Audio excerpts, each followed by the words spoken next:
greed-fueled goblins, mad scientists, and undead champions await. The Mythic Dungeon International is back, and our teams will have to face all of them and more if they want to secure a spot in our Group A finals. I'm your host, Rook, and I'm kicking things off today with Nagura, Zyronic, and Tettles. Great to see you all, and we have a huge competition ahead of us. But the MDI didn't just start off with our Group A, so let's go ahead and take a look over the entire roadmap so we can see how things began for our teams and where we're headed. Things started out in our time trials, so even though you all didn't see these live, we had a bunch of amazing teams come in, and a reminder that all of you yourselves can also get in for those and get a banner in the meanwhile. But from those, our top 24 teams, amazing teams come in, and a reminder that all of you yourselves can also get in for those and get a banner in the meanwhile. But from those, our top 24 teams were separated out into our groups. So we have Group A, B, and C, as well as our CN regions, which will be competing. And from those groups, 2 teams each will move on to the global finals. Well, they will be competing for the biggest prize pool so far in the War Within, $300,000, which is huge. May is going to be absolutely packed with Mythic Plus action. Make a note of the dates on your own calendars to be a part of Season 2's MDI from start to finish. Now, obviously, Nagura, we're watching Group A this weekend, but no doubt Groups B and C are also keeping an eye on things, so they can kind of figure out their strats moving forward. But do you think that this changes things for Group A teams today? Like, are they going to go all out, or should they hold some things back? So I do think some of the top-seeded teams are definitely hiding some strategies for the global final, but of course the more they're hiding, the higher the risk of them not making it to the global finals, or maybe even not making it to the Sunday of their respective group. Especially with the new Spec rule that we added, there could potentially be some upsets if the higher-seeded teams are risking it all just to save some strategies for later on. Yeah, definitely. I mean, it's a balancing act, right? You always want to be able to get your spot secured through, but you don't want to give everything away. And this has been made all the more difficult, actually, because while we saw some of these strategies kind of playing out yesterday for our teams, we had some other twists in the mix as well. So, Tettles, can you fill everybody in on what happened yesterday in Division 1 of Group A? Yeah, so yesterday we had the first seeded team overall in Wunderbar competing against the 24th seeded team in Key Lime Pie, and then the 12th and 3rd seeded teams in Drive, Pug, and Prepare to Kite.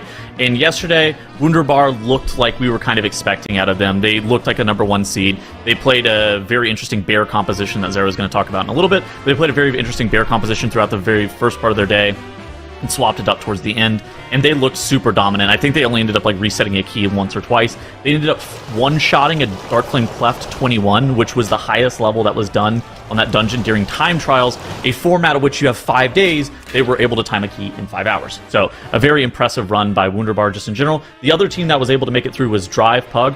Drive Pug actually had to fend off pretty tight competition between Prepare to Kite and Key Lime Pie, and Drive Pug ended up running what they deemed to be their best composition throughout all of the runs, kind of setting themselves up interestingly for Sunday, and Zyra's going to break that down in just a little bit. But they looked pretty solid as well, timing a 20 Darkflame Cleft, an 18 Floodgate, and a 19 Workshop. They did put some attempts in on the 19 Floodgate at the very end of the day, making me think that they can probably time that. But again, there's a lot of condensed time down, and it's not about what your maximum cap is in all of the dungeons. It's how many dungeons are you going to be able to do in that 5-hour period, and being super consistent and being able to make sure that you are able to get your best runs possible done in that 5-hour time period.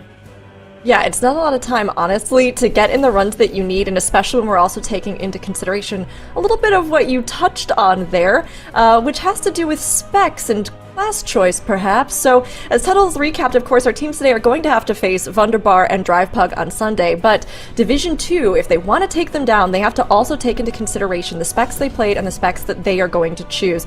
So, as we look at the new spec variety rule that has been introduced this season, let's get you caught up, all right? So, every single day, each of the teams independently will have the amount of specs that they play over successful runs that either push their overall level up or that shorten the amount of time of a run that they had.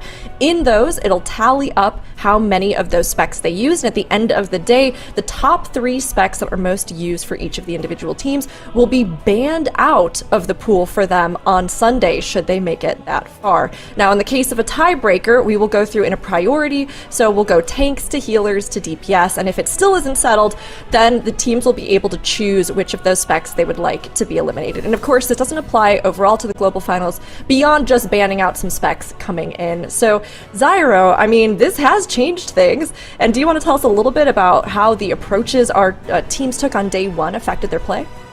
Yeah, so we saw essentially two different mindsets on how to approach this new Spec Variety rule from our teams, and funnily enough, our two top teams both did each of those strategies. So we saw the strat that we were more thinking the top end teams were going to go for from Wunderbar, where they played a sort of alternate comp for the first half of the day to make sure that they were banning out specs that weren't part of that theoretical meta best comp that we've been talking about. They played Guardian Druid, they played Resto Shaman, they played Destro Warlock, and they played Frost DK for more than half of their keys on the day, and as a result, those are the specs that are going to be banned out for them. They're not going to be able to play Guardian Druid, Resto Shaman, and I believe Frost DK is going to be their pick for their DPS spec, because you can still maybe potentially use Warlock for some of these keys, specifically like the Workshop.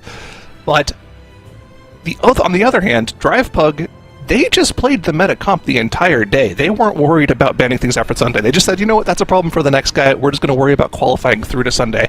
But for them, they're not going to have access to Vengeance Demon Hunter, Disc Priest, or one of the three specs. They haven't chosen their DPS spec that they're going to ban out just yet, but it's either going to be the Balanced Druid, the Unholy Decay, or the Arcane Mage, all of which are very, very powerful right now. So Wunderbar's in a great position for Sunday. They've got all of the top meta specs available to them if they want to play them. Drive Pug, we'll have to see what they can bring out, but it's a little bit worrying for them going to Sunday. You know, it's that balance. Do you just try to get through, or do you try to really play the long game? And of course, how it plays out for all of these teams will be something that'll be put to the proof, like you said, Sunday, Zyro. But we can't wait to see how our teams today are going to tackle things. So speaking of which, let's go ahead and introduce you to the rest of Group A. Between prolific individual players and some teams that brought tons of energy in Season 1, there's no doubt that Division 2 has an enormous amount of skill and heart. And who knows, maybe you'll even find a new favorite, chat. Nagura, let's go ahead and kick things off with 07. Yeah, so the top seeded team for today is going to be 07, and I'm sure there's many names in this team that are going to be familiar to you. We do also have Drogo in here now, which is an NA player, trying his luck with an EU team this time around. And one thing they did say about themselves is that they increase their yapping that they do in between practice runs every single time that they compete. So we'll see if the extra yapping and the NA edition is going to work out for them this time around. Yeah, and we also have a French team, Quand tu veux, or as you might pronounce in the US, Comme tu vox. They're actually a very interesting team. So a lot of their members are former Impact Raiders, which was a old top 20 guild. They were very good before the guild ended up disbanding. They were randomized if you watched any of the Season 1 TGP MDI stuff as well. So this is a team that has some experience. And in addition to that, Tokaros, you see the player that's in the middle there that's got the Twitch link. He is a longtime Ellie Shaman main of 15 years, so a very old Ellie Shaman player who has recently started picking up Moonkin. And they kind of talk about how when we send out like pre-weekend surveys, they talked about how he is going to have to be shot calling for them. I'm really interested in seeing if he's going to be picking up this Ellie Shaman for their spec variety rule as well, because I think that Ellie Shaman is actually quite a powerful specialization, and I wonder if they're going to be playing something that kind of works around that Ellie Shaman. But that's not all. We have two other teams, right, Zyro? Yeah, two more teams to round out our four teams for the day here. We've got returning fan favorite Firmawand, a team that qualified the lowest of the seeds today, but don't let that surprise you with these guys. They have definitely shown up in the past. Remember back in the first TGP of the War Within, they were the final team running on Group A, Day 1, and they spent 25 minutes overtime timing their final Stonevault to upset the competition and make it through to Sunday. Keep an eye on them to potentially do that again today. These guys are a fan favorite in the chat. We see people spamming copy pastas nonstop for them, so if you want to join in, this is a good team to do it for. And our fourth team, rounding out the squads for today, is the North American upstart team Velocity, led by two-time back-to-back world champion of the Race to World First, Liquid Analyst Telegon, joined by Sensei Sky of former MDI teams like Boar's Money Crew, Slayer of Ducks Can Fly. We've got Augevoker, Rosam, turned healer specifically for the MDI. We've got the melee prodigy Rudy.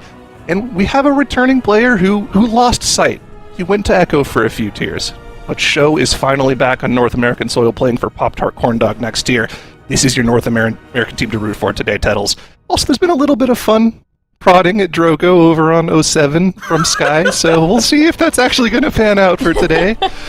It's a good storyline to look forward for the rest of the day today. Love it. I love seeing teams just get that rivalry going. Now, Nagura, we're going to take a really fast look at our dungeons here, so perhaps you can touch on them really quick. And of course, our teams have had these revealed to them ahead of time, which is a bit of a change. But Nagura, give us the lowdown. In the meanwhile, Tuttles, I think we'll be saying goodbye to you, and then very soon here we'll be jumping in. But thanks, Tuttles. We'll see you in a little bit. Goodbye. Nagura, take us into the dungeons. Yeah, so Motherload, Floodgate, and Theater of Pain today.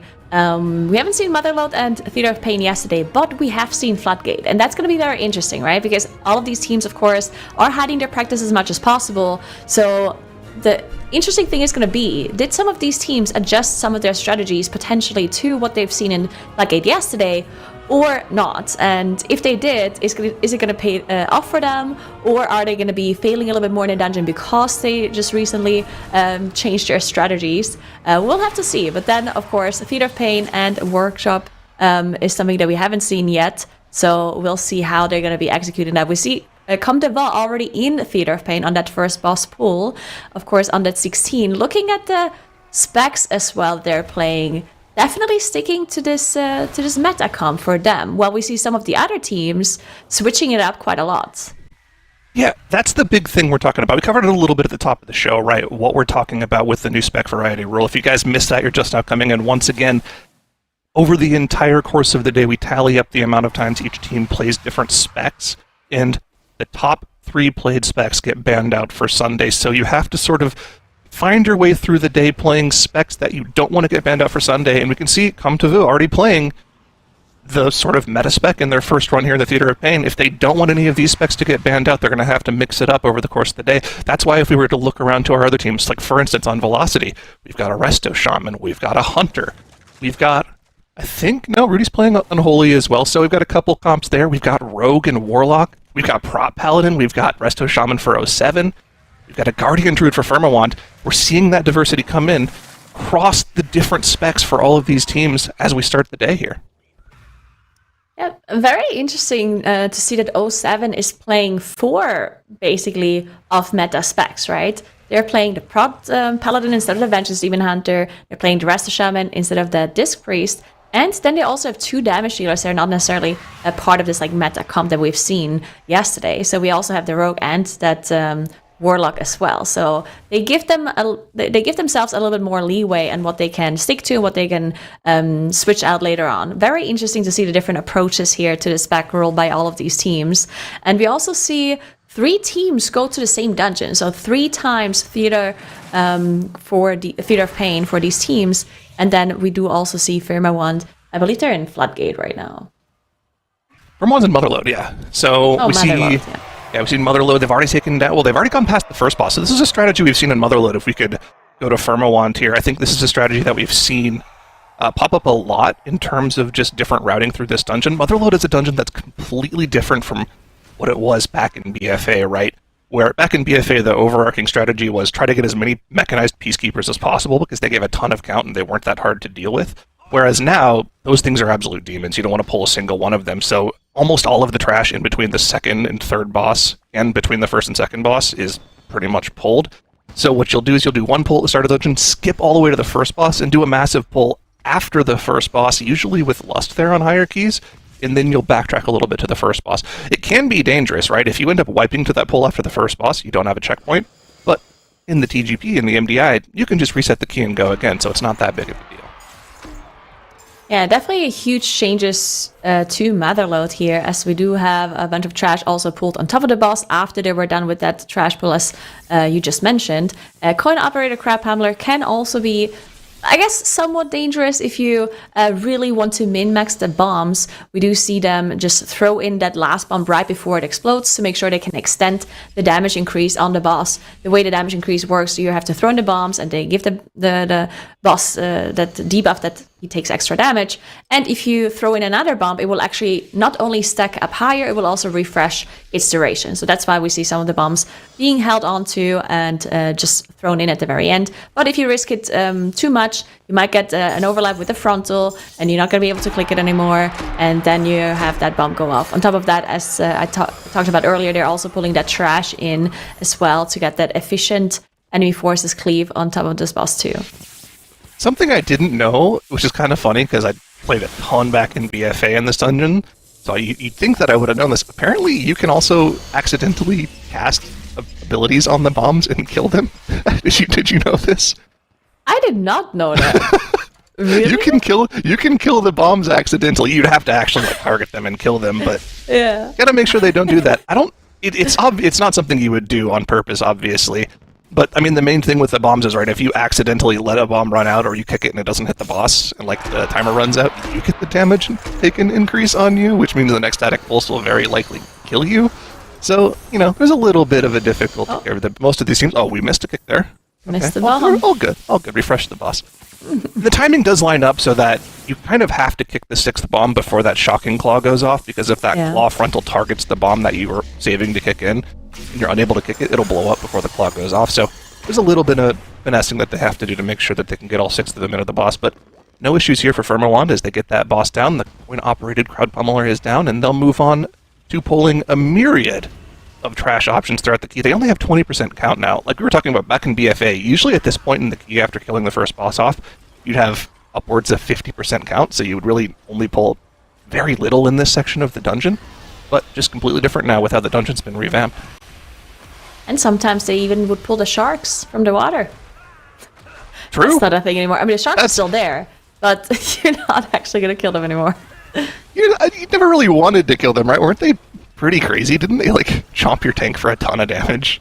Yeah, they were, super crazy. I think they gave a lot of count, and now they give basically nothing anymore. I think the only way to kill them is, having the tank be, out of range somehow, so the shark doesn't go out. And you also have to try to not make it evade. So that was, some weird strategy, I remember. But either way, Firmawand not pulling any sharks as they're moving on and pulling an extractor pack on top of these Stone Furies. That mini-boss that is about to come up, also pretty dangerous as well now, with the changes coming through, basically buffing nearby enemies with a cast speed increase that actually stacks up. The longer that mini-boss is alive, it keeps extending, or it keeps refreshing the duration of it every time it casts, which can be pretty dangerous because some of these casters here, they at some point can't be interrupted anymore if they have such high cast speed, or you have to be really quick at interrupting, which of course these teams have incredible reaction time, so I wouldn't doubt them, obviously. We do have some Raging Dispels here, which works for that debuff, though. They do have the double Druid, which is actually very interesting. Usually in an MDI and a TGP, we wouldn't see 2 Druids in the same comp because they provide the same amount of utility, or the same type of utility, and the same class buff as well. So it's very interesting to see that Firmawand is sticking to that Moonkin and the Guardian Druid here. It makes me think that it's probably a comfort pick for them. We were talking about this a little bit yesterday, what the thought process would be behind teams as to what specs they would play that they want to get banned out rather than the potential best comp they're trying to play for on Sunday. And remember, you said you were talking to Miraz about this yesterday. For a lot of teams, that might just come out to be a comfort pick, even though it might not be the necessarily overall best comp that you can run. Obviously, Double Druid is never going to be the best comp because, like you said, they both bring Mark of the Wild, but if that's the spec you're comfortable playing, that's almost always going to be better than playing something you're not comfortable with. That might be a little better for group comp, but in the end, the comfortability kind of just trumps that. Something I'm curious to look at in this Theater of Pain is if we actually have any routing differences between the teams. And you can already see right off the bat, we've got different choices of first bosses to go for. 07 have opted to go for Koltharok first, whereas both Velocity and Come to Vu have gone towards Zav the Unfallen. So we're already seeing a little bit of different routing options in this Theater of Pain. Yeah, very interesting. Theater of Pain, definitely a dungeon where there are a lot of different routes available. I would say, there's some things that are pretty lenient about it once you have chosen the wing, but whichever wing you want to go to first is definitely up to you. So we could see a bunch of difference here between the teams. And yeah, both teams, or 2 teams going to Xav. Xav is probably the least favored wing of most players because there's so many mini-bosses on their way. And something that kind of established on live servers on hierarchies is that a lot of teams end up skipping one of these mini-bosses by just using movement speed abilities and walking past them as fast as possible before they get in combat. So we'll see if those teams are choosing to do the same thing once we have a team on full screen whenever they go to this Xav wing. Maybe we can look at 07 once they go to this Xav wing area, so we can take a look at that mini-boss skip. look at the burst that Marksman Hunter is capable of on these AoE pulls as well. Like we were talking about yesterday, a lot of these specs that people don't think might not be that good because they're not seen in the highest level of keys, they're actually really powerful. And like maybe their cap is like a half a key level lower than what the best specs are, but if you're really good at playing this spec, you can do really well with it if you find the right people to play with. And you can see that Marksman Hunter absolutely blasting. I was really excited when we were talking about the teams earlier today, and I heard Tettles talk about Ellie Shaman being one of these players' main specs. I think that class is absolutely insane right now, especially after the buffs it got a couple of weeks ago. I think I would love to see that be pulled out here. I think it can be very, very powerful in a lot of these keys too. Yeah, definitely. I was watching them go to this workshop area, and I kind of hoped that they would do. I mean, I don't think it will happen, but do you remember in MDIs they would have somebody go ahead, pull the boss, while the rest of the team was doing like the big pull at the start of the swing, and then the first hook that the boss did, the pull in, that Gorchap does, would pull down the rest of the team and like snap all of the trash down. It was an absolutely crazy pull. And I wonder if some of the teams are actually doing that maybe on the lower keys. I don't know if it's possible still with the current iteration of this dungeon. I'm trying to remember. So I think that might have been something you would have specifically had to have the encrypted ethics to do, right? Because they would use the woe relic to gain a ton of movement speed and invisibility, and they'd be able to skip past all the trash to pull the boss. I'm not sure if you could do that right now. Maybe you need a rogue to do that. I don't know. Let's see. Is 07? 07's in that wing right now. And if they were going to do that strategy, they would have already done it. That would be cool to pull off, though. I think that was more of like a speedrunning low-key strategy, though. I don't know how successful it would be in a high key like this. Although, I mean, if it gives you a chance of two-chesting a key you otherwise wouldn't be able to, I could see it being something someone would pull out.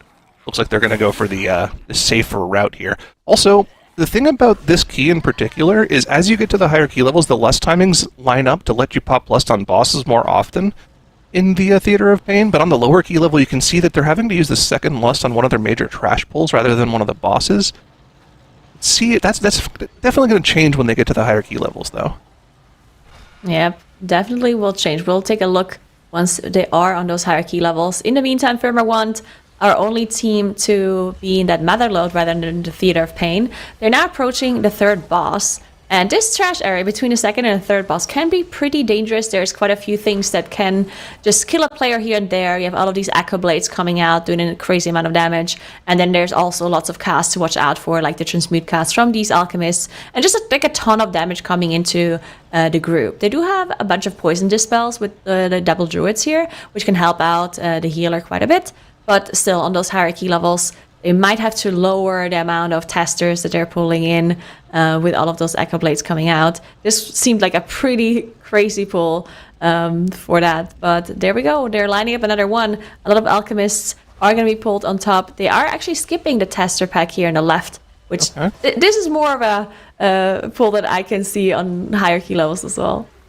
Yeah, this is the Arcane Mage cooldowns. You might have been noticing that the Arcane Mage was doing take damage. That was just no cooldown damage. Here's the Arcane Surge push, and you can see once those cooldowns are up, not only do they do a ton of damage, but it's a ton of focus damage. We talked about the damage profile of this Arcane spec. Yes, they can do a lot of AoE damage, but they focus one single target extremely well, and that first weapons tester already dead. Only have to worry about one of them to be available right now. The big thing on the spec is making sure you're able to get all of these transmute casts. You don't want somebody to get polymorphed into a slime, but as long as you're able to AoE CC these alchemists, should be okay. This should be fine. And of course, Rixa coming up in a second as well. We probably will see some trash being pulled on top of Rixa as well. Sometimes we do see the tank just go past the boss and pull some mobs back to, again, get some efficient cleave onto them, which is another thing that Arcane Mage is going to be really good for, right? Getting that extra funnel onto the boss, going to be very nice for them. So we'll see what they do here, as we can see a little bit of a skip coming through, as the mage is pulling that whole trash pack to the left, and then using Invist to make sure to de-aggro everything. Let's hope no one else is in combat with them. Looks good. We did see some poisons debuffs go off here, but I do think they're fine. And now we're going to see the tank Dutton on that Guardian Droid pulling back some of these war machines on top of Rixa. Rixa, a boss that is definitely not like the biggest danger in the standard, right? I do think Rixa is probably the easiest boss out of all of all 4. When they rebalanced this dungeon and moved sort of the profiles of the bosses around from BFA, when they reworked it for the War Within, Rixa was a boss that really lost a lot of its danger. It used to have this really nasty debuff that you'd kind of have to juggle between different players to make sure one person didn't get too many of them. That's pretty much gone now, so you can add in a bunch of trash on top of this boss. As long as you're placing the Azurite puddles in the right spot and clearing the platform, you can very easily pull extra trash on top of this boss and get a little bit of extra added efficiency, get a little bit of extra funnel for that Arcane Mage. And of course, you know, your Unholy DK and your Balanced Tutor are just going to cleave freely on it as well, so this is just a great opportunity for them to get extra count. And I'm pretty sure once this War Machine goes down, they'll have someone hop over and tag a second War Machine down as well, just so they can continue to cleave trash with this boss and get that added efficiency here. This is a strategy that's also pretty easy scalable up into higher key levels too, so this is very likely going to be a staple of the Motherload strategies that we're going to be seeing all day today. Yeah, I definitely think so as well. In the meantime, we do see the 3 teams in Theater of Pain. 2 teams just finished off Gore Chop so close to one another. It was crazy. It almost looked like an MDI head-to-head here against 07 and Comme Devant. One thing to note, though, is that 07 did clear quite a bit more trash in comparison. So I do think that 07 is actually still in the lead here. Well, I don't want to say they are in the lead because I don't really know how Velocity pairs up. Because Velocity is playing a completely different route, so it's very hard to compare them until they are in that final boss area. Yeah, 07 up to 76% enemy forces already as they're now reaching the Xaf area, and this is the area that I wanted to take a look at here for 07, so we can see some of these mini boss skips. So this is the first mini boss that you can't really skip, but the next 2 they're definitely skippable if you have enough movement speed. Usually you would have a druid with Stampeding Roar, right, every minute. But they don't have the druid here. They do have a gateway, which can help them. And they also have the totem, of course, from Royban on that shaman. And they also have a shroud, which I guess is not really going to help them that much for the mini bosses because they do have True Sight. But we'll see how they do that skip. If Casual Edge was playing Subtlety, it would make a difference, right? Because you would get the added movement speed during Shroud, but obviously Quincy's playing Assassination, so not going to have access to that here. But with the Windrush Totem, they can easily skip past the first mini-boss, and then with the Gateway, they can skip past the third one, the final one as well. So they have plenty of tools to skip past it, as long as they actually have the count. I don't remember exactly how much this gives, and they still do have the original 3-pack at the start of the key that they can pull on top of the final boss for a little extra added efficiency. Let's see. Oh, and they have the Patrol as well, so they're going to be good after they kill this mini-boss. We'll see them skip for sure. You have to play something. I'm pretty sure they have to play something here. Let's see, they're going to Gateway here. Yeah, just going to Gateway into this. They have to play okay. Okay. They're playing this and then they're Wind Rushing the next one. Okay, that makes sense. And this is a pack that's actually quite dangerous, right? Yeah, this pack is actually extremely dangerous, and I wonder if there's any way on how they can skip this on higher keys, or maybe if they have to skip it on higher keys. Because for efficiency's sake, I do think this pack is probably more efficient than the mini-bosses. But you still have this champion. This champion reduces AoE damage taken by all close-by mobs, which means that you have to finish off the champion first.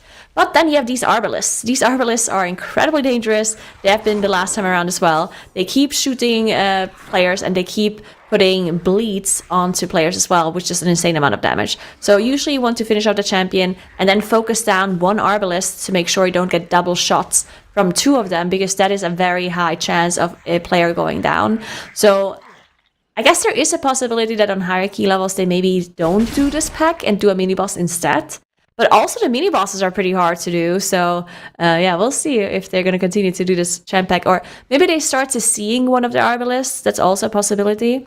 And just make sure you finish off the champion, and finish one Arbalist, then break the CC and AoE everything down.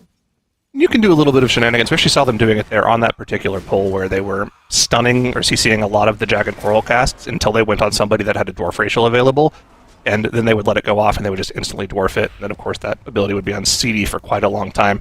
But, I mean, it was a perfect example of how to deal with that pack from 07, and see if they're going to be able to scale that up into higher key levels. We still are at the start of the day, the lowest key levels. The goal for these teams is usually going to be to try to 2-chest or 3-chest these keys if possible, but as we can see from the timers on all of our teams, 3-chest is very very shortly going to be off the table here. Only a minute and 10 seconds left here for Come to Fu. Only a minute left for actually all three of our teams and their other keys as well. So 3 chests not going to be quite so possible in the 16s, but 2 chests definitely still on the table. So I believe we've already got Firmawand onto the final boss of this Motherload here very shortly. Yep, just dealing with these final couple of war machines, and they'll be on to that final boss, Mogul Razdunk, any moment now. Whereas our teams in the Theater of Pain still dealing with the second to last boss before they go up and deal with Mordretha. Yep, there we go. We do see Firmawand kiting that trash into the boss now. That war machine still has some health left, but they are finishing it off. I do think having a war machine on the boss is actually pretty dangerous, so pulling it in at the end does make sense here. They have 6 minutes left for a 2 chest timer, so definitely fine. And then we also see some skipping of the missiles as well, which is something you can do. You can either Shadow Melt, Invis, or whatever else kind of drops target whenever you get targeted by that honing missile. You have to make sure that you use it before the cast goes through, because if you press it afterwards, then it just causes the missile to explode wherever it is at, which would mean that if you do it too late, then it would just explode on the whole group, which of course is not going to be ideal. But you can see a lot of those Shadow Melts go off. First it was on the mage, and then it was on Tommy on the Moonkin, so using those Shadow Melts to not have to move away, which is making this boss fight quite a lot easier if you do get the perfect targeting on those players that have that ability available. But I did quickly also want to talk about Xaf, because Xaf is a boss that it is technically possible to ignore these oppressive banners. So whenever an oppressive banner spawns, it actually slows your whole team, but it doesn't really do anything else. It just slows you. And if you have enough movement speed abilities in your group and displacements and whatnot to dodge this kind of combo that the boss does, as you can see right now, then you don't technically have to kill the oppressive banners, which, especially on higher keys, once the banners have more and more HP, would be very beneficial, because the boss is going to die so much faster if you don't have to worry about them. And in addition, it might actually give you extra funnel onto the boss if you have enough banners up for the mage to get that extra damage.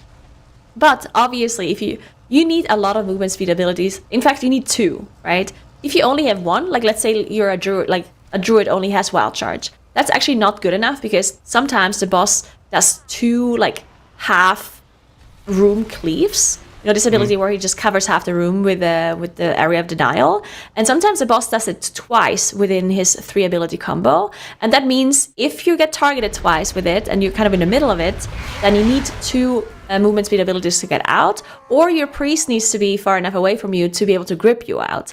And yeah, depending on what comp you're playing, you might not have enough of those abilities on your group, or you just need to use battle rests in case you get unlucky on one of those players that doesn't have enough abilities to dodge. And already at the start of the day, we're seeing the potential of our teams here. Velocity actually quite highly outplaying their, what we would assume they'd be able to play based off of their ranking here. Going faster than their French counterparts in the top right there. They're already on Mordretha at the same time as 07 here, while Come to Fu is still working on Koltharok. So Velocity playing well at the start of the day here. We'll see if they're going to be able to keep that up throughout the day. The main name of the game for these teams, though, is to try to secure these 2 chests, and it looks like almost all of them, if not all of them, are going to be able to take it off here. Mordretha should go down in easily within this 4.5 minute time frame, and that'll give them the 2 chest here. Now, one of the questions we were talking about yesterday is whether or not you go wide or vertical with your approach to the dungeons here. Tettles and I were talking about this. There's definitely arguments for going to each dungeon first and setting up a baseline on each key, but there's also a good argument for just going back into the same key you just did, pushing it up and getting that to the highest level first before you go to the other keys. You have any thoughts about that, Nagura? What would you prefer to see the team to do? Yeah, I think it's an interesting question, because I think the spec rule also kind of plays into that,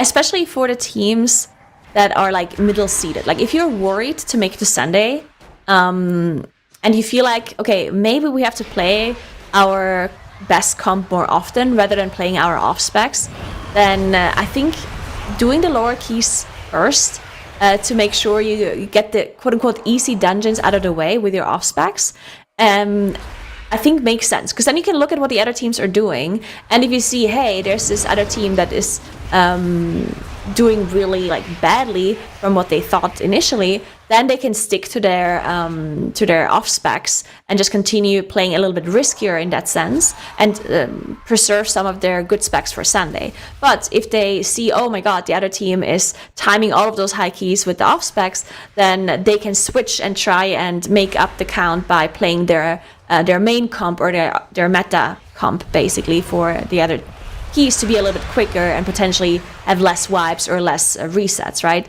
So I think there's a lot that plays into it.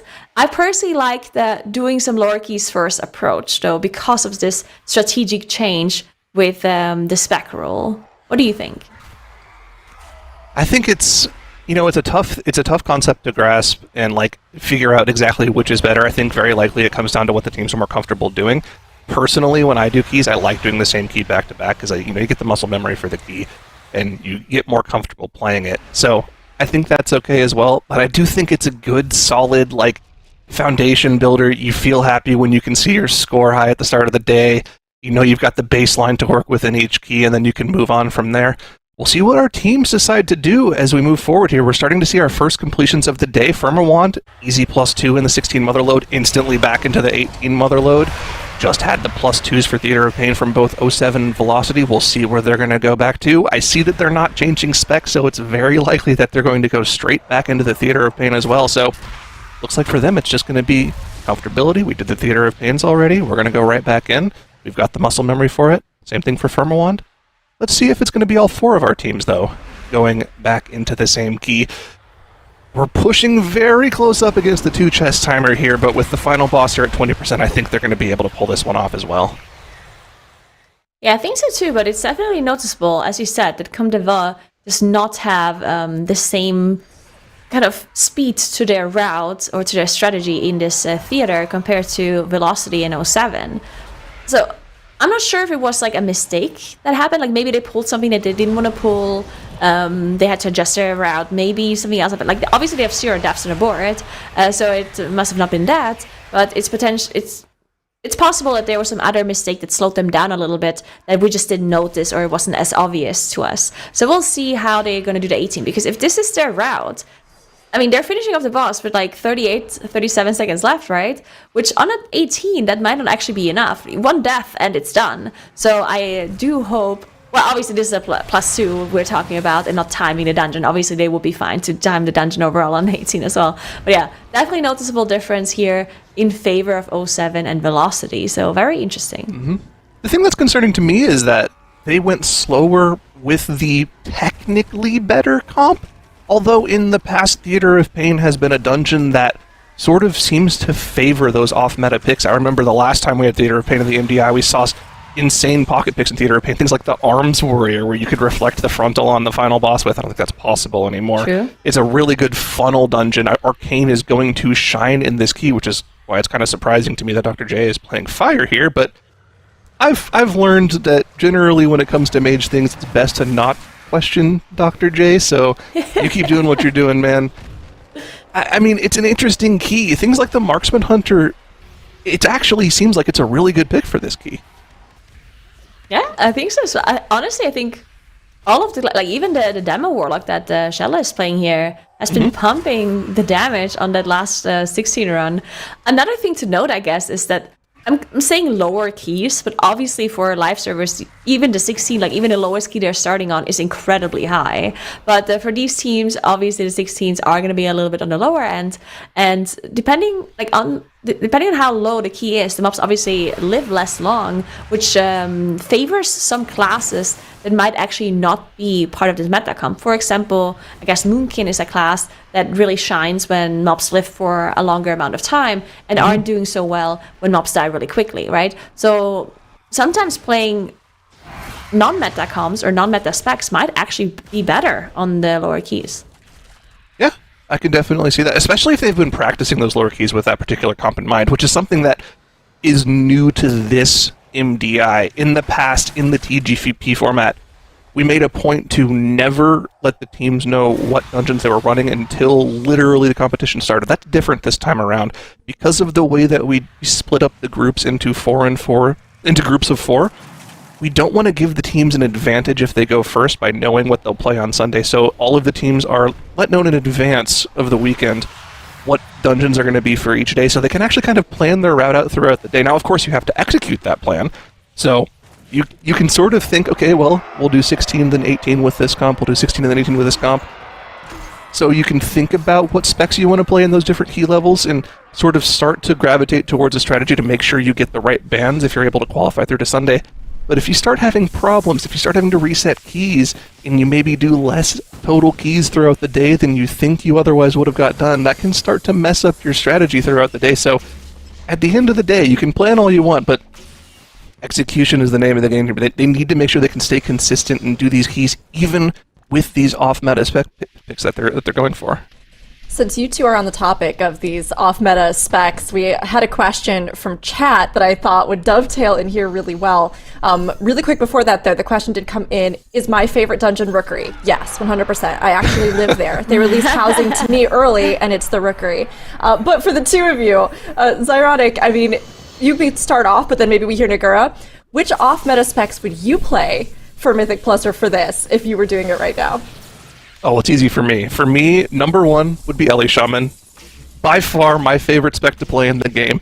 Nothing hits quite like a DRE proc. You hit that Ellie Blast, you hit that Earthquake, you pop off into Ascendance, lava bursts fly everywhere, 12-second kick, lots of utility for the group, Sky Fury is a great buff.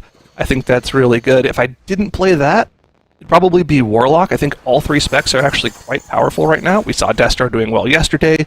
We're seeing Demo do well today in the hands of Shelly. I think Affliction also has some great possibilities as well. But yeah, those would be my two picks. All right, so we did see Comdeva have some issues. Nagura, what would you play? Yeah, I will explain in a second. I just want to make sure that I'm paying attention to what's going on, because it's like, why can't we talk about this? So their priest in Comdeva did looks like they had some issues with either their PC or their connection. So they ended up wiping on that first boss. They town portaled out, and now they're waiting for their priest to come back. They can unfortunately not take their mandatory break yet, because they cannot take it within that first hour. So the amount of time that they have to wait for their priest to come back is unfortunately just going to be lost. So let's hope their priest can come back and play as fast as possible. But yeah, to answer the question, I think I would play Warlock. So my Warlock is called Nagany, which means that technically I would have to play Affliction, but I think I would probably just go with Destro this time around, even though Affliction, I've seen Affliction Warlocks, and they've been kind of doing fine. So maybe Nagany would just pull out the Affliction spec. Yeah, it's going. Right. Warlock gang, let's go. Yeah. Love it. I will say, Ellie Shaman's special place in my heart, because you can spam your Sky Fury buff and it gives you this fantastic whoosh sound that can, maybe annoy some people, but I love the sound, so I just spam it. I just jump around spamming it before we pull a boss. I love it.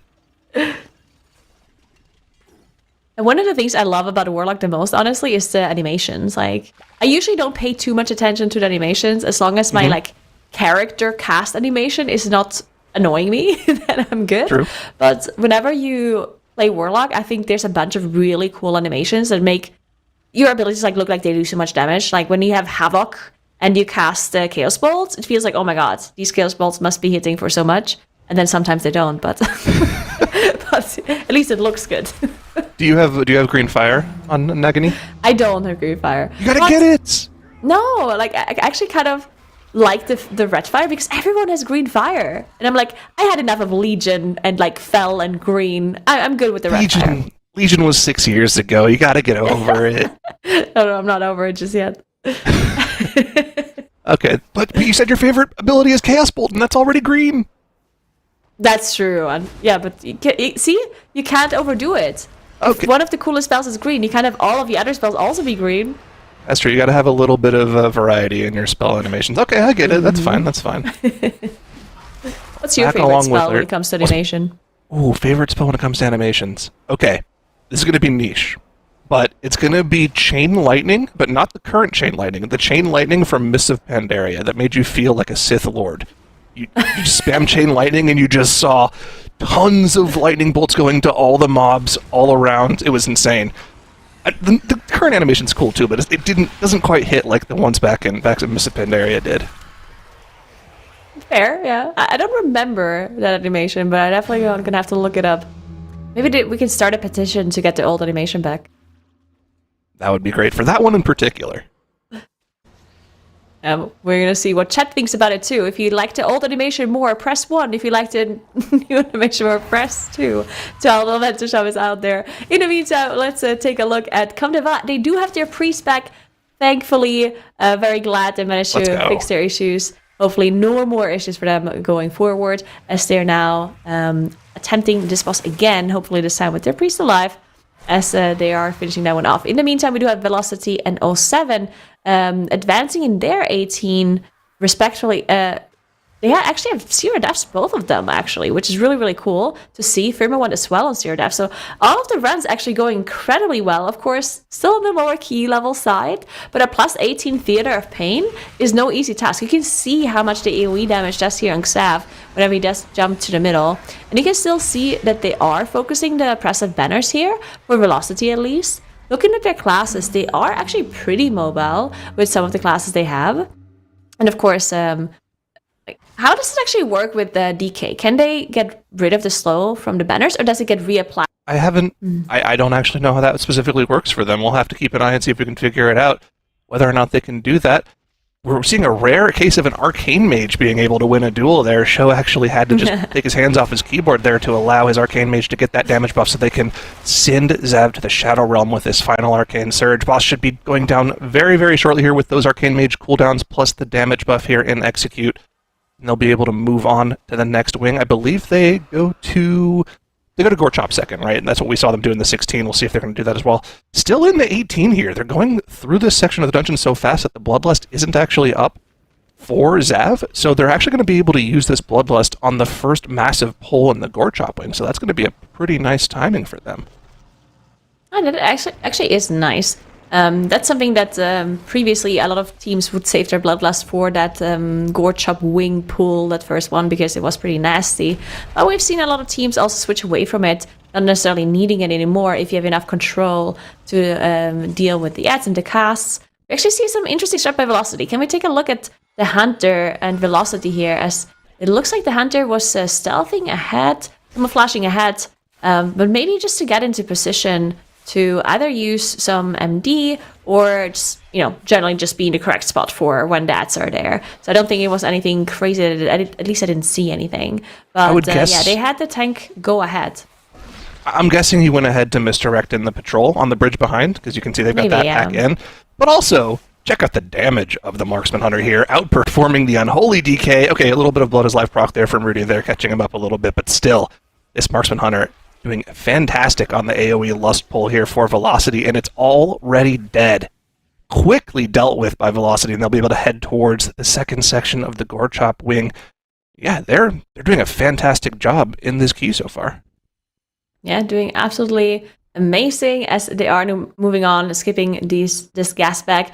One thing also that also changed, I guess, is, we did see Tommy go down to an Echo Blade. See, this is what I talked about earlier. These trash packs can be pretty dangerous if you get targeted by multiple Echo Blades, if you get cleaved by an Echo Blade that is going on someone else, on top of having other abilities just on top of you. Just lots of, things that maybe don't one-shot you by itself, but on top of something else can easily kill you, especially on those higher key levels. So hopefully no more issues like that coming through. We can see them also spread out a little bit to make sure they don't cleave on each other. They're not really standing very close. You can see the ranged players. And of course, with only 2 melee with the tank and the DK, they can spread out as well. But it is very difficult for the DK to make sure they're not getting hit by the Echo Blades that are targeting the ranged players. So for the range, it's actually pretty important that they don't move around too hectically to make sure that the DK sees where they are and where the Echo Blades are going. Yeah, well done from the team. All of the weapon testers are dead. They just have to deal with these final test subjects before they can move on and do the second pull. Let's see if they're going to go for that same pull they went for last time on the right side. You can see those weapon testers in the back right, pretty much directly across from our priest friend here.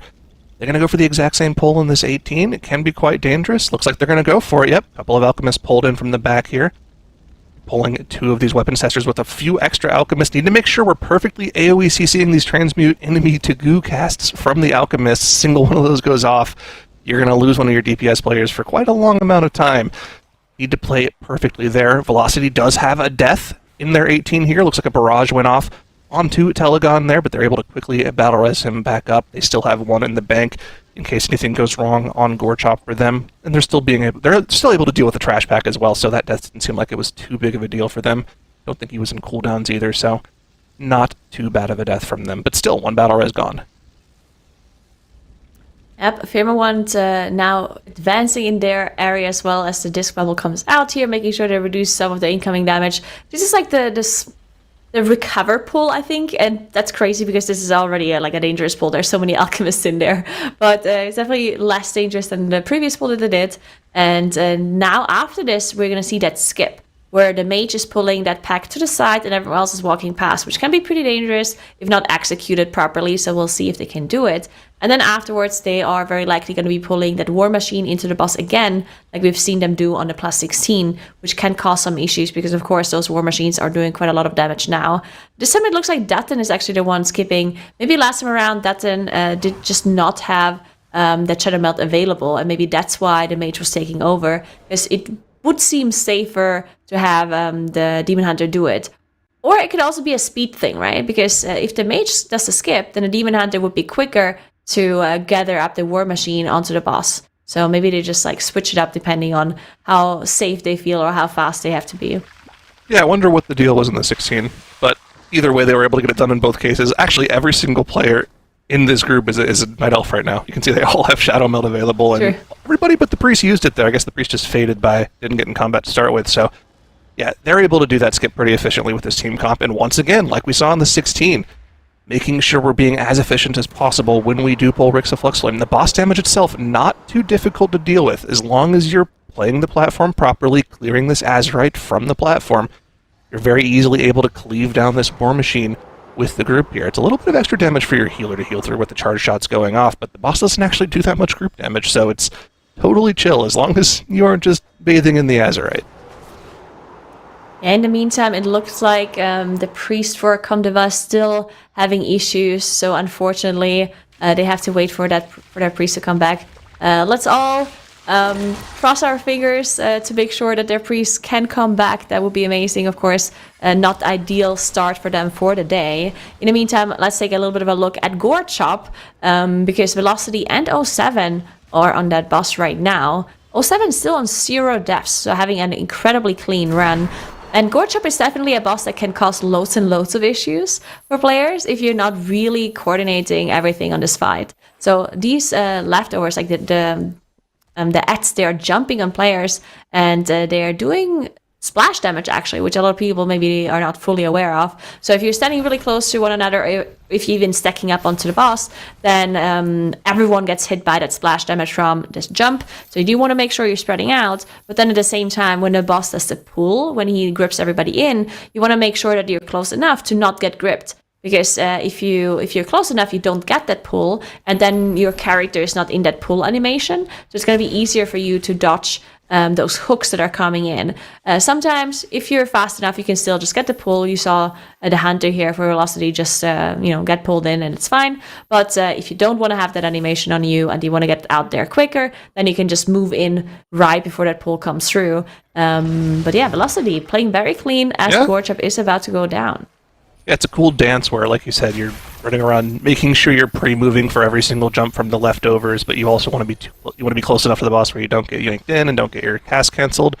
But Velocity able to very quickly deal with that, and Velocity actually able to take down Gorechop before 07 here. 07, the highest seeded team coming into the day. Now, 07 did deal with the longest wing of the dungeon first in Koltharak, so that's probably why they're going a little bit slower on their Gorechop split here.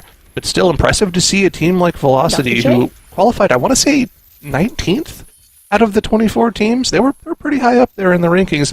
It's interesting to see them put up a fight in the early goings of the day here. Yeah, one thing to note about the teams today is I think it's Velocity and Comdeva that are.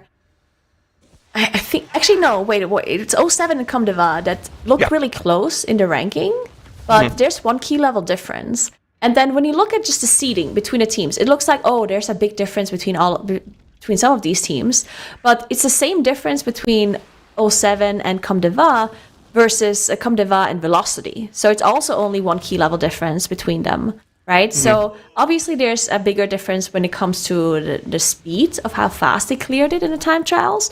But I personally think that the key level is a lot more important to look at when it comes to skill level. So I think that all of these teams are actually really close to one another, a lot closer than it may seem when you look at the time trial seedings. Hey, Zyro, guess what? Oh yeah, it's time for a caster swap. Okay. So you're actually out of here. You're going to be out of here. Sorry, everybody. Bye. No, thank you so much, Zyronic, for all of your insights on the action so far. We'll see Zyro more later, but we have Makes jumping in, and I know you have been eagerly watching. So Makes, I think we've seen, Hunter, Rogue this weekend, Demo Lock. We've had some great runs. What are some of the things that have stood out to you so far this morning? Honestly, I'm a little bit relieved that we are seeing some variety on those specs. Yesterday, it very quickly turned into, oh, we'll just block the tank and healer, and then we'll just run the same comp over and over again. This time around, it seems like teams are going more similar to the approach that we saw from Wunderbar yesterday, so I'm really excited to see how it shakes out. I'm also a little bit surprised, I would say, by all of those teams going into TOP first, with one exception, of course, but I wouldn't have expected them to do that after having seen the floodgate yesterday. I don't know how you're feeling about that, Nagora. You're going to have to read the last thing about the floodgate again, because I'm not sure what you mean. Well, I'm surprised that we are not seeing teams go into the floodgate first, because we saw it yesterday already. So we've seen a lot of tech in there already, right? So you can't give anything away too much. So what I'm thinking about the floodgate is that I personally think that a lot of the teams already have prepared a floodgate, obviously, before yesterday, right? They're not going to be like, oh, you know what, we're not doing floodgate, we're just going to see what the other teams are doing. They obviously have something prepared, and I think what they might do is wait and see if the other teams did adjust their strategy for the new one, because I think adjusting your strategy in such a short amount of time is very risky, right? Because you don't have enough practice time to just switch everything around. So if all of the teams think, oh my god, one of the teams yesterday, like maybe Wunderbar, did an amazing job and we should all do that route, like it's the best route by far, if they think that, then they're like, okay, you know what? We are gonna look at it and like theorize the route, but we're not gonna try and do it.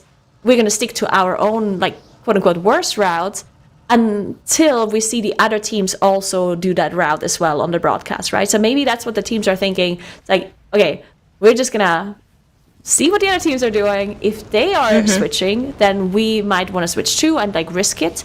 And if they're not switching, then we just stick to our old route. Yeah, it's kind of like if we're pressured, we're going to be doing it. But other than that, we'll try to do what we have been practicing, which I think makes a whole lot of sense. Now, as we are looking at Firmawand and Mogul Rastunk here, we are getting a death. That's not what I wanted to talk about, though, because we are, from all I can see, utilizing that safe spot. Now, how do you feel about this kind of coming back, standing in the same corner, and then still having to look out for those aeroplanes that shoot missiles at you from the air, just trying to stay safe here? I think I like using the spot if you have enough shadow melts available in phase 1, right? Because at some point when you get those honing missiles out and you can't actually avoid them anymore, like with your invisibilities, your shadow melts and whatnot, then I think it's a bit risky to just stay in one spot. Because the person that needs to walk out with the missile is going to have a hard time if you have a really bad combination with those area of denials coming in. So I personally I think in phase 1 it's okay. Phase 2 maybe a little bit riskier. Yeah, I always end up being the person that like dashes out and then I suddenly get caught in a bad spot. But it is, of course, a player diff because I could be watching out for these aeroplanes and I am not. So I personally prefer not doing the safe spot. But of course, it makes it much easier, especially if you have as many casters. You know, we're looking at that disc praise. We're looking at the Moonkin. We're looking at the mage. You just don't like moving too much. Mage, of course, with a lot of utility to facilitate that. But if you can plan and hard cast, then they're always going to prefer that. So it does make sense that we're seeing that here, at least from Firmawand. 2 minute 28 on the timer. I think we should be within the realms of possibility on getting this with a +2 done, but we're going to be hopping over to 07, get a little bit of a better view on what I think is a great assortment of classes, really. I was wondering when and whether we would be seeing a Prot Paladin. Yeah, I really love the Prot Paladin coming out of Drogo here.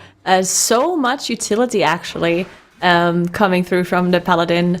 The amount of interrupts they have in this group is actually crazy, right? Like, they have all of the Paladin interrupts. They have the Shaman quick interrupt as well from the healer. They have all of the, like, single target kind of disrupts that the rogue brings, plus that the shorter interrupt as well. So I do think they have loads and loads of utility with this composition if they're using it to its fullest potential, which I think they are, because a lot of these classes are comfort picks for them, right? Something we talked about a lot, where we were thinking that a lot of the teams, instead of trying to find this best set, like the second best composition to play, we were kind of thinking maybe teams are sticking more to comfort picks. And that's kind of what we're seeing from some of these teams. But I do want to quickly take a look at Firma One, because we're talking about the 2-chest timer, and I think it's going to be pretty close for Firma One. They still have Bloodlust available, though. Yes. Yeah. So they're just waiting for some cooldowns to come up. So I think they can do it. So as you were kind of painting the picture already, we're not in that safe spot anymore. That is going to mean we'll move a little bit more. Homing Missile does come in here.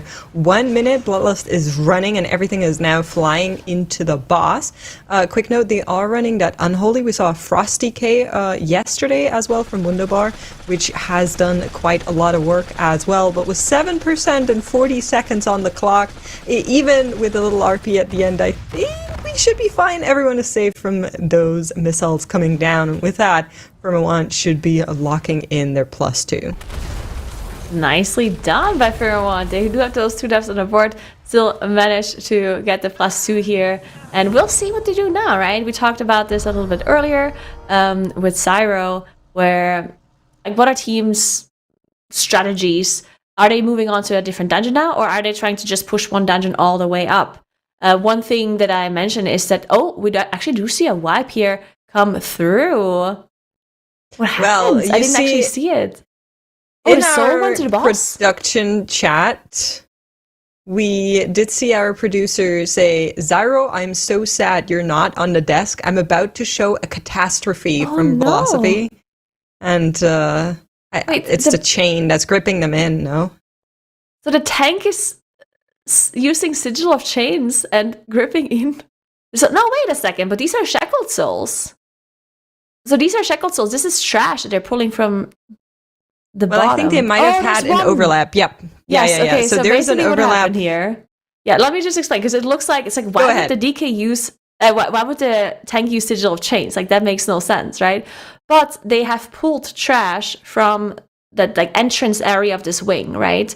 So these Shackled Souls, they are at the starting area, and usually you just pull them all together at the start. But they left some for funnel for the mage, right? This is a strategy that we've seen before. So they left some Shackled Souls alive, so they could then pull them on top of the boss, so they get extra funnel damage for their arcane mage. But the tank, not seeing that there was still one at alive from the actual boss fight, gripped in, or wanted to grip in the Shackled Souls, but ended up also gripping in an ad that spawns from the players, which ended up wiping them, because obviously those ads, you don't want them to reach a boss, otherwise this happens. So yeah, a little bit unfortunate mistiming there with the Sigil coming through. But a really cool strategy with the souls, like, if it works out, of course. That's right. I think it was just an unfortunate overlap. Maybe the souls were a little bit slow to port up to the platform or whatever, you know. You could practice it 20 times and then you play it in the live competition and suddenly something with the timers will be a little bit different. So hopefully they're looking out for that one for now, but you can see they're back in there. Restarted working on that 18, so that is a huge time loss that Velocity is going to take here, unfortunately. We are going to be taking a look at Firma One, who have went into the 18, got the +2 done that we were watching, and are now in the Floodgate. And here in the back, you can actually see Tommy utilizing that safe space. We were talking about that yesterday, but not very many teams were actually going for it. You, as a Moon, can maybe explain what we're seeing that from the range players, just like planting back there on the boxes? Yeah, so if you stand on the boxes, you don't actually get hit by any of the abilities, because the Shredder, for example, he puts the blade on the ground underneath you, and since you're elevated on the boxes, you're basically just avoiding the damage that way, and a bunch of other abilities also don't hit you. The only downside of getting up to this chest or this position is like the time it takes you to get there. And since you want to already like kind of start doing damage as everything is gathered up, the time that it takes you to look where the box is, position yourself, jump up there, that's all kind of like a time loss for very kind of little gain, because the only thing that you're gaining is you don't have to move out of like shredders and move out of stuff, which for most classes is not that big of a time loss, or actually it's not a big damage loss to move, because you have a bunch of globals that you can use as fillers, and therefore the time that it takes you to get up the box, the really good players that we have in this competition think it's not worth it. They'd rather just move out of a puddle here and there, like they're not going to fail that. They'd rather just take the full uptime on the trash. Yeah, I personally would love to have a way to still attack the boss while not having shredation go under my player unit, but I, alas, am a melee, so I do not get that benefit. We can see a Firma wand here making their way towards the demolition duo, so I think that has kind of become meta to do that boss first, just so you have that bloodlust available on Big Mama, something we also saw yesterday. And Comme tu veux, I've been practicing their name backstage while you guys were casting. I hope I got somehow close. A lot of people were angry about this. They're currently on Gore Chop, and they're going to be going to Sol after this, so I'm excited to see whether or not we're also going to be seeing them pull some of the souls up to the boss. I do think we should pronounce their name differently every single time, just to upset the people, though, that are watching. That is a very Nagura thing to say, to be very honest with you. So, Comet Vu is now on a Shop. Oh, we're switching away from them. I guess production's like, no, we're not doing this. 07 on that's 07 actually. Oh, 07. If you're going to do it with one team, you have to do it with every team. Have fun. Yeah, 07 is over Dratha now, as they actually have so much time left. Obviously not getting that +2 chest anymore and a +18 here, but still having a really easy time finishing off this dungeon here and looking very, very clean. Only having this one death on the board for 07 with this comp that has 4 off specs compared to the meta comp that we've seen, not just 3 like we talked about with the spec rule. So they do give themselves a little bit more leeway on what they can play and what kind of classes or specs they can ban out. So very interesting to see from 07. And we're also going to see if they're moving on and just continue doing this dungeon, or if they go to a different one. I think most of the teams kind of said, you know what, we're doing 18 and then we'll move on. So I'm assuming 07 does the same thing, but we'll see. Yeah, we're getting a glimpse of the first split timers here. As you mentioned, +2 is not going to be in the question anymore, but with Cleft also not being part of the dungeon rotation today, I feel like we're also not going to see as high of a cap as we saw yesterday. Where would you say those dungeons are going to be landing? Like in an ideal scenario, what would be the highest dungeons these teams have locked in at the end of the day? I don't know. I think it's going to be lower than yesterday. For sure, because I do think that we don't have like the dark flame that can go up to 21. I don't think we have an equivalent here, but yeah, I don't know. Like I have such a hard time knowing how high these keys can go because of the changes that we had on the tournament realms. Of course, these players now have avoidance on all pieces, which means that they have avoidance cap. So some dungeons you get so much benefit out of having a huge amount of reduced AoE damage taken. And then, of course, they can also pick and choose whatever items they want. So they have fully optimized gear, fully stacked avoidance, which means it can't really go any better than that. So it is possible that we see some keys being pushed really high, but then at the same time, they only have 5 hours. And you can only do so much in a 5-hour window. Looking at the dungeon timers, because that's also like an important factor, right? If you have 3 really quick dungeons, then like with an overall lower timer, then you're going to have more opportunity to go on higher key levels. And also the +2 chesting is another factor. If it's easy to get to 2 chests to 18, then you have access to a 20 so much quicker. And we already saw that the Motherload is 2 chestable in 18, while the Theater of Pain maybe is not. So we have 1 2 chests at 18 available, and then we also have the Floodgate that we know from yesterday. The 19 was timed yesterday, right? We did see 19s timed in the Cleft. We also saw a 19 in Mechagon. I am going to pretend I'm not looking this up right now. 'Cause I know that people attempted it, but I'm not sure.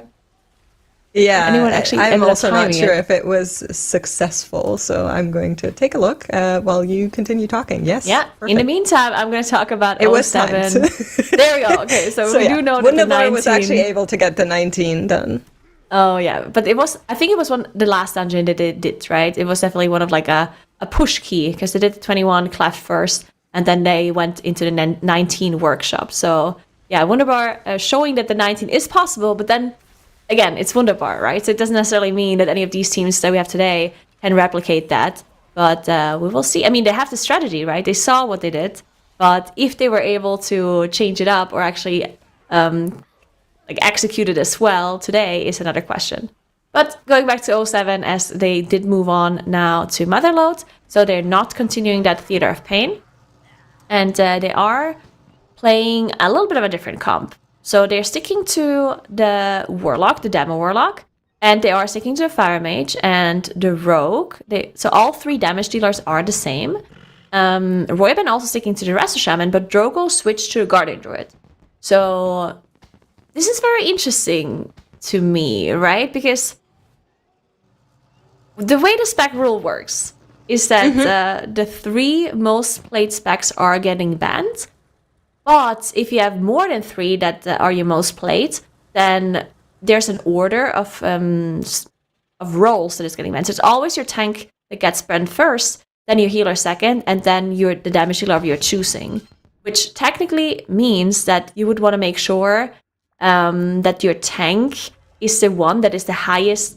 Like if you're gonna play an off-spec tank, then it should be your highest played spec, right? Because otherwise your tank just gets banned no matter what. So the fact that Drogo is switching from Prot to Guardian, so not even playing Vengeance Demon Hunter at all here, is very interesting to me. I have a I wonder theory. what their approach is. Yeah, okay. So, if you tie on tanks, so let's say they play the Druid and they play the Paladin tank an equal amount of times, and that is the highest amount of specs played, then both of these tanks are getting taken out, and then only one healer will be taken out. But that would kind of allude to them wanting to play a Rogue on Sunday. And the Warlock, of course. So that is very interesting if that is the theory that they're going for here. I mean, I guess that would be possible, but that would require them to switch specs quite a lot on their other classes, right? Because if you have Yes. 50-50, that would mean that all the other specs, so basically their healer and all of their damage dealers, would have to switch so often that none of them would reach more than 50% of all score gaining dungeons done, which I think is a bit difficult, but I mean, it is possible. Well, you could just play the same on the healer, right? So that healer would get banned first, and then the tiebreaker would be between the tanks and the DPS players. So if Raven just stays on the Resto Shaman will be gone. Oh, I see And what she you will mean, have yeah. 0 played on a disc crease, so that won't be considered. And then it will be both tanks out, and But then the healer would be none of banned. the Okay, DPS. but that's true. That doesn't matter. If It's a that's shaman, what they, yeah. I think Shaman is good enough to maybe play it all day today. If that is maybe their route, but maybe they also have an entirely different cook, and we are just not in the know. I'm really excited, generally, to see how teams are approaching the spec ban rule, because we've seen so many different approaches to it already in day 2. So I'm kind of giddy to see, like, oh, did they like cook or is it burned? Yeah, it's actually so funny that you mention that, because there's one thing that we saw a team do yesterday. I forgot which team it was. I think it was Keyline Pie, actually, yeah. So they had a really cool approach, in my opinion. So they wanted to play the meta comp mainly, because obviously they come in as a 24th seed. The chance of them making it to top 2 somewhat low already to begin with. So they're like, you know what, we stick to the meta comp. But in one of the dungeons, they played Prod Warrior instead of the Vengeance, and in all the other dungeons, they played the meta comp, meaning that they had a tie, but not with their tank, right? Because the tank is the only spec that they didn't play in every single dungeon, and therefore they were kind of preserving the Vengeance Demon Hunter for the Sunday in case they would have made it. And that's a kind of cool way, in my opinion, to still go with the meta comp, but kind of preserving a spec that you don't want to be banned. So obviously that still means your disc priest and two of your damage dealers you need to replace. But yeah, I really love seeing these different approaches for the new spec rule. It's very, very cool to see their thought process, and I would love to like talk to some of the players afterwards to see what they were thinking about it and how they approached it all. Yeah, I also wrote that down as already one of the questions I want to ask in the post-day interviews on Sunday, of course. But let's take a little look on how we're doing here with our teams, because Come to Vœux is on Cole, and I want to see if there's any souls that we will be pulling into this boss, but I don't... Oh, yeah. No, that's our ads. That's our normal boss ads. I'm like squinting a little bit, but yeah, this is just a regular boss ads, and I don't think there were souls in the background, but maybe we'll need to take a better look at a higher elevated angle. I don't have them just yet. It's possible to still pull them a little bit later, I think. I'm not sure. Like, I don't remember how you pulled the souls up. I think you can literally just attack them from the platform if you go, like if you have an ability that is far enough away. I think in the past it was the Moonkins, because Moonkins had 45 yards range that would just pull the mobs up by just moonfiring them. But it can be a bit risky because the way the mobs come to the boss is they are snapping up to the platform, and then, you know, they have this thing where they evade for a second and you can't really aggro them immediately. And then once they are attacking, they might immediately attack some other person, right? So it can be a little bit dangerous to do that kind of shackled soul pull, but doesn't look like Come to Vœux is doing that, as thankfully at least their priest is back and they're now up to that 18. They are in Kul Tirak, so I've done all of the other wings already, and the only trash left for them to do is the one at Mordretha, so they can actually immediately move to the last boss, and they're also saving their bloodlust for it. Their time are looking really fine. We haven't seen any other team to chest the 18 just yet. So Come to Vœux is also not going to be one team that does that, but overall the timer is looking good for them. Well, we have one of our players on Firmawant being taken down by a melee from the Disturbed Kelp, so getting some aggro there early by accident, it looked like, as they were rounding out this pull. And even though this is quote-unquote just a 16, this pack always gets me. It is so hard. You need to be so careful with your CC. You cannot CC too quickly after another, because then the mobs are going to be DR'd. You cannot CC them anymore. So what we're seeing is a lot of like very spaced out CC to try to make sure that we can continue to stop these Jettison Kelbs. They're just so lethal. They do so much damage, and they really need to avoid these. Yeah, definitely. I think production is saying that it's possible that we had the death here because a player tried to stealth past the mobs to activate the boss RP. So you have to click on these bombs, and that explosion is coming through, and then Swamp Face is spawning. And you cannot actually click them if you're in combat. So if you have a player just stealth through, like probably the druid, and just go through faster than the rest of their team before they engage the mobs, click on the bombs, spawn the boss, and then come back to the group to be able to help them. That's usually the strategy you want to go for, and it's possible that we maybe see a death because of that. Because we also saw that the priest eventually had to shadow melt to drop combat and then click the bombs, so they were not actually activated earlier. But there we go, Swamp Face now activated on top of some of these divers, which can be pretty dangerous because they are leaving behind these bombs underneath them. And the bombs actually, they're not that hard to dodge, you just don't stand on them, right? It's that technically that easy, but the divers have an ability where they will grip a player in, and if that is not interrupted, that harpoon cast, then you get gripped on top of them and potentially also on top of the bomb. And you still have to watch out for the bombs whenever you're dodging these waves coming through from the boss and the frontal as well. That's right. There's a lot to pay attention to, and maybe some of our dear viewers have missed it, because for Velocity, another catastrophe ensued. We have Zyro in our production chat saying, I need to be on broadcast, guys. He can't perform without me. Ever since he left the desk, it's just been tragedy for Velocity in this 18 TOP. They already have one redo on Kul Tirak, losing so much time. And then here, once again, it all goes wrong, as Sky does go down. They try to get the battle res out, but Telegon follows. Then Sky going down once again, as everything just kind of goes awry, and they had to restart this 18 once more. As you can see, Ari is also quite disturbed by this.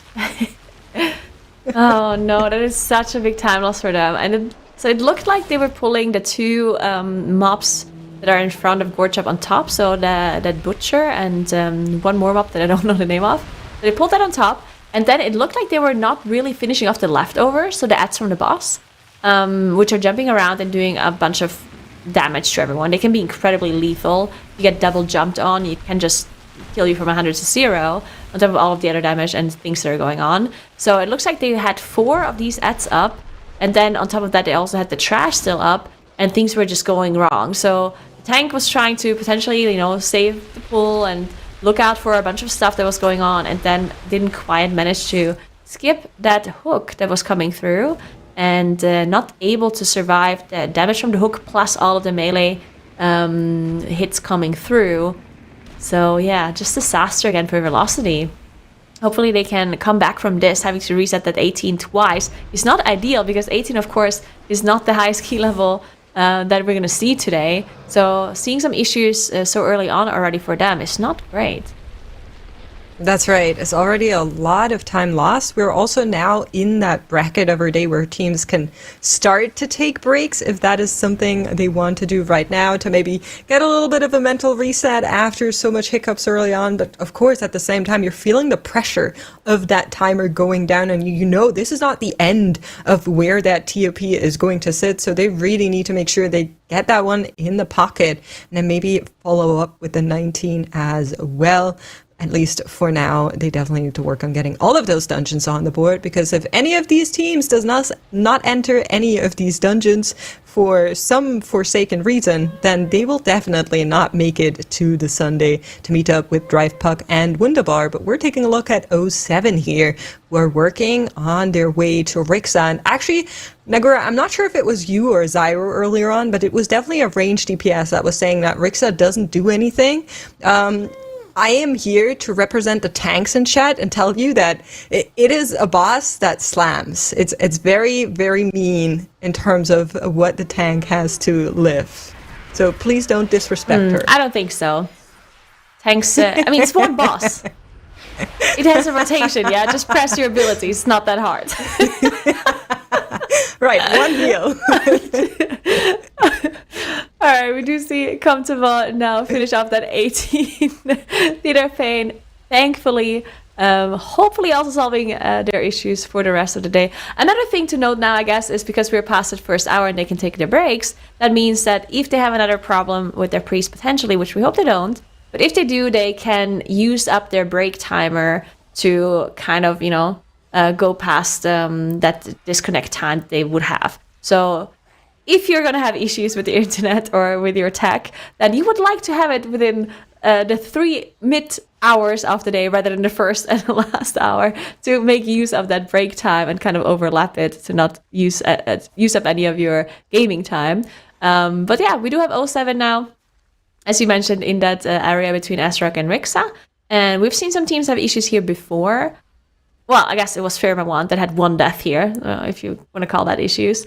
But we did also see Firma 1 skip this pack that 07 did just now pull. And it looks like 07 is doing the same thing. I think Drogo is going to be shadow melting in just a moment. And the rest of the team was gatewaying past, hopefully not being in combat with any of these mobs here.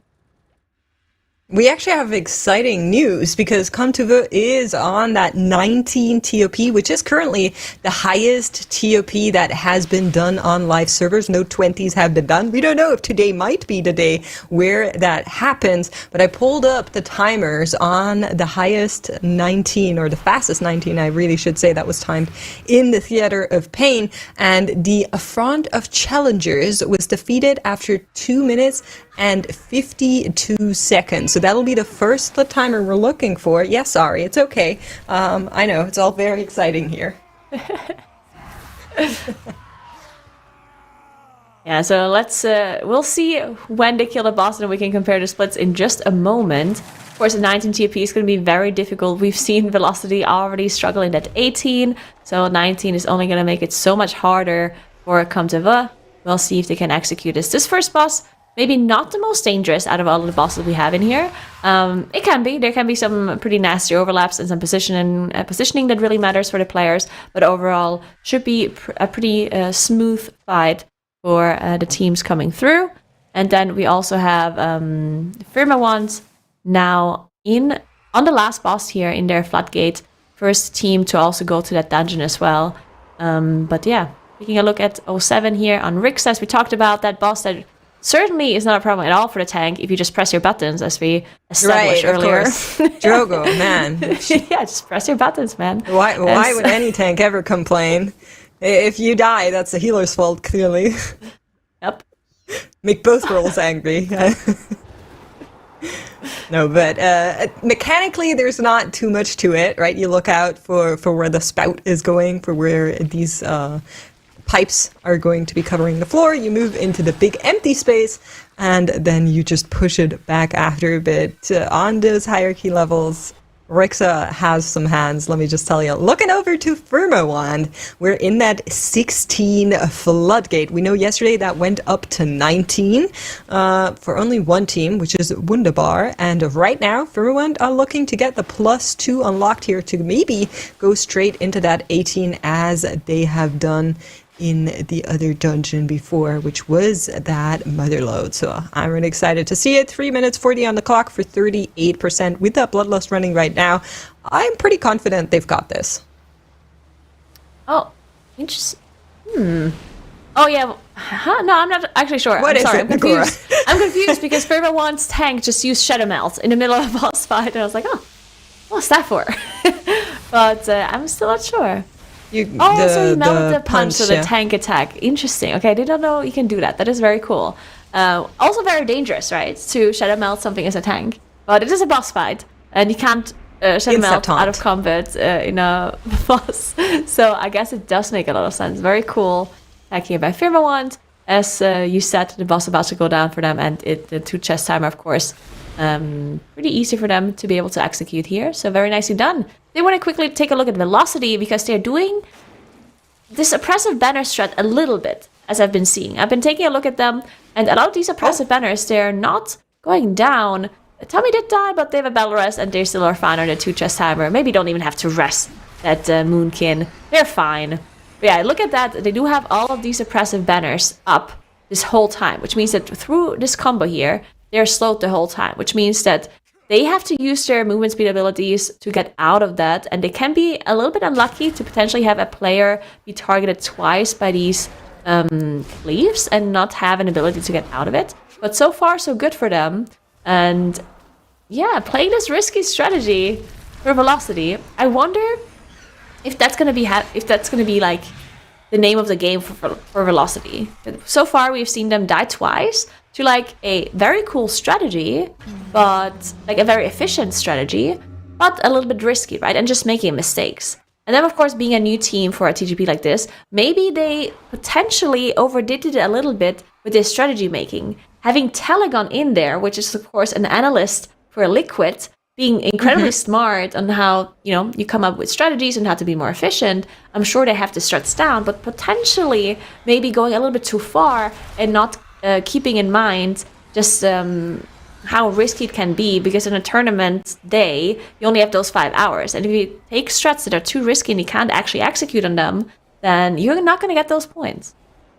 Yeah, you only have those 5 hours minus the 20 minutes of break timer, and then anything it takes you to change characters and so on. So that is also why we're seeing on some of the teams an approach to running these keys in an order where they have to relog the least amount of times, because that saves them time on the overall. Definitely something to keep in mind here.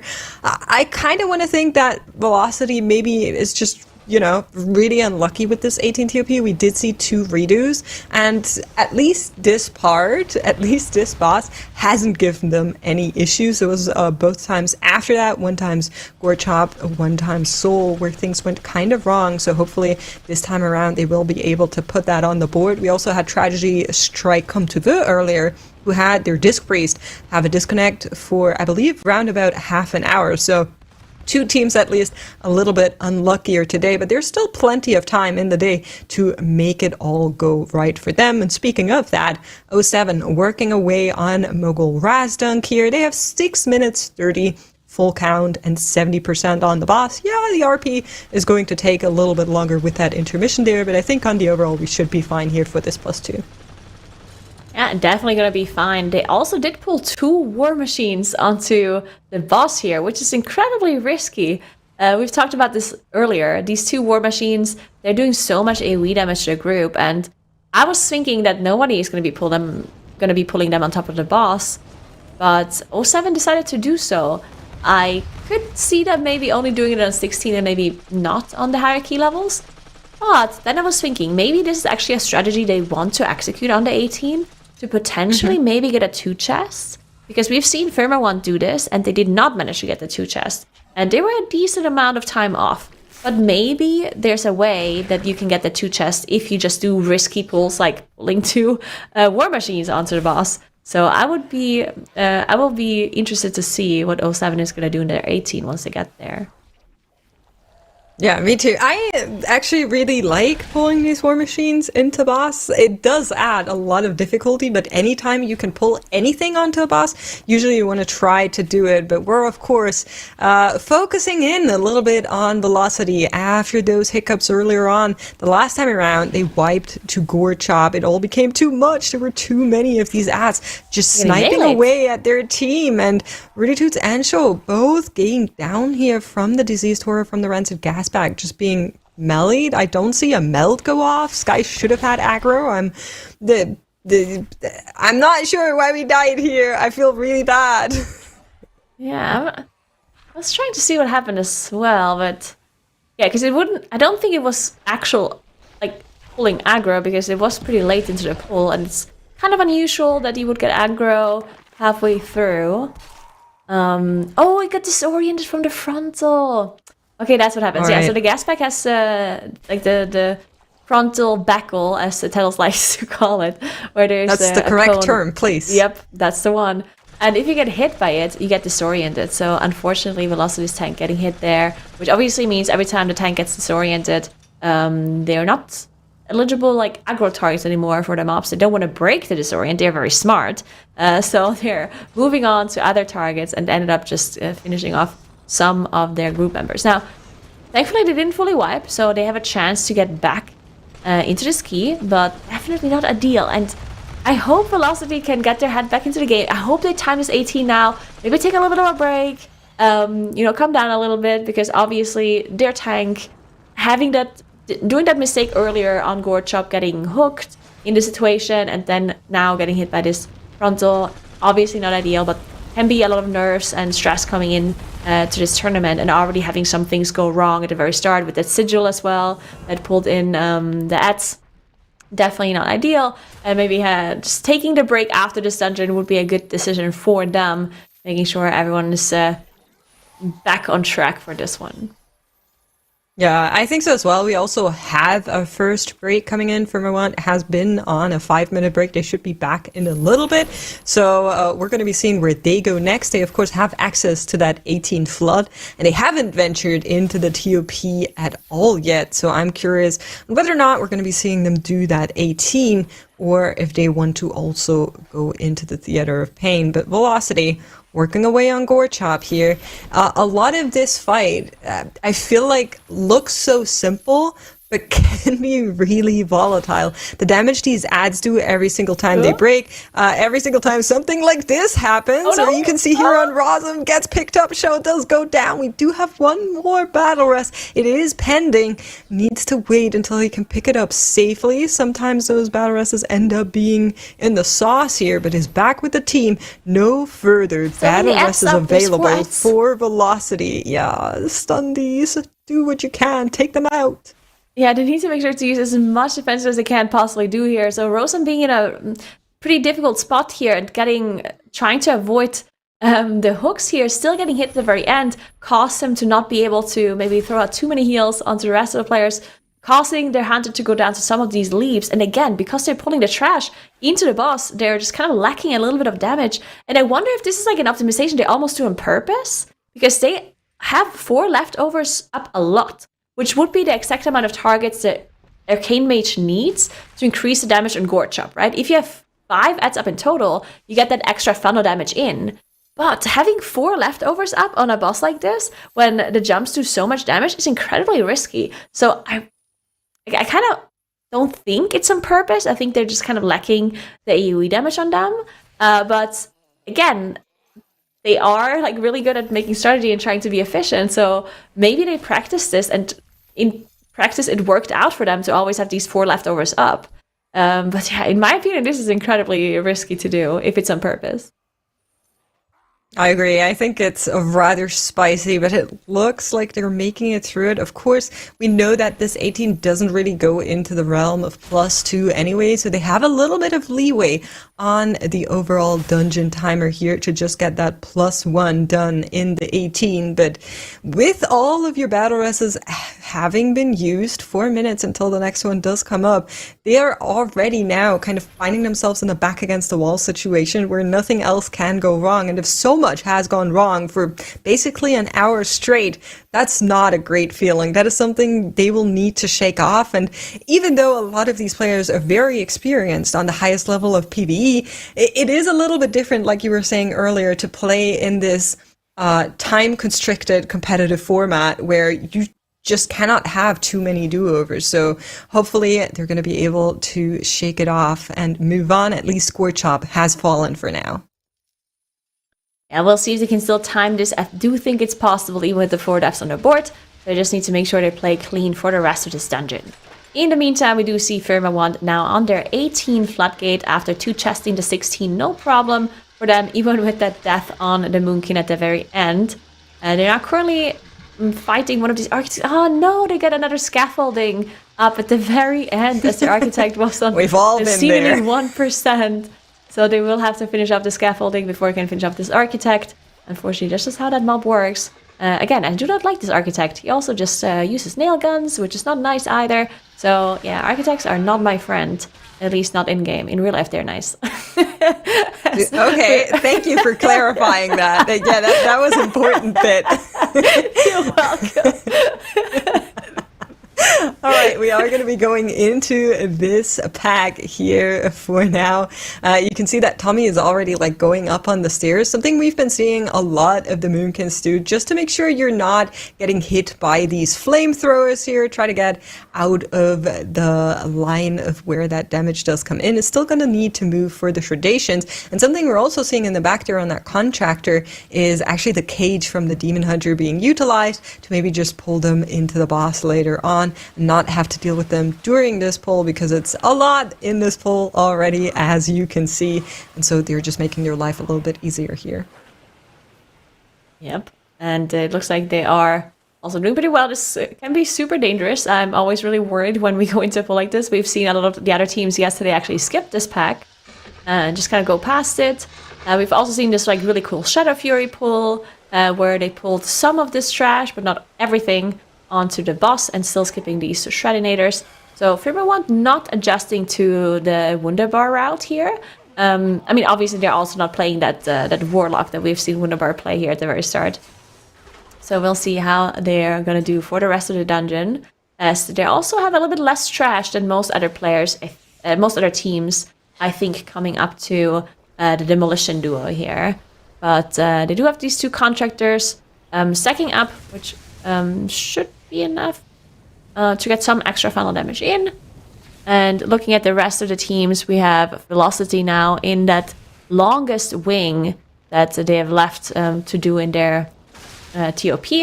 And then we have Comteva now also on Gortop on their 19. 19 is actually, or Comteva is their first team to attempt the 19, while all of the other teams moved on to a different dungeon. So let's take a look at how they're dealing with Gorchop. As we saw, Velocity having some issues here and there, but Comteva looking really strong. They already finished off Xev. They only have that 1 death on the board and about to finish off, or about to hopefully finish off Gorchop as well. So yeah, looking pretty strong after having some initial unfortunate problems with their priest. Yeah, so just a quick update on their split timers, because of course, like I mentioned earlier, I have opened the fastest 19 that was timed on live servers by what it seems like is a CN team. And comparing it with that, even with that 1 death that Comteva have here, they are about 30 seconds slower than the fastest run, which of course, that is still plenty of leeway that they have here. Would be maybe even to the fastest run. We don't know how much that one death really cost them in the end. We know it's at least 15 seconds. And so I think they're on a really good pace here from everything that we can see. They're looking to get around 17:15 or a 17:30 split push on Gorchop ideally, but we have some trouble unfolding here for 07 as Royben unfortunately did get taken down here. Ooh, Robin going down here is not ideal, but the Blood Mage is dead. So what happened there is that it's just a bunch of damage coming through, right? That Mage is not great, casting that AoE damage on everybody while also putting an Absorb Shield. And just generally just a lot of damage incoming. Maybe there were some casts that weren't interrupted, single target casts, trick shots coming through, which potentially did finish up Royben there. So they did have a little bit of a risky moment there, having to survive without their healer present on a crazy incoming damage pool like this. So thankfully he did survive it. It's only the 16 here, the lowest key. So probably would not have been able to rescue this on a higher key level, but thankfully did manage to do on their 16 run here. There was a lot of damage coming in there, but we also have Dratnos coming in here. And he's actually going to be hopping in to replace you, Nagura, so thank you so much for sharing your insights with us this morning, giving us the lowdown and the breakdowns on so many moments that we got to see and so many of the mobs even in the dungeons. But we're going to get Dratnos in now, so thanks, Nagura. See you later. Bye. Hello, Dratnos. Hello, Dratnos. Hello. So we've been looking at a lot of the teams. Obviously, we saw a death there. But the little question I'll toss to you before you two pick up is just, what are your thoughts on the team so far, right? We've seen 07 Firmawand come to have the 18s on the board, and Velocity has been struggling, but what have been sort of your insights into their plays or their specs even today? Yeah, I mean, it's been a tough start to the day for Velocity for sure. The other thing you can kind of tell right from the start of the day is which teams are really trying to make it out of this group tomorrow, right? Which teams are planning to try and be one of the top two teams on Sunday, even if it reduces their chances of making it to Sunday. And that is 07 and Velocity in particular, right? You can see they are really paying the upfront price of the spec variety rule, playing a bunch of these off-meta specs so that they can then have access to the full meta spec if they can make it to Sunday. Now for Velocity, of course, you might look back on this and say, okay, well, they did all this, and then maybe they don't even qualify to Sunday because these theaters of pain have went wrong. And would they have went wrong if everybody was on, the meta comp that they're more practiced on, that's maybe more powerful as well? That will be a question that might haunt them if they fail to make it through to Sunday. On the other hand, Firmawand and Comtuva making a lot less concessions in that way, right? They're saying, okay, if we make it to Sunday, we might have to do some improvising with our comps, right? We might have to do that then. It might be harder to make it out of the group, but at least we're making it easier to make it to Sunday. Well, we did see a little bit of variety earlier on from all of the teams, and for what it's worth, I think at least the death that Velocity had earlier with the grip into Cole was not something that was due to not being too used to the class. It was rather just a very unfortunate timing overlap. There could be something to be said about the Gorchop leftovers, where they're sometimes having 4 of these, which is very scary. That maybe that is more of a damage question, but I hope that is not the takeaway that they're going to be taking here. You can see that once again we have these ad copies in here, and I'm trying to see to the right hand side if there's any souls that we left, but it looks like that's not something they want to deal with right now, at least, as nothing is being pulled into the boss, and Cole is down to sub 50% now on the overall timer to get the +1 done, which of course we've seen from other teams as well, Dratty. We're still fine, right? Like the NA dream is still alive for Velocity. Yeah, I mean, they're still in good shape to make it to 18 points here. The problem is that, that was something they needed to be doing 30 minutes ago, right? Now the other teams are decently far ahead. But the good news for Velocity is that by the end of the day, a lot of teams are going to have to be working on some really hard keys. And so Velocity might have a chance to catch up and then clutch it out at the end of the day to make it into top 2. But they have lost a lot of time at the start of the day. It's definitely a very tough opener. And with only 5 hours in the day, even 45 minutes is... in some cases, it can feel almost insurmountable if you lose it this early in the day.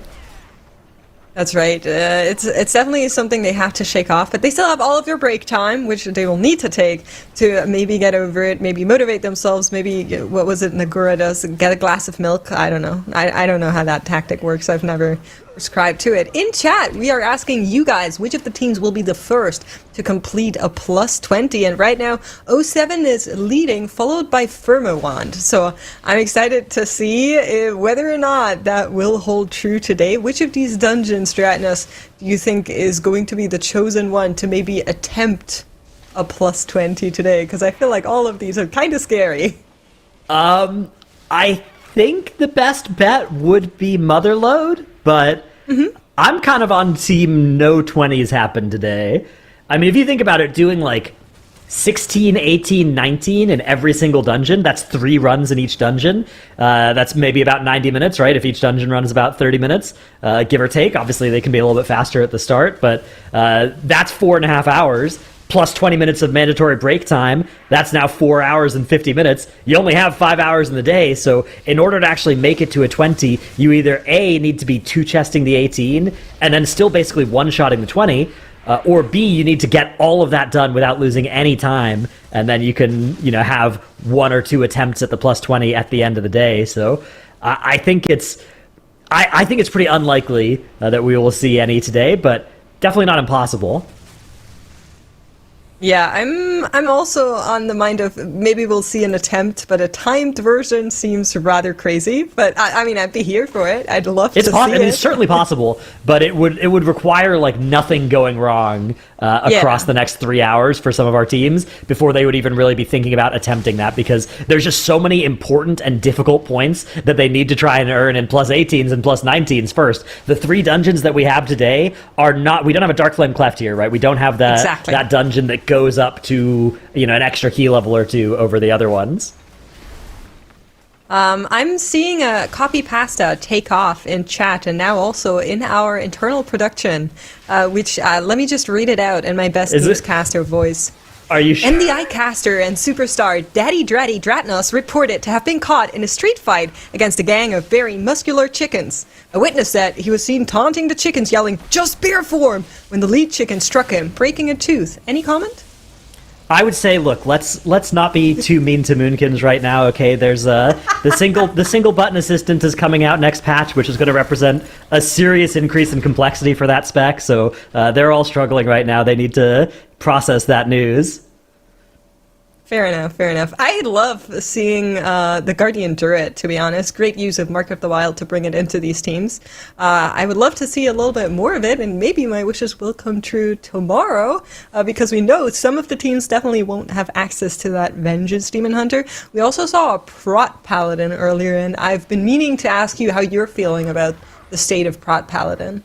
Yeah, I mean, Prot Paladin does a lot of really good stuff on paper. My problem whenever I've played Prot Paladin in Keys is that I feel like if I get auto-attacked by 2 enemies at the same time, I'm just going to die if I don't, block both of the attacks, or at least one of the attacks, which is something where I'm kind of always really terrified of just dying to damage on that class, especially as the key level goes up. I was really impressed to see it even in the 16. I think playing it in the 18s, the 19s would require a degree of excellence on that class that I definitely don't possess. I think it was Drogo that was playing it, right?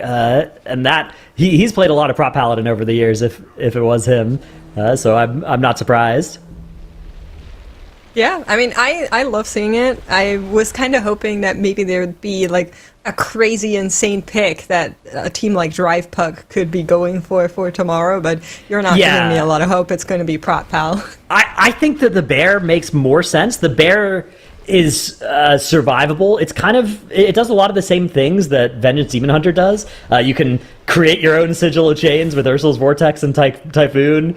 You've got a couple of stops. You've got Incapacitating Roar and Typhoon, which can sort of fill in for the Sigil of Misery, Sigil of Chains, Sigil of Silence stop rotation that the Vengeance Demon Hunter provides. And it just scales in defense nicely with big pulls. Bears can generate a lot of extra defensive resources as the pull gets really large, whereas specs like Prot Paladin don't get as much of a benefit in that way. The other option for a replacement tank tomorrow, if you've banned out your Vengeance Demon Hunter, is going to be, I think, a Prot Warrior. We've seen that already in some dungeons. Yesterday, we saw some of it in Workshop. But Prot Warrior also can do a lot of the same work that Vengeance Demon Hunter does. You've got AoE Taunt, which is really nice for gathering these packs. It comes with a silence as well, so you can use it to fill in the Sigil of Silence spot. It's actually a longer silence now than Sigil of Silence after the most recent nerf to Sigil of Silence, so I'm pretty excited for all the different options for tanks.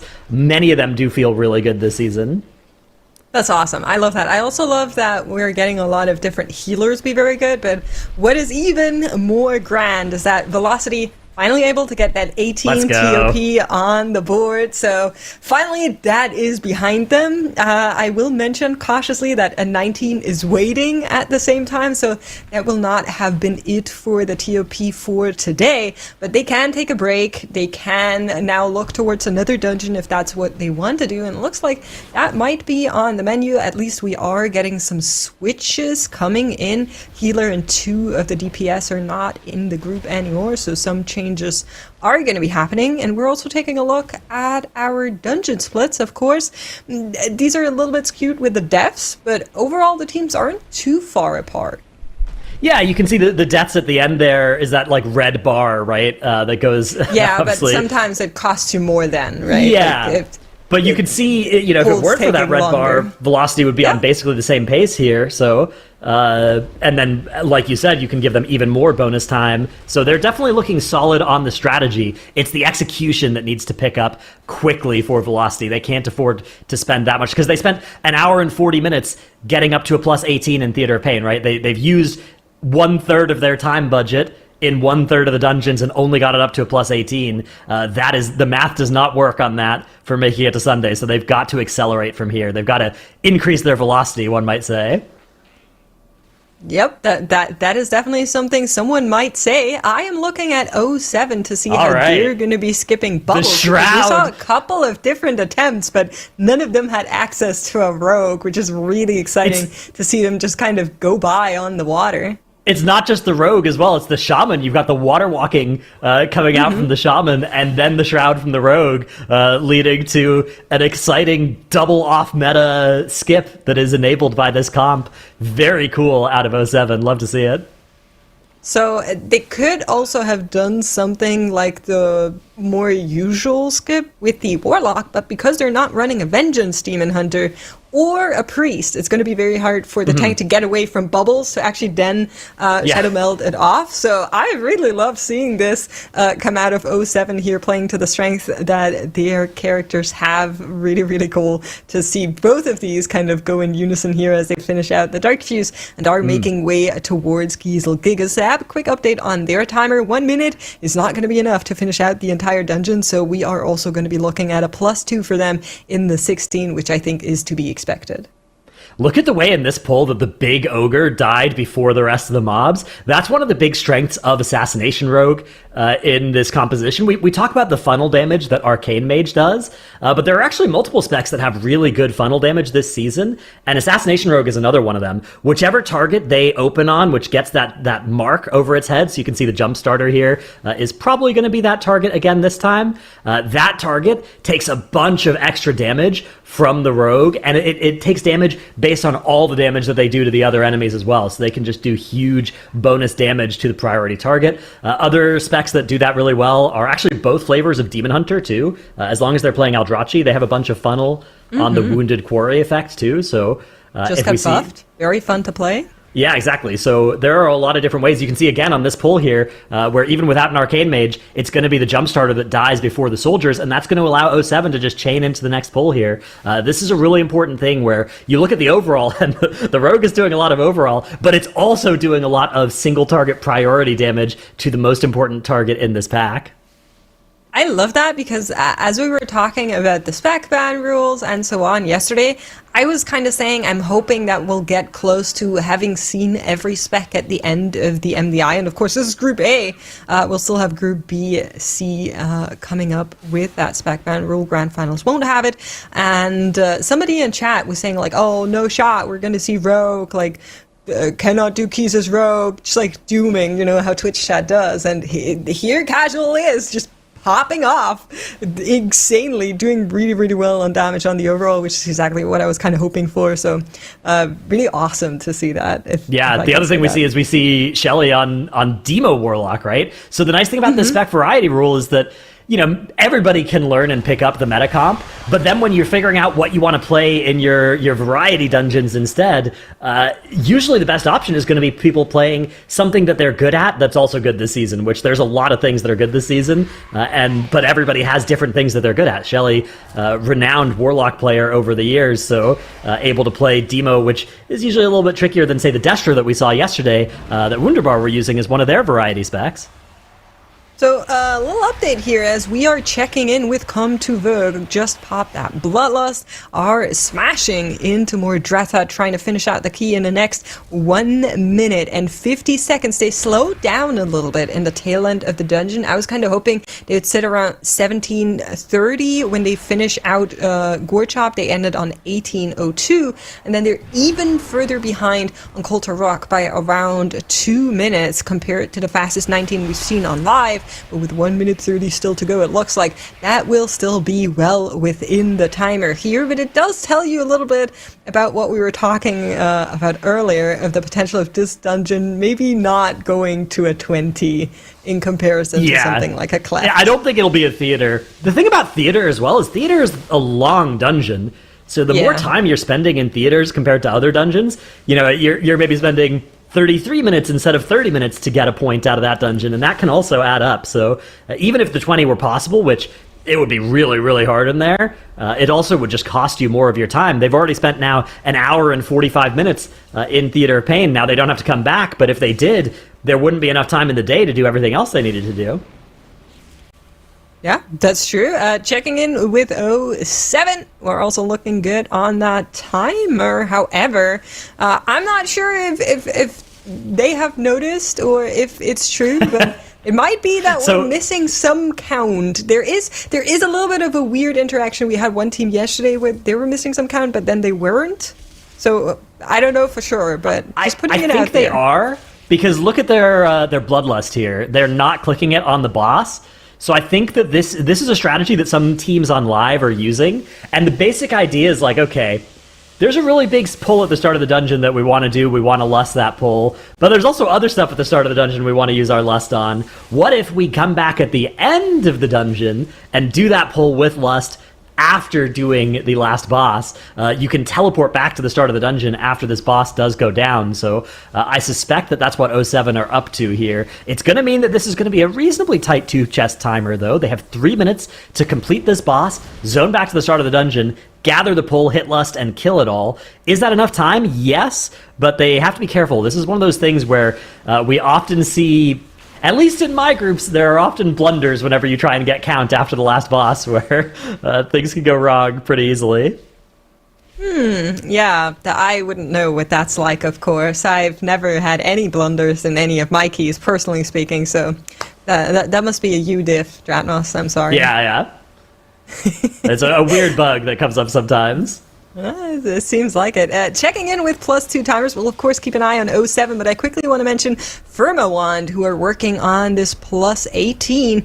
Of course, same dungeon as we were just watching, and they have count, but what they don't have is time. 1 minute for 60% of the boss without Bloodlust is not going to be happening, so it will be a +1 for them, but then they have access to that 19 floodgate, which we only saw by Team Wunderbar yesterday. Of course, I think before we attempt any of that, we go into the TOP and get that on the board for Team Firmawand, but good to see that on the overall dungeon progress, they're looking fine here. 2 battle rests available as well. Now, let's look at 07. You can see they're porting out. Bloodlust still available. We're waiting 1:30 to get the +2. Yeah, so here is the run over to the side. We've got some hyenas grabbed over there, a polymorph coming out, more hyenas, just infinite hyenas being added to this pull, the gateway, letting the rest of the group kind of keep up. as there's the Lust being hit. One Blood Warper is coming in on this pull as well. That gives them a nice priority target to dump damage into. You can see that immediately. Gets ambushed, gets that Deathstalker's mark applied to it, and they are just going to be doing as much damage as they can here while staying away from dying to the Blood Warper. That's the hard part here. Sphereling Totem is going to go a long way towards dealing with that first big Warp Blood channel, and it looks like they're maybe on pace to even kill this before the second one, which is a huge amount of extra safety. A lot of damage just from the entire group here. Shelly topping the meters on that demo lock. 14 million DPS briefly peaking at, as damage will now start to go down, but the clock is going to stop. Nice work by 07.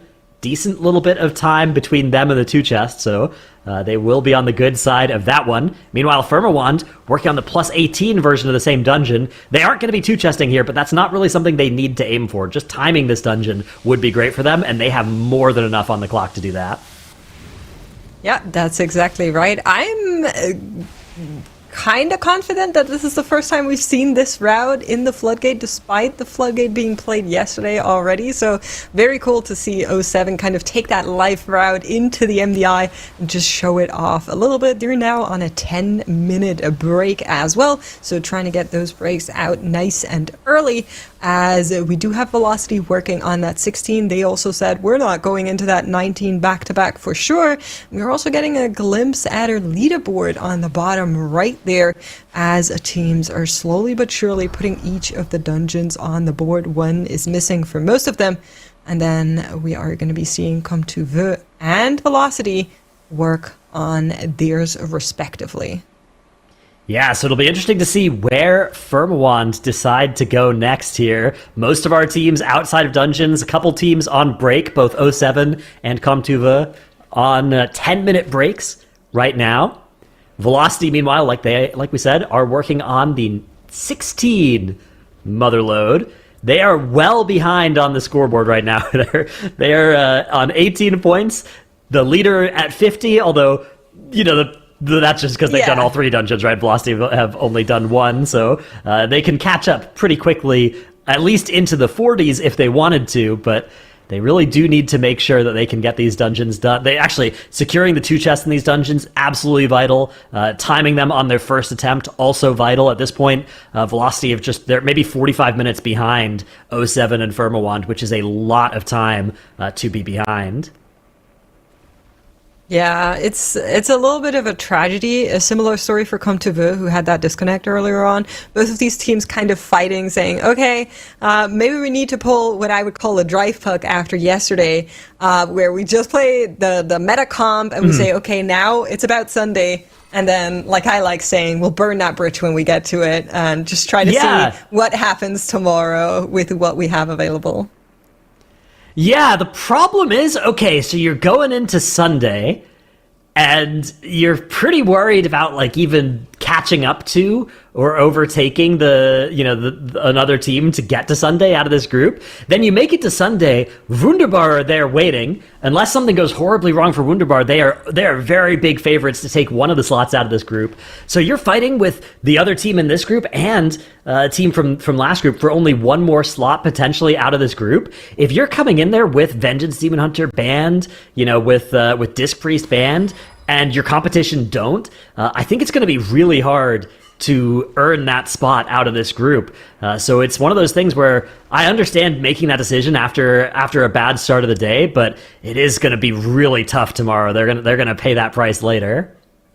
So I think the healer isn't actually what gives me as much pain. I think the Resto Shaman is actually nearly equally good to the Disc Priest, personally speaking. And I think that 1 DPS, that's also something you could kind of offset. Of course, you would like to have access to all of the 5 great specs, but the thing that really grinds my gears a little bit with that is the tank, right? Because if you're missing out on that Vengeance Demon Hunter, then you are going to be forced to probably play that Guardian Druid, and yeah, it's good, but it doesn't bring as much utility as we are seeing on the Vengeance Demon Hunters. So that is the thing that worries me the most. And then, of course, if you are playing that Guardian Druid, do you really also want to play that Boomkin, or do you maybe want to get a different DPS in, as you have that Mark of the Wild, of course, covered?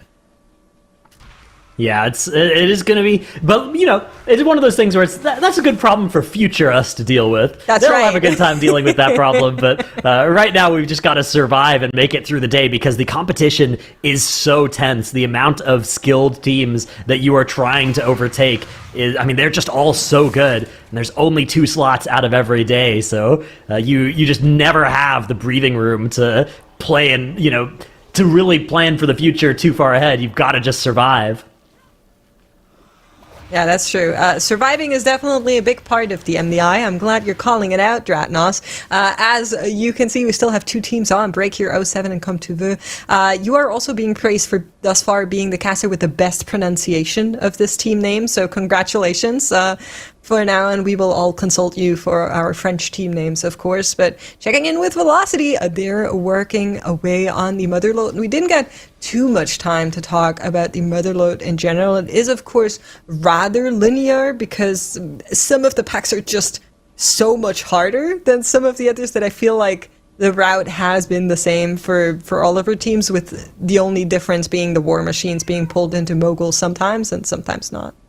Yeah, sometimes there are dungeons where we have different strategies, right? Like there are dungeons like Floodgate where there are just some huge differences in how you can attack that dungeon. And I feel like Motherload is instead, you've got the same strategy and it's just a question of how aggressive you're going with it, right? Whether you're doing the 2 pulls or just pulling it onto boss and doing it as 1 pull, right? That is instead the main decision point in here, is whether you're playing the hard mode or the super hard mode version of the dungeon. Yeah, exactly. I like it, to be honest. I like having the war machines into the end boss, but it is, of course, it's a lot of difficulty that gets layered on there. So I understand that some teams are not opting to do that. However, I do want to ask you something, because what we saw from Velocity in that TOP, which Firma1 is working on right now, is that they often didn't actually go for killing the banners. So how do you feel about that? Because then that requires you to put all of your movement into dodging the triple combination that the boss does, rather than just taking out the banner and having access to your normal movement speed. I like it. If you think about that boss mechanic where it does that combo, there's a lot of dodging to do, but if you know that you're going to have to dodge that, there's nothing else that you need to use movement abilities on during that boss fight, right? There's no other mechanics that do, ground denial or area of effect. So if you have a plan that will work against that, which your mage has blink, so that's going to work, right? You can blink and alter around, and you only usually need to do 1 or 2 of those against that mechanic to dodge. You dodge the frontal, get out of the way of the other one if it's aimed at you, make sure you're far enough away from the slam, right? But you can accomplish multiple of those objectives with 1 or 2 blinks.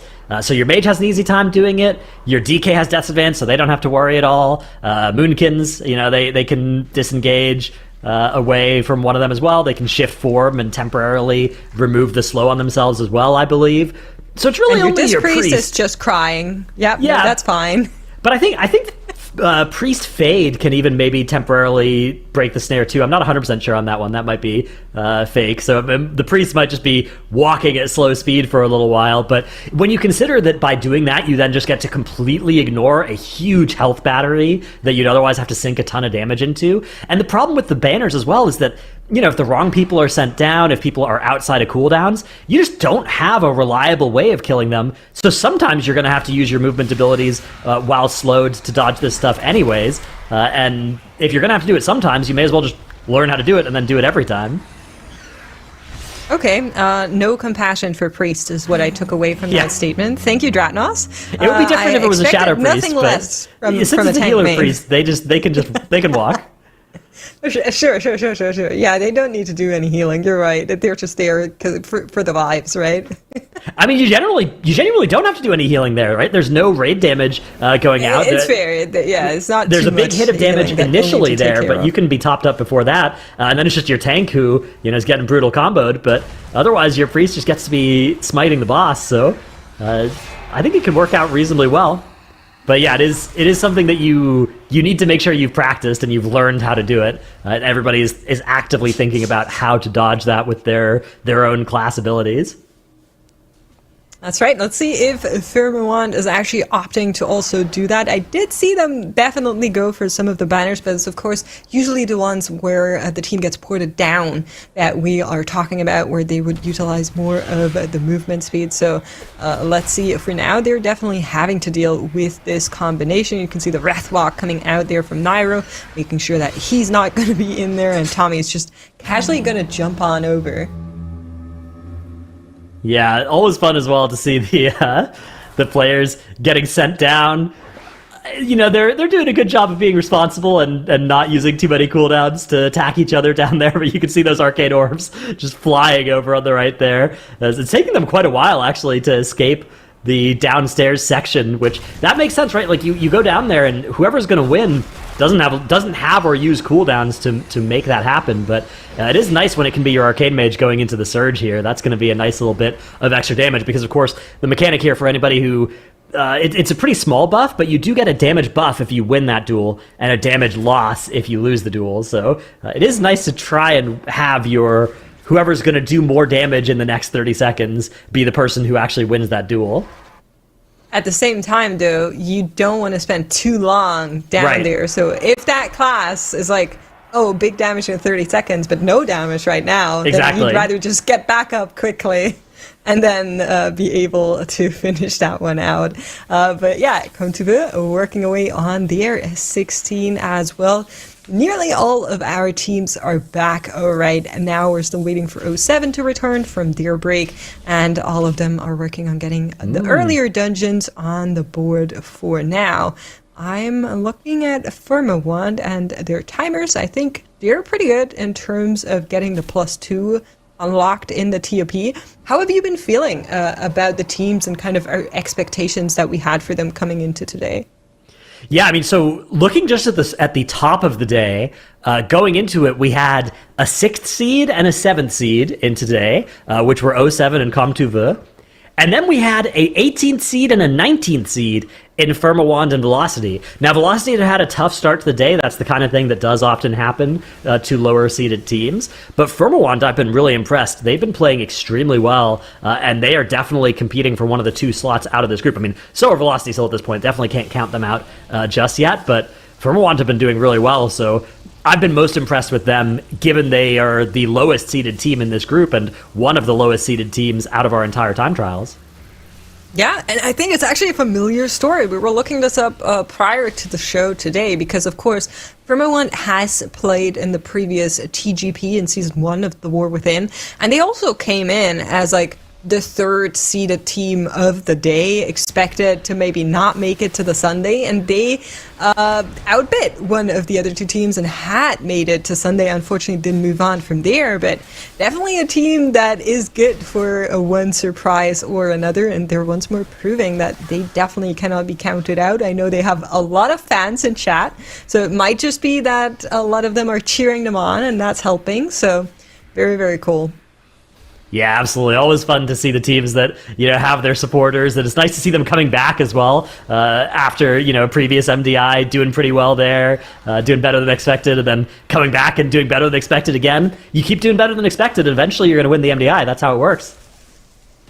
That's right. That is exactly how that works. You just gotta keep on doing better. Great analysis. That's why we pay you the big bucks. In danger. Drogo dropping really low here. The scariest part is right now the boss is taking damage from that kilo block barrier, and Drogo also had the tank debuff on him, and luckily they're going to be able to push into this jumpstart before the next one of those comes out, but a very scary spot for the entire group, and it's one of the spots where the tank damage isn't actually that scary, but your healer can never afford to put a heal into you during that spot because the whole group is taking so much damage, so the tank just needs to be able to live a moderate amount of damage by themselves, which sometimes if you're not ready for it, can take you down. But 07 have made it through at least that part. They're going to be able to do one more burn window. The boss is quite low here, so they should be in good shape once they push these last few mecha drones down.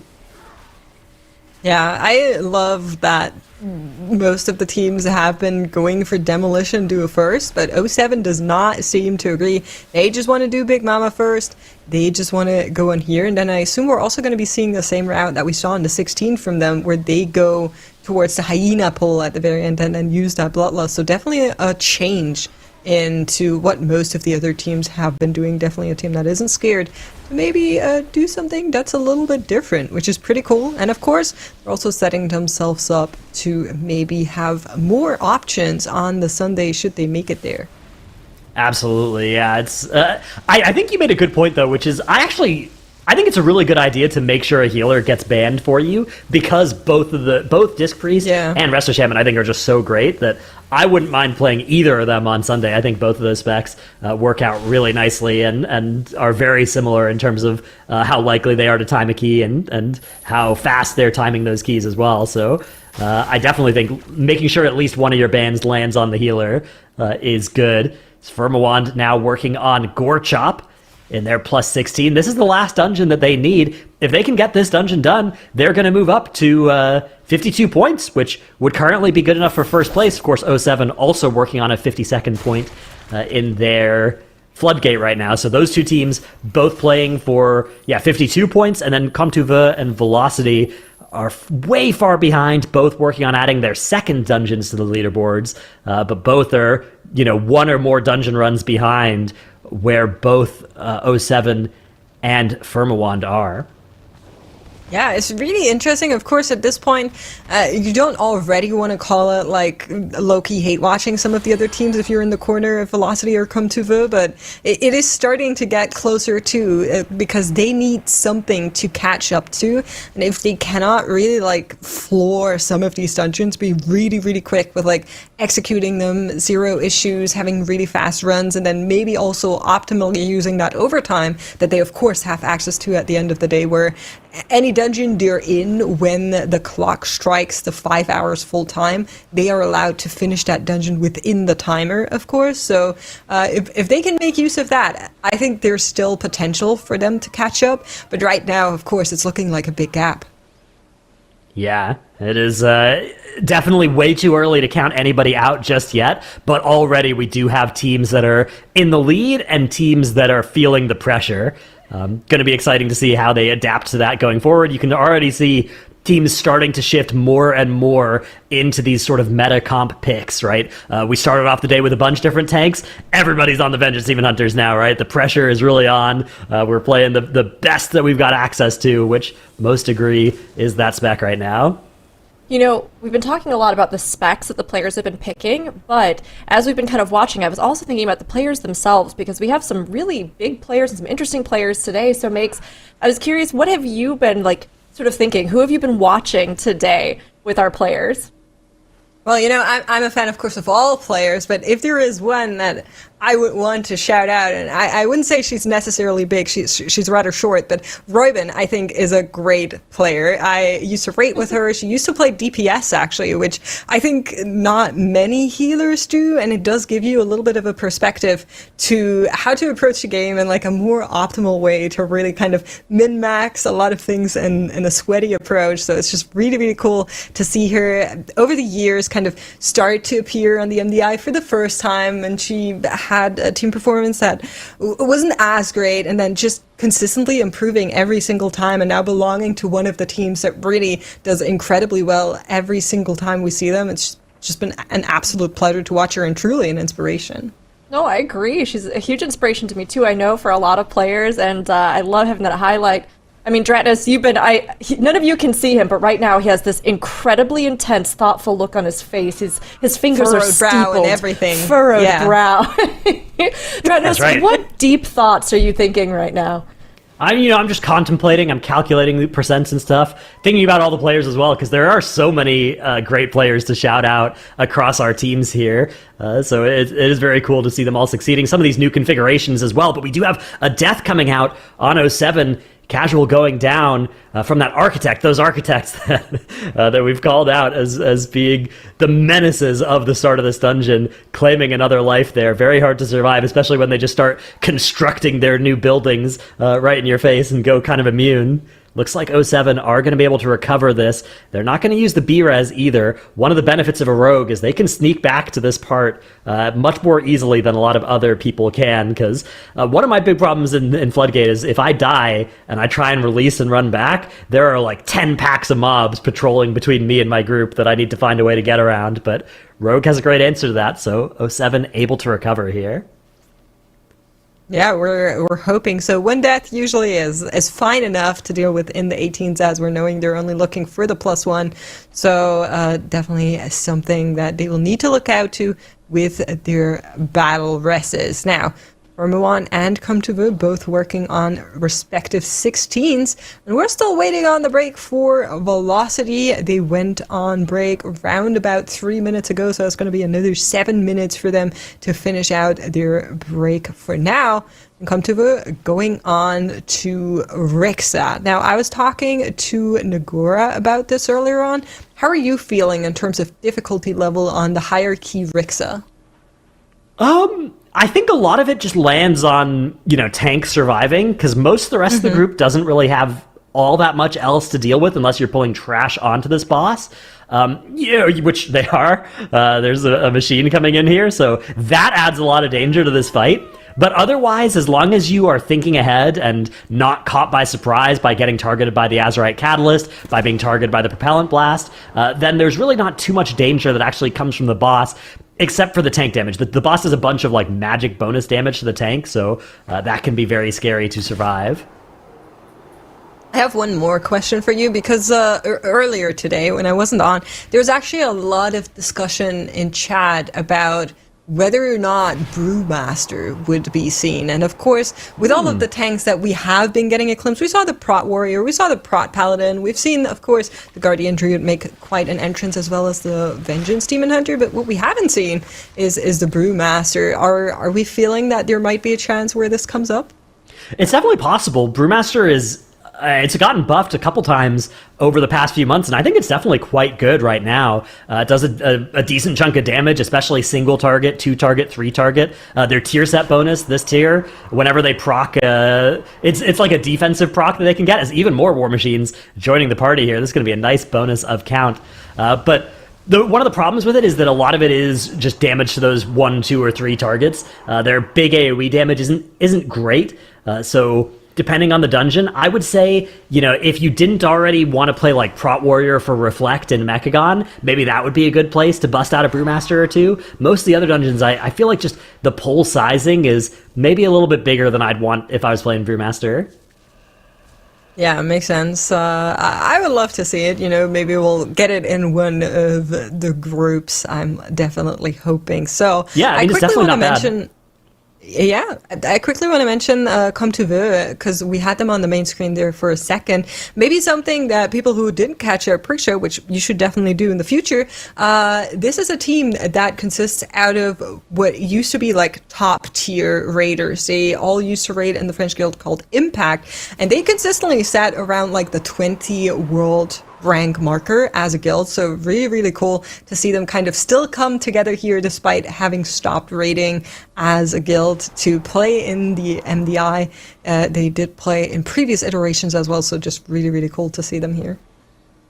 Yeah, absolutely. A lot of our teams have some great stories to tell, and a lot of history in the game, even if you haven't necessarily seen them in a lot of MDIs before. A lot of people might be familiar with them from those other places, from the rating, from other teams that the players have been on in the past. 07, a good example of that, right, where you've got Shelly and Roybin, who played on a bunch of teams, Dr. J, who's played on a bunch of teams, and then recently started playing with Shelly and Roybin, Drogo, who's played on a bunch of different teams as well. So exciting kind of amalgamation of players from all sorts of different previous teams. And it was Dr. J was always kind of famous for this, right, where every season he would be playing with a new team, but it seems like he's maybe found a kind of a permanent home here this time. True. At least Robin, Shella, and Jay have been playing together for I want to say over a year now. Yeah, I that's think a lot. It was summer when they started. So yeah, it's just really, really cool to see them kind of make that kind of group. And that is usually where then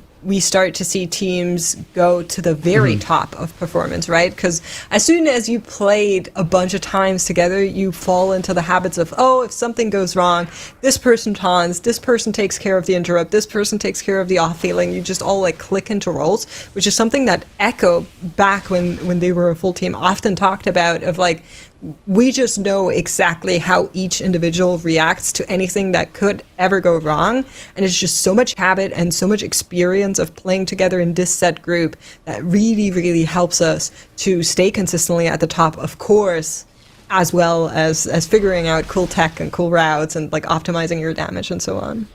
Yeah, it's very dangerous team, actually, because, just the raw skill of these players is so high that as they build up that familiarity with each other, I think this is definitely a team that has some potential to be, not just in that 6th, 7th seed, but make it all the way up to be fighting for first. So we'll definitely have to keep our eyes on them over this weekend and in future MDIs as well. But Firmawand, the team that we are currently keeping our eyes on, as they are working on the end of this plus 16. This is going to be their 5th timed dungeon of the day. Basically right now, if you look at that scoreboard in the bottom right, we have 07 and Firmawand that have each timed 4 dungeons so far today. And then Velocity and Comtuve, who have only timed 3 each. Although Comtuve get a slight benefit in my eyes of one of those being a 19, which is harder and takes more time. So that's maybe a slight edge that they have there. The scores, of course, are way different than that, but that's because not all the dungeons have been done yet. That you're going to see start to reflect the situation more accurately once all the teams actually do finish all the dungeons. But yeah, right now, 07 and Firmawand are the teams that are in the lead by a little bit, and Firmawand actually, they've been really efficient with their time so far. I haven't noticed any serious time losses from them at all today. Yeah, I also think it's really interesting that Comtuve really decided to just go one dungeon back to back until where they think it's probably going to cap out, and now working on the next one. And I'm curious where they're going to be stopping for that Motherload, because we were talking about like, oh, this might be the key that goes the highest, if any, but I would also expect them to maybe stop at a 19 and go into the floodgate first, just for safety reasons before we attempt anything crazy. Yeah, it depends on if you two-chest the 18 or not, because, Firmawand two-chested the 18, which means they have a decision of whether to go 19 or 20 in Motherload, and that's the kind of decision that you sort of don't want to make until the end of the day, because if you make that decision early, you might accidentally spend some time in a 20, deplete it, and then if you make a mistake in your other dungeons in the rest of the day, that could be really rough. Whereas if you save it to the end of the day, then you can sort of know, all right, we've got an hour to do this, let's go for the 20, versus, okay, we only have one shot at this, let's just take the safe point in the 19. Yeah, it's always a trade-off, again, trying to figure out exactly what you're going to do, how you're going to play it out, and that's part of what even makes things like the Spec variety rule this time around really interesting, as the teams kind of go, hey, is this going to work? Oh gosh, do we need to adapt? Or how are we going to sort of plan this out in addition to the key levels themselves? But we are actually saying farewell, at least for the time being, to both Makes and Dradnos. We have a whole turnover of the desk. We're going to have Nagura and Tuttles coming in. Bye, Makes. Bye, Dradnos. Bye. Good riddance, someone said. Get out! Bye! Nagura, Tuttles, now that you're both here, thankfully, it's been really agony the last hour or so. No, I'm kidding. It's been great. Thank you both. Finally, the Moon Kids are here. Finally. The character's called I've been waiting for Nagany. this. It's Nagany. Nagany, you're right. It's been Nagany. But now, you know what? It's all going to change. But really, thinking about change with our teams, we were just highlighting a little bit about Firmawand. So, of course, this was a team that was a fan favorite in Season 1. They brought good vibes. One of their greatest strengths was that they really, really actually avoid tilting, and they just enjoy playing together, which I know is pretty rare and shocking to all of us. But have they, in your opinion, Tuttles, coming in this season, have they changed, do you think? Have you seen them grow? Do you feel like they're playing more competitively today than you would say even Season 1? So most teams don't stream practice just because most teams have this fear of it giving their competition a strong advantage. Firmawand is actually one of the few teams that has been streaming practice, so I took a little bit of time to kind of look at some of their practice coming into the tournament, and they were like slamming down 19 Floodgate first attempt and 20 Theater of Pain first attempt, and whenever I saw that, I was like, oh man, like they actually might make it to Sunday being able to like slam down those dungeons with good consistency. Now, of course, you doing something in practice whenever you have a bunch of time versus doing it whenever you got this time pressure of 5 hours. Those are kind of two very different skill sets. But I think that there's a chance if Firm 1 is able to get down the 19 Floodgate in the 20 Theater of Pain in pretty quick time, that they could be looking to take it and move on to Sunday. What do you think, Nagura? I definitely think so. I mean, they've been performing incredibly well today, and this is kind of what they do. It's very interesting. Firm 1 is one of those teams that, when you look at their time trial performance, you're like, they might be one of those teams that come in and kind of get outperformed pretty quickly. But they're like the opposite. They don't do exceptionally well during the time trials, but then they come into the tournament and somehow just surprise everyone and have this like really just... I think that the most, the biggest advantage that they have is that they're so consistent, right? So I guess maybe what they lack in the time trials, because the time trials is a little bit of a different format, right? As you mentioned, you have almost like, you don't have infinite time, but you have a lot more time to be able to execute those dungeons. So you can play strategies that are a lot riskier for the time trials. Yeah. But in a tournament, you can't do that. In a tournament, you have to play somewhat safe, and you need to make sure you're consistent. You need to make sure you need to execute these keys first try, going in there. And I think that's just Firma 1's strength. So maybe they cannot do super high risky strategies for the time trials, but maybe they just really have this consistency and this kind of like, oh, we're just gonna have fun. We're gonna try our best. We're not gonna tilt. We're we have this synergy working together, making sure we motivate each other, and it's just really working out for them. They're doing really great. I mean, it's one of those situations too that Velocity and Firma 1, I think both of these teams are kind of in a similar position where they're lower seeded than 07 and Contavu. Contavu and 07 are like the 6th and the 7th seed from memory, and Firma 1 and Velocity are like 15th or 16th-ish, and they're kind of just playing with house money, right? You see Velocity and Firma 1 playing what is deemed to be the more meta comp. If you take a look at the front page of Raider.io, that is what they're playing with the DK, Moonkin, and Arcane Mage throughout all of their dungeons is what is deemed to be the best composition. And that kind of puts 07 and Contavu in this weird situation where, if you make a couple of mistakes, especially if you're playing with some specs that you don't want to get banned on Sunday, like there's an opportunity for these teams that are playing what they are more comfortable on spec-wise to be able to just kind of beat you out. And even though you were trying to play a more effective strategy for the variety rule, it could come back to punish you pretty hard. Yeah, that's definitely something that we're going to see how it's playing out tomorrow once we do see those bans actually come through for the teams that qualify. That's definitely going to be something that the other teams from the other groups also have to watch out for, and maybe look at what teams are doing this week to see how their strategy is going to be approaching that. But yeah, very interesting new spec rule that we have for this MDI, previously known as TGP. And now we do see Velocity. Of course, they had some issues earlier in that Theater of Pain. Did manage to finally get that 18 on the board. And now they did move on to Motherload to just in a 16, now up to that 18 as well. So, oh no, Shelle dying on the skip here. They're doing the bubble skip. Oh my god, the bottom feeder pulled. Okay, Jay's got to get RP and be able to walk to the ledge and be able to battle res Shelle. Okay, so he's got RP. Okay, he got LOS on him. That's good. So Shelly's gonna be able to take this in a couple of seconds. Hopefully he doesn't die to the jump starter AoE. All right, immediate. Okay, perfect. That was a bit of a disaster, I'm gonna be honest. What happens if you're doing that shroud with the water walking? It's really cool, but if the water walking ever falls, or you accidentally walk over one of those bottom feeders and you get combated by them, you immediately drop into the water and the fish eat you. So it can be a little bit suspect if you don't pull it off perfectly. Yeah, so it's a cool skip. Technically they would also have the Demon Hunter, right, to do the, I want to call it like the normal bubble skip that most teams are doing now. But I guess it's a little bit faster since you don't have to wait for bubbles to spawn. You don't have to wait for a tank to pull it away. Yeah. And of course, we've also seen teams fail that skip too. So no matter which skip you choose to do, there is some difficulties there. Velocity, unfortunately, losing one of their players on coin operator. No here. no they don't BRS have that either. BRS available. Yeah. They're going to have to play this boss with only 2 damage deals alive, which I believe it's still doable on an 18, but definitely not ideal. Yeah, the key is definitely still timeable on an 18, even playing down a DPS on the coin operator crowd pummeler. But I don't think you're going to have really much more room for mistakes after this. Would you agree? What about the +2 as well? It's kind of We've seen Firma 1 +2 it. Yeah, Firma 1 did +2 that. You're right. I didn't know if +2 is going to be on the table realistically, but now that you kind of point that out, I don't think you're supposed to reset, especially like since you're 7 minutes into the dungeon. But it's not ideal. I think the +2 is probably dead. I do think you reset if you know it's going to brick your +2, personally.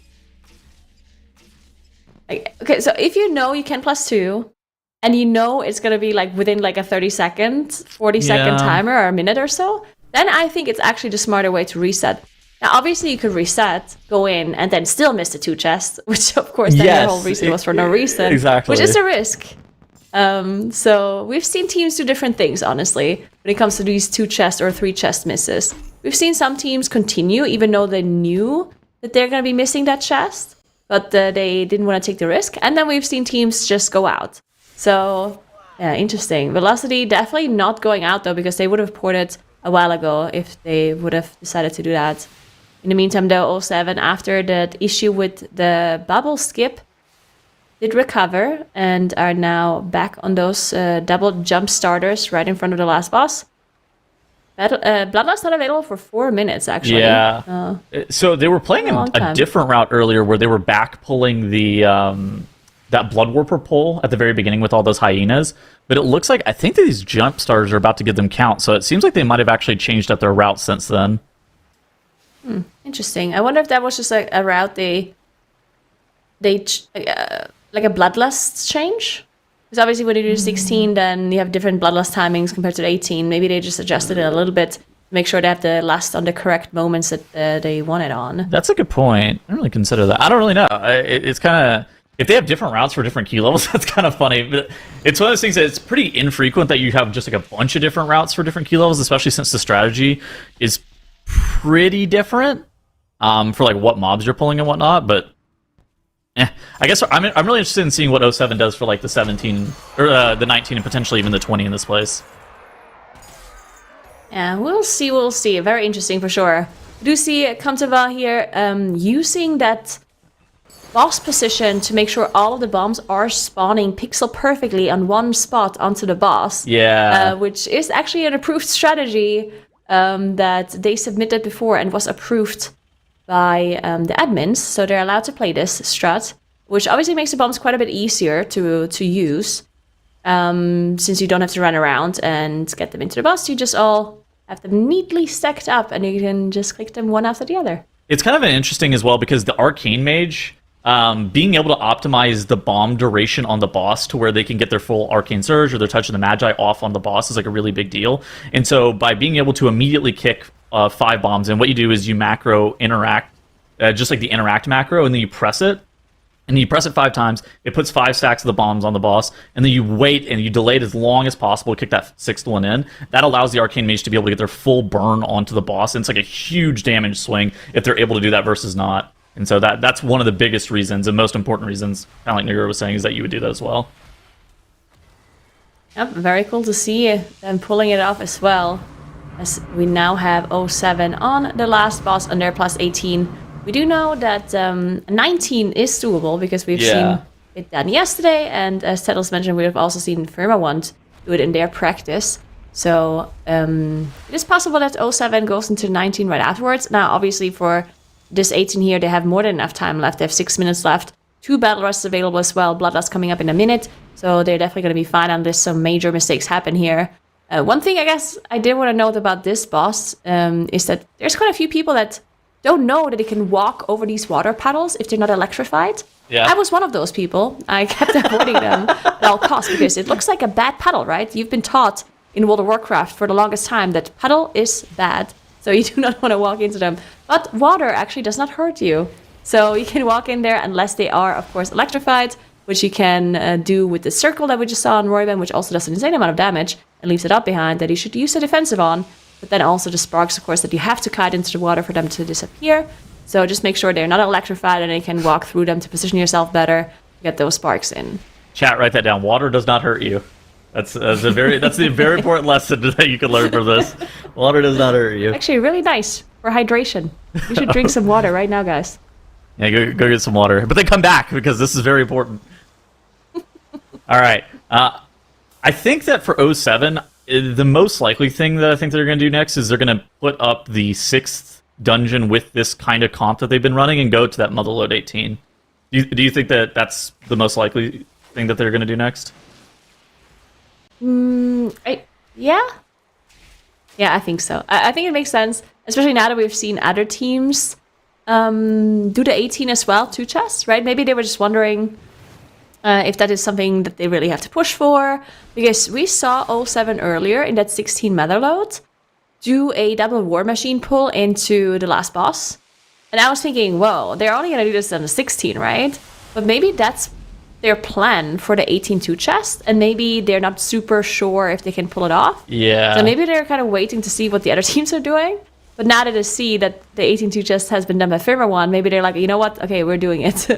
Let's just execute this double war machine pull. It's kind of interesting because the cap for dungeons on this day is pretty high. So we have Theater of Pain and Motherload, which are 2 dungeons that can be done on quite a high level. I think that Theater of Pain can probably be done on like a 20, and I think that Motherload is doable on a 21.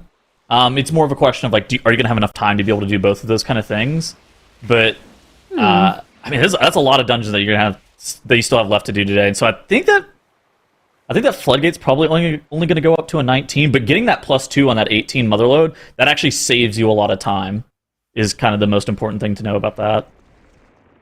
Interesting. I was saying earlier that I think the highest score that we get today is going to be lower than yesterday. But 21 Motherload, 20 Theater of Pain, I mean, I don't know. I guess it is doable. I think I was thinking about the dungeon timers a little. What's the dungeon timer in Theater?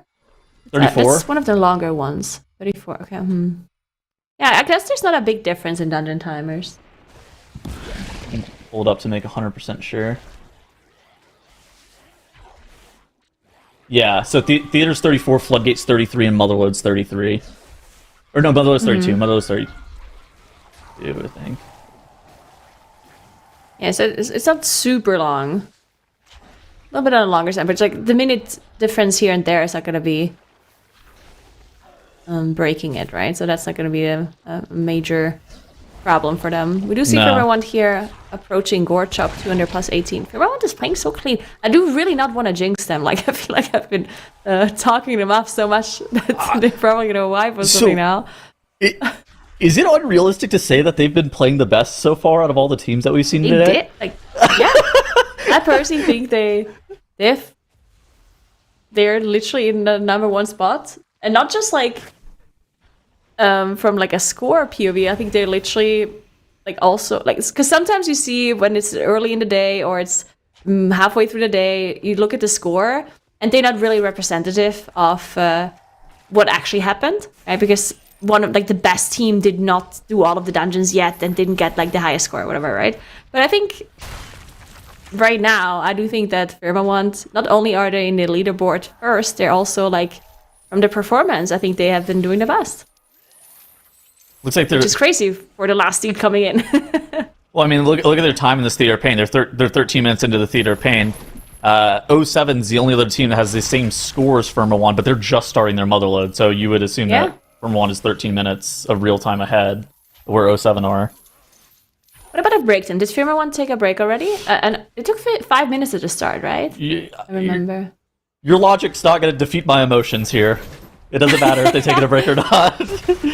No, but it's good because they are ahead and they took a 5-minute break on top of that, I think. So it's even better. Like, it's speaking in their favor even. I don't know who's taking a break. I'm gonna be honest.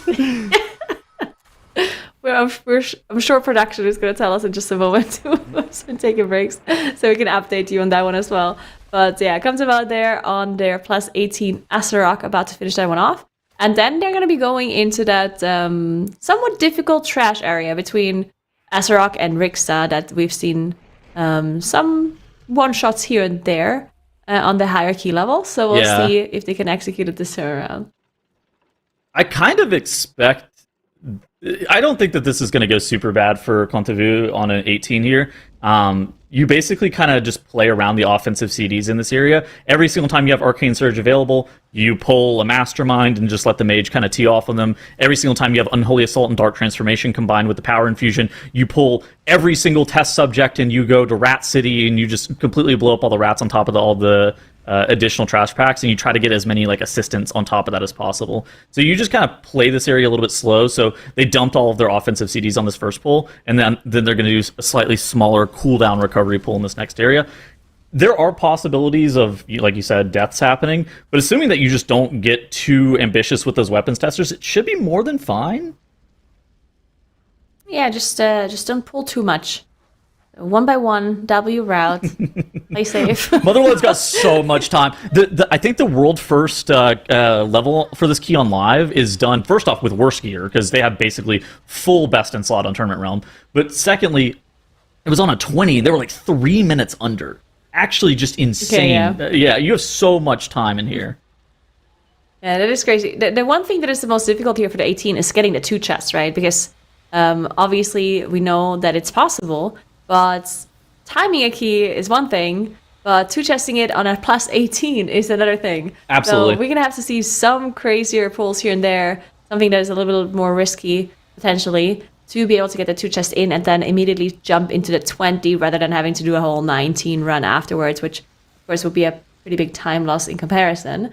The only team so far that has 2 chests at the Motherload, and it seemed somewhat easy for them too, was Firmawand. So we'll see if all the other 3 teams can catch up to them, as all of them are in that plus 18 Motherload right now. So we'll see in just a moment if all 3 teams can also get the 2 chests in here, which, it's not that easy, as I said. Have to do some risky stuff here and there.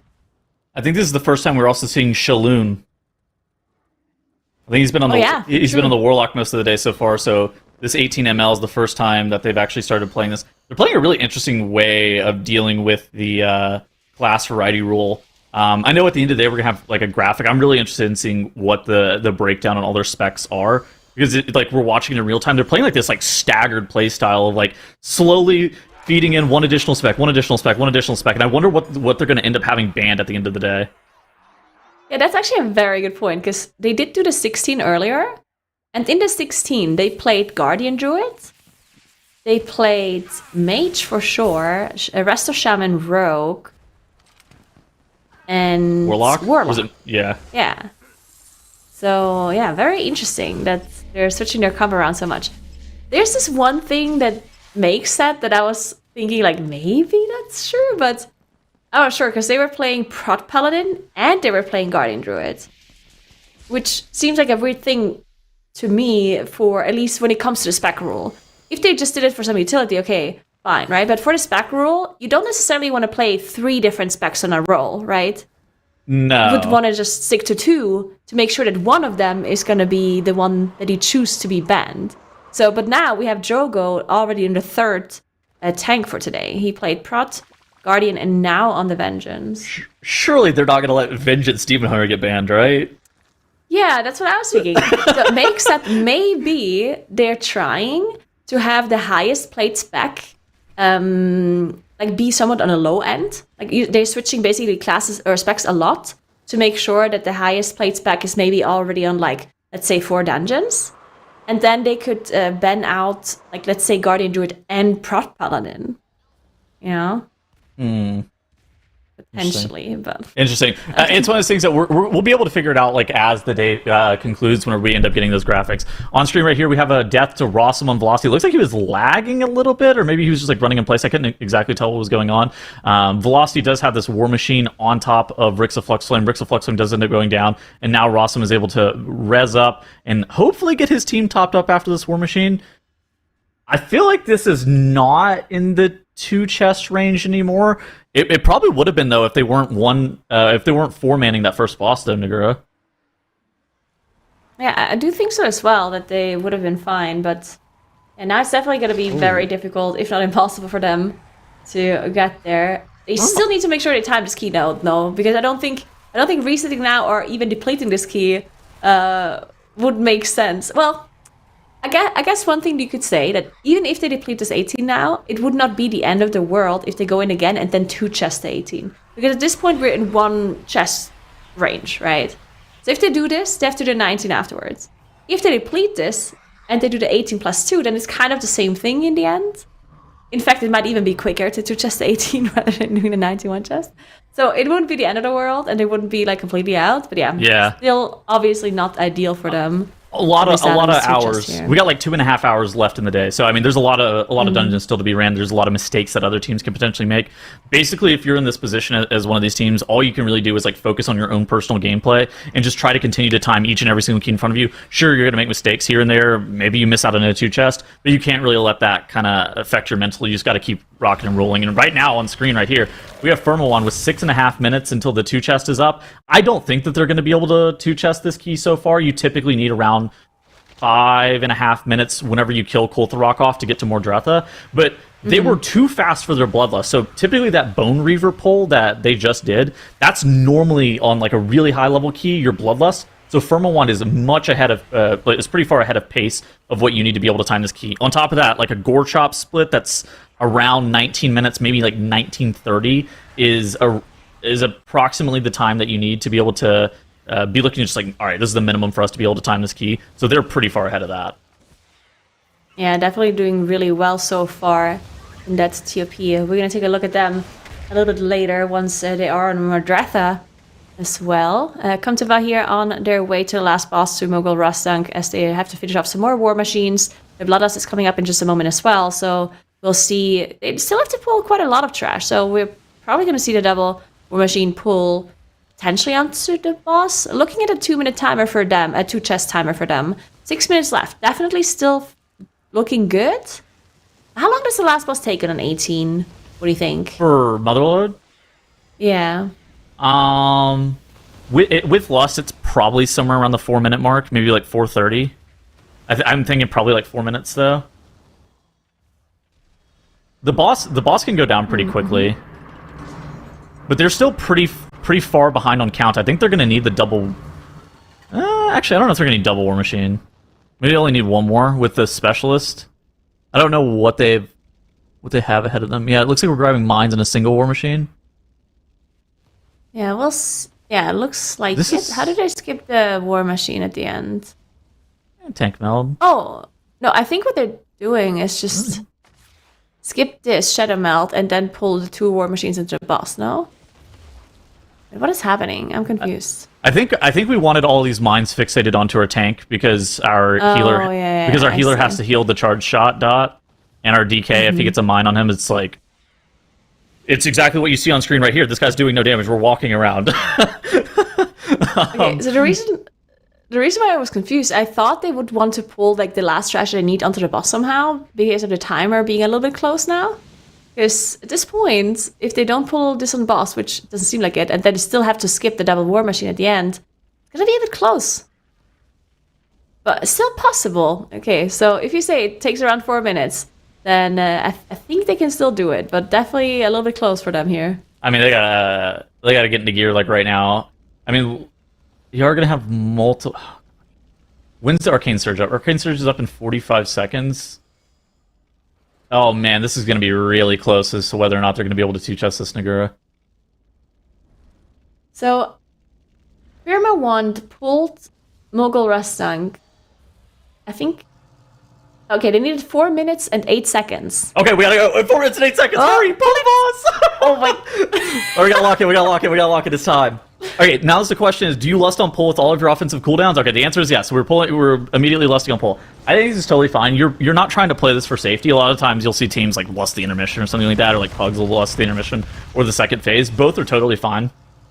But I think you want to lust, in this instance, whenever all of your offensive cooldowns align. And I think in this case, the time where they best were going to be aligning was the Unholy Assault with the Dark Transformation on pull. You have the Arcane Surge now being pressed by their Mage. Their Druid had Incarn on pull as well. And so I think that is probably the best time where all the offensive CDs are going to align. You're going to be able to make the best usage out of that haste for 45 seconds. Yep, definitely going to be making sure they're getting the most out of this Bloodlust if they have to kill this boss in around 4:08. And I think they pulled it at 4:06, so they have to kill the boss a little bit quicker than what we've seen from Firmawand. I do think Firmawand had the last later as well, so I don't think Firmawand had the most optimal last, at least not this like pull last that you just explained. So I guess it is possible that we see a little bit of a quicker boss pull or boss kill here by Kamtava. So definitely paying attention at that. I think we save this power infusion for the next press of the Arcane Surge, where we make sure that we get the last PI inside the 2-chest timer, is what I kind of expect that they're going to want to do here. So I think that this Arcane Surge is going to get pressed almost on CD on one of the ads during the intermission. But it's kind of weird because pressing cooldowns during the intermission sucks. Intermission does not...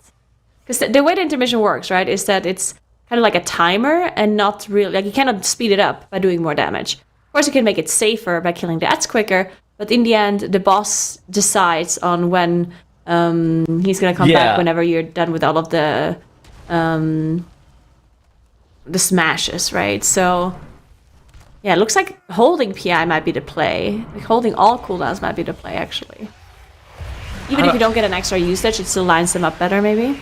Yeah, I don't really know. I mean, Firma right here, they got a minute 30 to be able to kill off more Dreth inside the 2-chest timer. They do have Bloodlust available. I mean, they're definitely not 2-chesting this, unfortunately. But being able to go all the way up to 19 is still pretty solid, and I don't think you're mad about only 1-chesting the 18 TOP. And with such a good timer, too. Once Firma 1 is done here, I definitely would like to see... the timers, the boss timers for the other teams as well, the time to 18, because I do think that Firma 1 is actually exceptionally fast. We do see Velocity here already missing their 2-chest timer on their 18 Motherload, already over the timer, as we talked about. They did have an issue earlier where they had to play an operated Crowd Pummeler with only 2 DPS alive, as they didn't have a Battle Rush available for their Moonkin. And then I had some more issues on Rixa as well with some trash too. Come to that now in that last phase. 1 minute 07 left. No bloodlust left. They do have some cooldowns coming up. We're gonna get one more surge really inside. Close. We're gonna get one more Arcane Surge inside of the window. I don't know if it's necessarily gonna even be on the boss or if it's gonna be on his minion. If it's on his minion, we're probably winning anyways, because that guy probably takes 5 to 10, somewhere between like 5 to 8 seconds to kill off realistically. So, but they are going to be able to get at least part of that Arcane Surge off. I think they're going to be able to do it, Nagura. Holy moly! I'm not so sure. We did see the ink are now as well run out from the Moonkin here, so I do think both the DK and the Moonkin are now dry. The Arcane Surge coming up in 10 seconds. 24 seconds left on the timer. Oh god, we gotta pump. We gotta pump. There's some RP as well for the Mechanome to jump out of the boss as well. 5%, 14 seconds left. Arcane Surge is running now. The boss is for sure melting, but there's still a small RP, and they have to finish off the tiny little rest dunk here as 5 seconds left on the board. I think they might be able to do it, but it's gonna be so close. There we go. 2 seconds left for that +2 timer. Wow. That was really nice by Conlon getting that in. But you can see how close it is. So, right, 0 deaths to the board, just barely making it. I mean, that's a huge deal. So we, at the very beginning of the day, earlier today, they had a DC on their healer where they lost, like, I want to say it was like 15 or 20 minutes at the very beginning of the day, which is catastrophic. However, if they are the only team that's actually able to 2-chest this 18 Motherload, and say other teams aren't able to get it as easily. Obviously, Firma 1 has it, but say that a team like 07 maybe misses the 2-chest on it, that could actually be a pretty big deal for them to be able to make up some of the time. Because we saw Velocity, they missed the 2-chest just by a little bit. I think that could be a huge deal for Comtava, being able to just kind of bounce back and continue to apply pressure to some of these other teams that they were slightly falling a little bit further behind because of earlier. Yeah. You're very right. I mean, if 07 misses his 2-chest now, which honestly, they are definitely looking like they are still making it, right? They're but fast. they have the 1 death on the board. Yeah. And Comtava, if they would have had that 1 death, they wouldn't have made it, right? So definitely something to look out for. There we go. Theater of Pain splits now. We can see Firma 1 the fastest in their 18 by quite a bit. Look at that. 28-31. Or 28-46 overall, while we have 30-36 for 07 and 31-32 for Velocity. Wow, okay, a very quick run here by Firma 1. Wow, this is incredible. Firma 1 is just doing so well. Their gore chop split was illegal, by the way. like a 1540 gore chop is insanely swift. So, yeah. Wow, yeah, Firma 1 really showing up today. Putting up those insane runs, and so clean too, just doing it first try in all of those dungeons. So yeah, it's going to be hard for the other teams, but at this moment, it almost looks like Comtava and Firma 1 are like in the lead, right? I mean, Firma is firmly in the lead at this point, right? But come to that, even though they had these issues, as you mentioned, just in his Motherload was so important for them. Yeah. Oh my gosh. I mean, the competition's starting to heat up. We only have 2 hours left in the day. We still have some teams that are yet to take their breaks. But now we're kind of getting into the part of the day where it's no longer these push-up keys. Now it's going to be very difficult keys, because now you're no longer doing something that's like, oh yeah, this should be light work. Now we're at a 19 Theater of Pain. Which is like, okay. I think that's the highest level of key that's timed on live right now is a 19 Theater of Pain, so it's not something that should be as automatic like you see from Firmawand. I don't even think these 18s, even though they are Motherloads, I don't think these 18s are as easy as people kind of make them out to be. And especially as well, once we start to look at 20 Motherload, 19 Floodgate, those are the keys that, you know, those aren't 100% success rates for all of these teams. Yeah, definitely not. We did see the 19 earlier, of course, from Comteva. We'll see if Firmawand can follow through with their 19 as well that they're in right now. Looking at the 18 run they just did, it definitely looks like they can do it with the strategy that they're running, as long as they have the execution, because their speed in this dungeon is absolutely incredible. I'm going to make sure I'm paying a little bit more attention to their route here compared to what we've seen before. We've seen some different routes. We've seen some Xafs first, some Xulta Rocks first. So definitely different approaches by these teams. So far, the fastest one did seem to be the one from Firmawand. But fast doesn't necessarily also mean that he can do it on the higher keys as well, right? Because sometimes being a minute faster is not actually going to be better if you can't execute it or if it's like somehow riskier. So we'll see what they do here. Yeah. I mean, I really do like the Firmawand route in this Theater of Pain, for example, though. I think that the route that they're doing here, they're basically doing double mini-boss skip with Zav first. And it's kind of an interesting decision as to where you're supposed to press your second list of the dungeon. Obviously, the first list of the dungeon is pretty automatic. It's done on the Bloodhorn into the first boss. The second one, it can be on one of two places. It can be either on the Gore Chop large trash pool with the butchers and the horrors and stuff like that. Or the alternative is if you're really slow on Zav, you can press it on like the bottom 30% of Zav if the dungeon is taking an exceedingly long time. But it kind of just depends on where that bloodlust becomes available for you. So we're going to kind of have to wait and see where they pressed on this 19. But as we were talking about that, we see 07. They have down Rix of Flux Flame in a split of 1804. They're going for the 2 chest here. They are still playing this Assassination Rogue. Now they're onto the Unholy DK Moonkin and Vengeance Demon Hunter with the Restoration Shaman. So trying to make sure that the Resto Shaman and this Assassination Rogue are 2 of those primary specs that are looking to get banned in the future. But I mean, how are we feeling about their 2 chest odds here, Nagura? So the 2 chests looks really good, but looking at the enemy forces, they definitely have to play that double war machine still, right? So and they are as I light. mentioned earlier, they did the war machine pull on the 16, and they also like halfway through, or maybe even a little bit higher, pulled it onto the boss on the 16, which seemed pretty sketchy to me.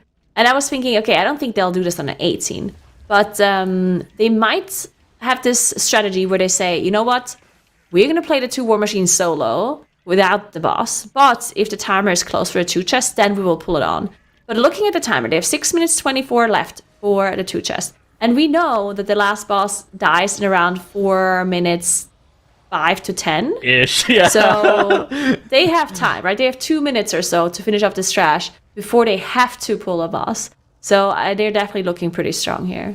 Now, what I will say, compositionally... You don't have a mage, though. I think they're a little bit lower single target. Yeah, I was about to say the exact same thing. So we do have the Assassination Rogue, which is really good funnel damage. Anytime they can get additional energy on, like, mobs that are completely useless and be able to turn that into energy, then Assassination Rogue damage can go up on single target. But I think that this is a relatively low single target composition, so I think that they're probably going to need a little bit more time for this last boss.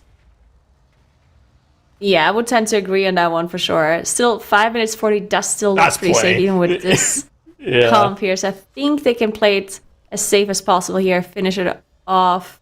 Like if they pull the boss around like 5 minutes, they are still going to be... They'll have plenty of time, I think. So yeah, definitely some time left for them to finish them off. Or it looked like they were also just focusing down one of the war machines, so now they have the potential to pull this one onto the boss. And I think that's exactly what they're going to be doing here. So they have 5 minutes 10 to finish off this boss and this war machine, which should be okay. Hopefully they didn't risk this for no reason and end up dying here to something, as that War Machine does have to die. It's probably going to be casting one more AoE coming through, but we do have a Shadow Melt come out from Shelly here on that Moonkin, making sure the Honing Missile doesn't go through, so there's no other damage coming through from the boss unless you get hit by something, which means that... Whoa. Well, as I say that, Shella decides to wild charge through the Gatling gun. Yo, he's got Moonkin armor. The Gatling gun is physical damage. You have Moonkin armor. If you either wield a shield or you have Moonkin armor, you're allowed to do that. Strategy-wise, I actually like how they're dealing with this fight. So basically, what they're doing is they have their 4-stack just planted on top of that front safe spot. That back safe spot is where Shelly's standing right there. It's that line that's next to the grate. And both of those spots are safe from the honing missiles at any given point, no matter where those honing missiles, or not the honing missiles, the micro missiles from those Boomba bots, no matter where those micro missiles from the Boomba bots start, that spot that they're standing in is always going to be safe from that. So, but the boss's hitbox, especially in melee, is big enough to where it can be safe at any given point to where you're not going to get hit with the Gatling gun and the micro missiles, assuming that the tank has the boss in the correct spot. And so I actually really like their way of dealing with this fight. This is the optimal way of dealing with it in a high key, and it allows you to move the boss a lot less. Now, the downside of this is if you're doing this in a pug, your DPS aren't going to know what's going on. They're going to get hit by the micro missiles because they're going to be antsy and get scared whenever the Gatling gun is happening. But it's really smart if you're playing a coordinated group. Yep, definitely looking like a very good position here for 07, for the 2 chest timer, and also generally just how smart they're playing this phase 1. I would assume they're maybe not doing that in phase 2, but we're going to see if they change it up there. Firma 1 now doing the mini-boss skip in just a moment coming up here. Maybe they're waiting for... Oh, there was still some... Oh, they're actually pulling them on top. Doing? Okay, very, very cool. So they're pulling the conscripts, they're still alive, onto the boss here, making sure they get a little bit of extra funnel into the boss, and just generally just saving some time, right? These conscripts not necessarily doing anything very special. I hate mages. I'm just gonna say it. I hate mages. Everything's always got to be about mages, man. Like, what about me, man? What about me? Why is it always like, oh, my funnel? Sorry, but they're the main character. My arcane surge. I need more targets for my barrage. Like, why is it always got to be about them, man? What about me? I mean, you can just starfall them if you wanna. I could, but then I'll get yelled at. Oh gosh. Fair one. Let's see how they're dealing with the banners as well. Now we did see them have the extract up for a little bit of extra cleave at the start, but we've seen some teams ignore the banners a little bit. We haven't seen any team just completely ignore them. But we definitely have seen teams just kind of cleave them down passively, focus the boss, don't care too much if that slow is still up. It looks like Firma 1 is also not caring as much. You can see the full combo from Xav coming through without the oppressive banner being that. That means they have played the full thing, the full combo with the slow on them, which means that they need to get ready. They need to be ready to use their movement speed abilities in case they do get targeted by that frontal cleave twice. That's the most difficult combo to survive if you're playing with those banners up. Yeah. But there we go. 07 in that last phase. 1 minute 24 left. Which means that's more than enough. Yeah, they definitely have more than enough. They're going to be kind of like you were talking about around that 415, 420-ish mark whenever they're going to be looking to kill this fight off. You know, a little bit lower single target without the mage. Oh, yeah. Are we saving lust for next dungeon? Like, what's going on with that? Hold on to it, Royben. It's yours. Don't let anyone tell you that you have to use that Bloodlust Royben. Maybe her button, like maybe her Bloodlust button on the keyboard just got stuck. You can't do it. Anyways, all right. So yeah, 4 minutes 20 seconds, even without Bloodlust. Don't even need it. Okay, so back to Zav. You kind of were talking about some of the strategies with banners versus not. It's kind of interesting because the banner, whenever it despawns, it removes all 5 stacks of the slow off of you. And if you let it naturally time out at the time that it would normally fall off, it allows you to have all of your stacks immediately removed right as he goes into this big combo. But the downside is if you end up killing one of the banners off too early, then you're going to have that slow on you during the combo at all times. But pretty much everybody in this composition has option to be able to remove that slow off them. The Druid can shapeshift the slow off of them if they want to. Mage has multiple charges of Blink, so they should never get hit by it. And the Priest will be running Phantasm at any given point as well to be able to remove that snare off of them. And of course, DK's got Death's Advance. And so everybody can get out of it every single time if they need to, and that's kind of why you don't really prioritize killing the banner off. Now, they do tank the boss on top of the banner, but that's more for like barrage, cleave, allowing the mage to do a little bit more single target damage, because it couldn't be a Mythic Plus season if we weren't playing around a mage. That is correct. Almost every season you do want to play around the mage. Because otherwise it wouldn't be otherwise it's just a bad season. Yeah, that's why if the mage is not the main character, it's a bad season. Yeah, that's right. That's why Arcane got 3 consecutive buffs, of course. They needed it. Yep. Well, they certainly did. It's kind of interesting because Arcane has always been a specialization where you needed to play around them for them to be good.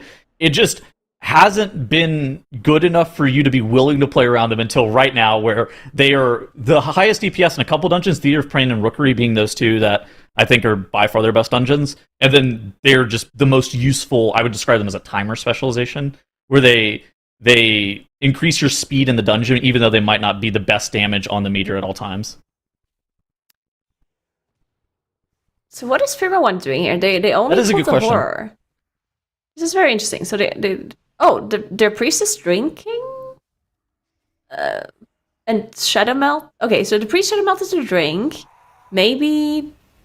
Oh, I'm not sure. Now they're going, and they're Was pulling up somebody the rest of the lagging? trash here. Like, I don't know. Possible. Maybe they're waiting for the pat Wait to for get a into a good. cooldown?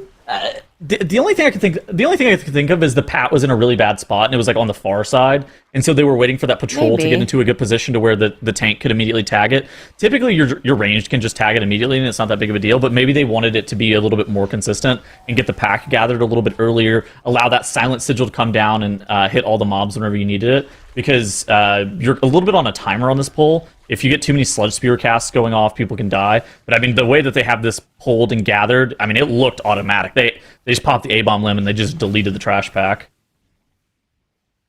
Yeah, I guess it could have been just like a timing thing for the patrol, or waiting for Arcane Surge to be closer to being ready. Not sure. Either way, they did manage to execute it now, and they're moving on. Very clean, by the way. Very clean execution, as they also pulled this gas back to be able to skip faster and just use that Shadow Melt to de-aggro. As you can see, Datten using that just there.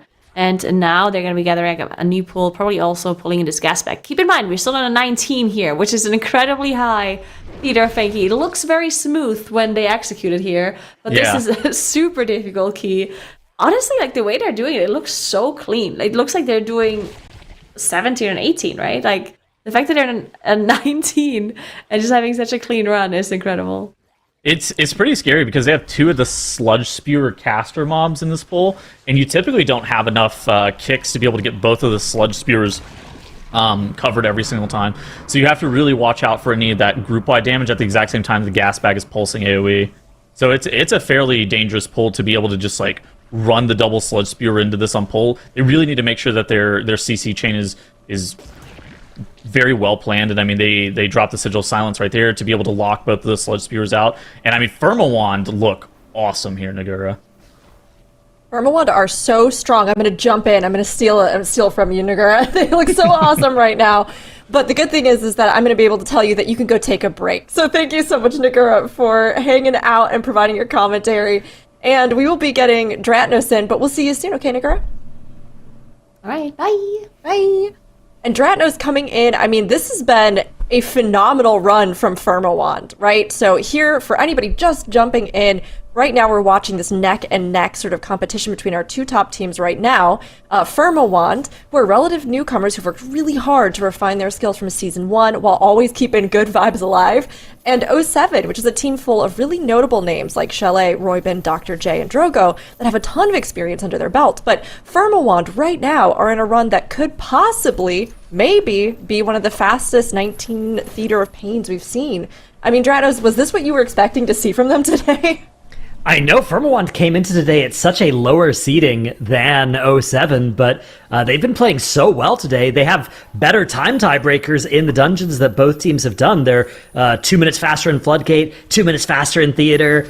a minute slower in Motherload, but still in the 2 chest range. So actually only 20 seconds slower there. So Firmawant have just been playing amazingly, and a 0 death run so far in Theater. I mean, it is going great for them. I mean, they again, not many teams actually end up streaming their practice.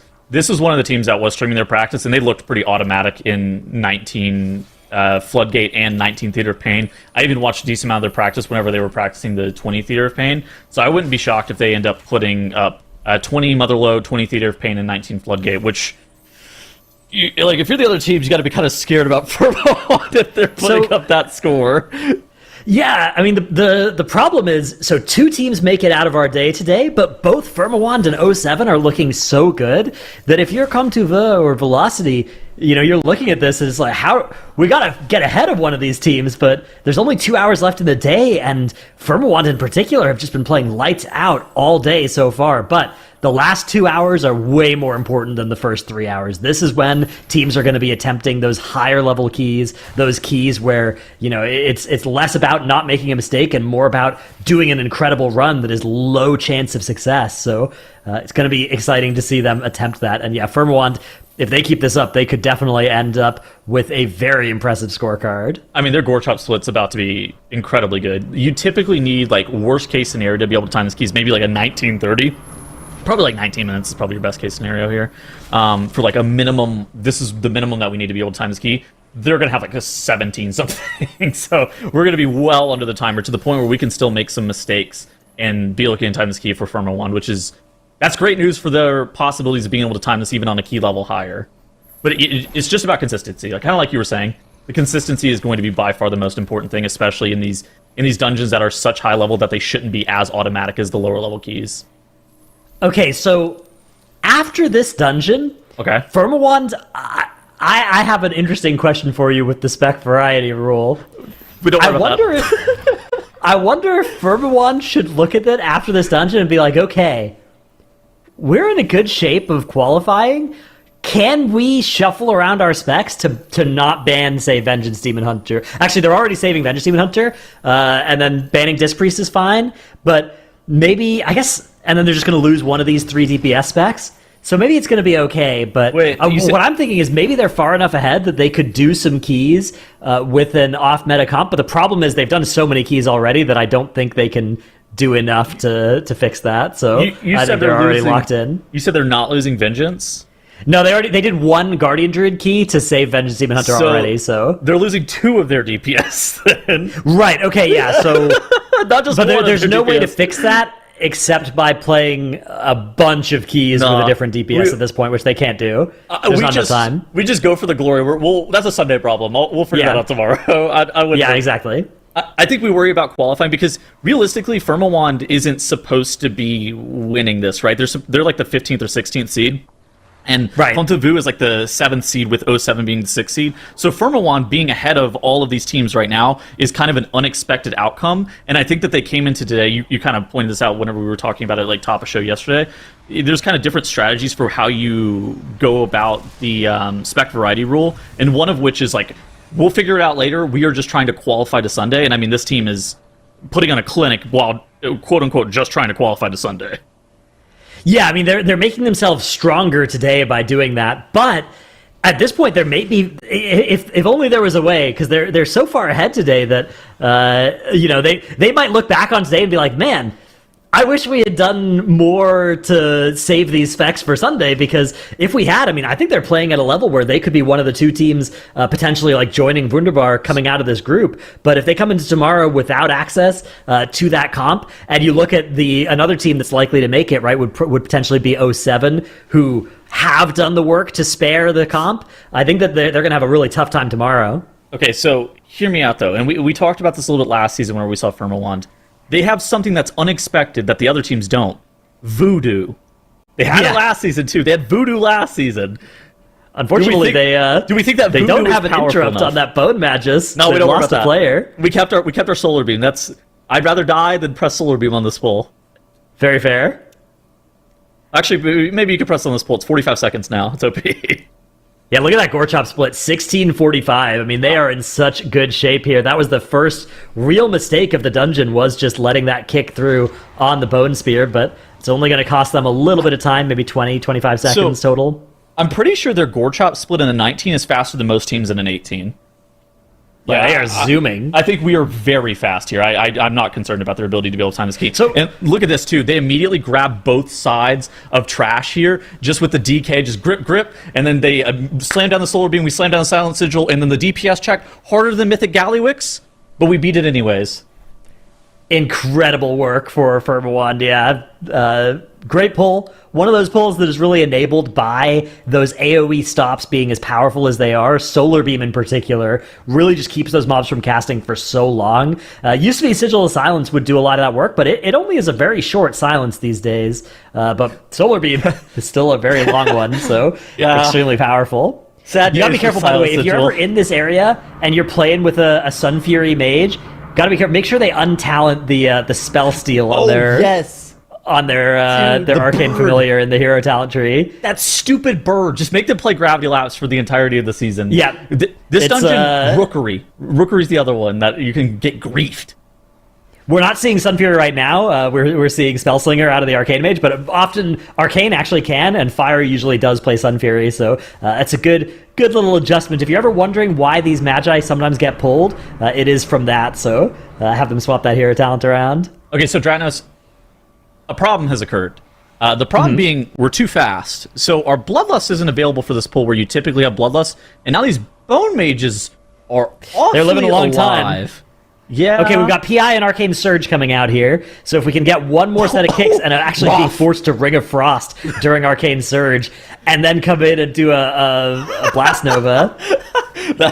That's when the shot caller of your group goes, okay, I need you to Roth, and you just press Arcane Surge, and you go, all right. And he goes, okay, I need you to knock next. You go, all right. It's okay, mission accomplished. We made it through, although we currently don't have an interrupt, but it's okay. Solar Beam is going to keep this thing silenced for long enough for that interrupt to recover. So yeah, Firmawand are chilling here. They're in great shape. They're just going to hold this Lust, presumably click it on Cult the Rock. And if they can press this Lust, I guess at this pace, it's only one more Lust in this dungeon, even though it's a plus 19. So maybe you just hold this one for more Dretha. Oh, another death. Ooh. Okay, so you typically need like 5.5 minutes after Kultharok dies to kill Mordretha off with like the RP and all the nonsense, assuming that you have Bloodlust for it. So yeah, like you said, we are more than fine. I don't really know what they're going to do timer-wise with the Lust. So the dungeon is a 34-minute timer, so they could still press it on this next pull and get one at the very end of the dungeon, but... That would only be if they were going to use the whole timer, which I don't think they are. Yeah, we're too fast. It's not that big of a deal. We'll just press it on pull of Kultharok, maybe. That's probably the best time save. All right, so 07 have decided to opt for the plus 20 Motherload attempt instead of going into one of the 19s. First death of the dungeon is going to be early on. It's a grease gun, and that's going to lead to a reset here. Yep, already seeing that happening. Makes sense. Interesting choice, though, going for the 20 Motherload instead of one of the 19s. Presumably the 20 Motherload maybe slightly harder than the 19s in these other dungeons. Maybe a similar difficulty. But the benefit of it is that it is a benefit in the tiebreakers, right? If you do the 20 and another team does two 19s instead, you have the tiebreaker over them because the first tiebreaker, if teams are at the same score, is who has done the highest level key. And so a 20 will beat some 19s. I think that there's a non-zero chance that a team puts up a 21, a 20, and a 19 today. As their a 21, a 20, and a 19. A 21 today? Motherload, a 20 Theater of Pain, and a 19 Floodgate. Okay, so you think that in the next 1 hour and 50 minutes, 07 will tie 07 or Firmawand will get 19 Theater, 19 Floodgate, 20 Floodgate, 20 Motherload, and 21 Motherload done. Okay, well, whenever that's you say it 5 like that, dungeons. Okay, so what if we just have Wunderbar take over their characters and then do that? I'm not even sure they could do that. I mean, it's okay. It's an hour and 50 minutes. In theory, that's enough time to do 5 dungeons because you could start the 5th one just at the end of that. Okay, so maybe but that would mean one-shotting all of the very hardest keys that are possible in these dungeons. Okay, so I think that getting, say, even 2 of those 5 is good, and 3 of those 5 would be great. I think the 20 ml and the Yeah, I think 20 Motherload is the most bang for your buck because you're getting 2 points off of doing that, right? Because it's a 2 chest at 18. If you had to settle for a 19 Motherload instead, that would really suck because it would still cost you a lot of time to do it, and you'd only be getting that 1 point. So I think both 07 and Firma 1 would really like to add a 20 Motherload to their scorecard, but if they can do that and then pick up maybe even just 119, I mean, that's starting to approach a point where it's going to be hard for Com2V or Velocity to match even that score, let alone overtake it. I mean, Firma 1 looked good in practice in 20 TOP. And so it's kind of what I'm thinking. I don't know. They looked automatic in the 19 floodgates that I was watching as well. I think they have. I mean, I think it's just an issue of time. You only have an hour and 48 minutes left in the day, and I don't think that these keys, even though they're definitely possible, are they all one shots? I mean, Firma 1 are looking great in this 19, although that 3 death section that they had in the Cult of Rock Trash, they're far enough ahead that it's fine in this 19, but it wouldn't be in a 20. Yeah. I don't know.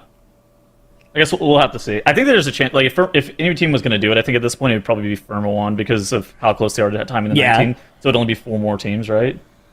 But Firma 1, after they do this 19 theater, almost certainly Motherload is going to be the next place they go, right? Apparently they need 15 minutes worth of break, too. They've only taken 5 minutes worth of break. Okay, I think that dream's dead.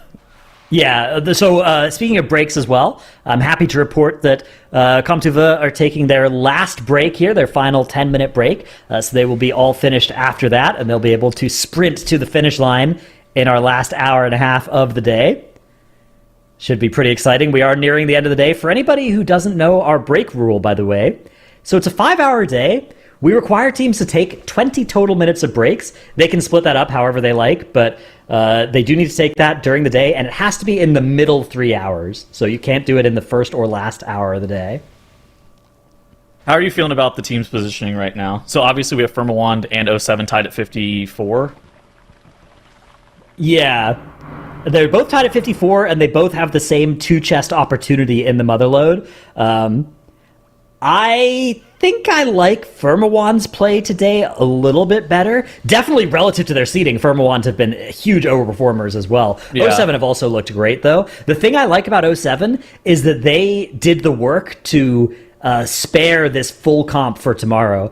So both teams are playing the same comp right now, but 07 played, Sinrogue, Demo Lock, in their other keys, so those specs are going to get banned going into tomorrow instead for them, and that means that they will be really strong if they can make it through to Sunday. Now there are 2 slots into Sunday, so 07 and Firma 1 could both make it, and kind of what's more important than the battle between those teams is whichever of these teams does worse is then the team that is vulnerable to either Velocity or Com2V potentially overtaking them, which is not that much of a long shot right now. Com2V taking a 15-minute break right now, so they're going to be coming back after that, and they're at 53 points compared to 07's 54, but they have an extra 2 chests, so they're kind of tied with 07 except for that break timer.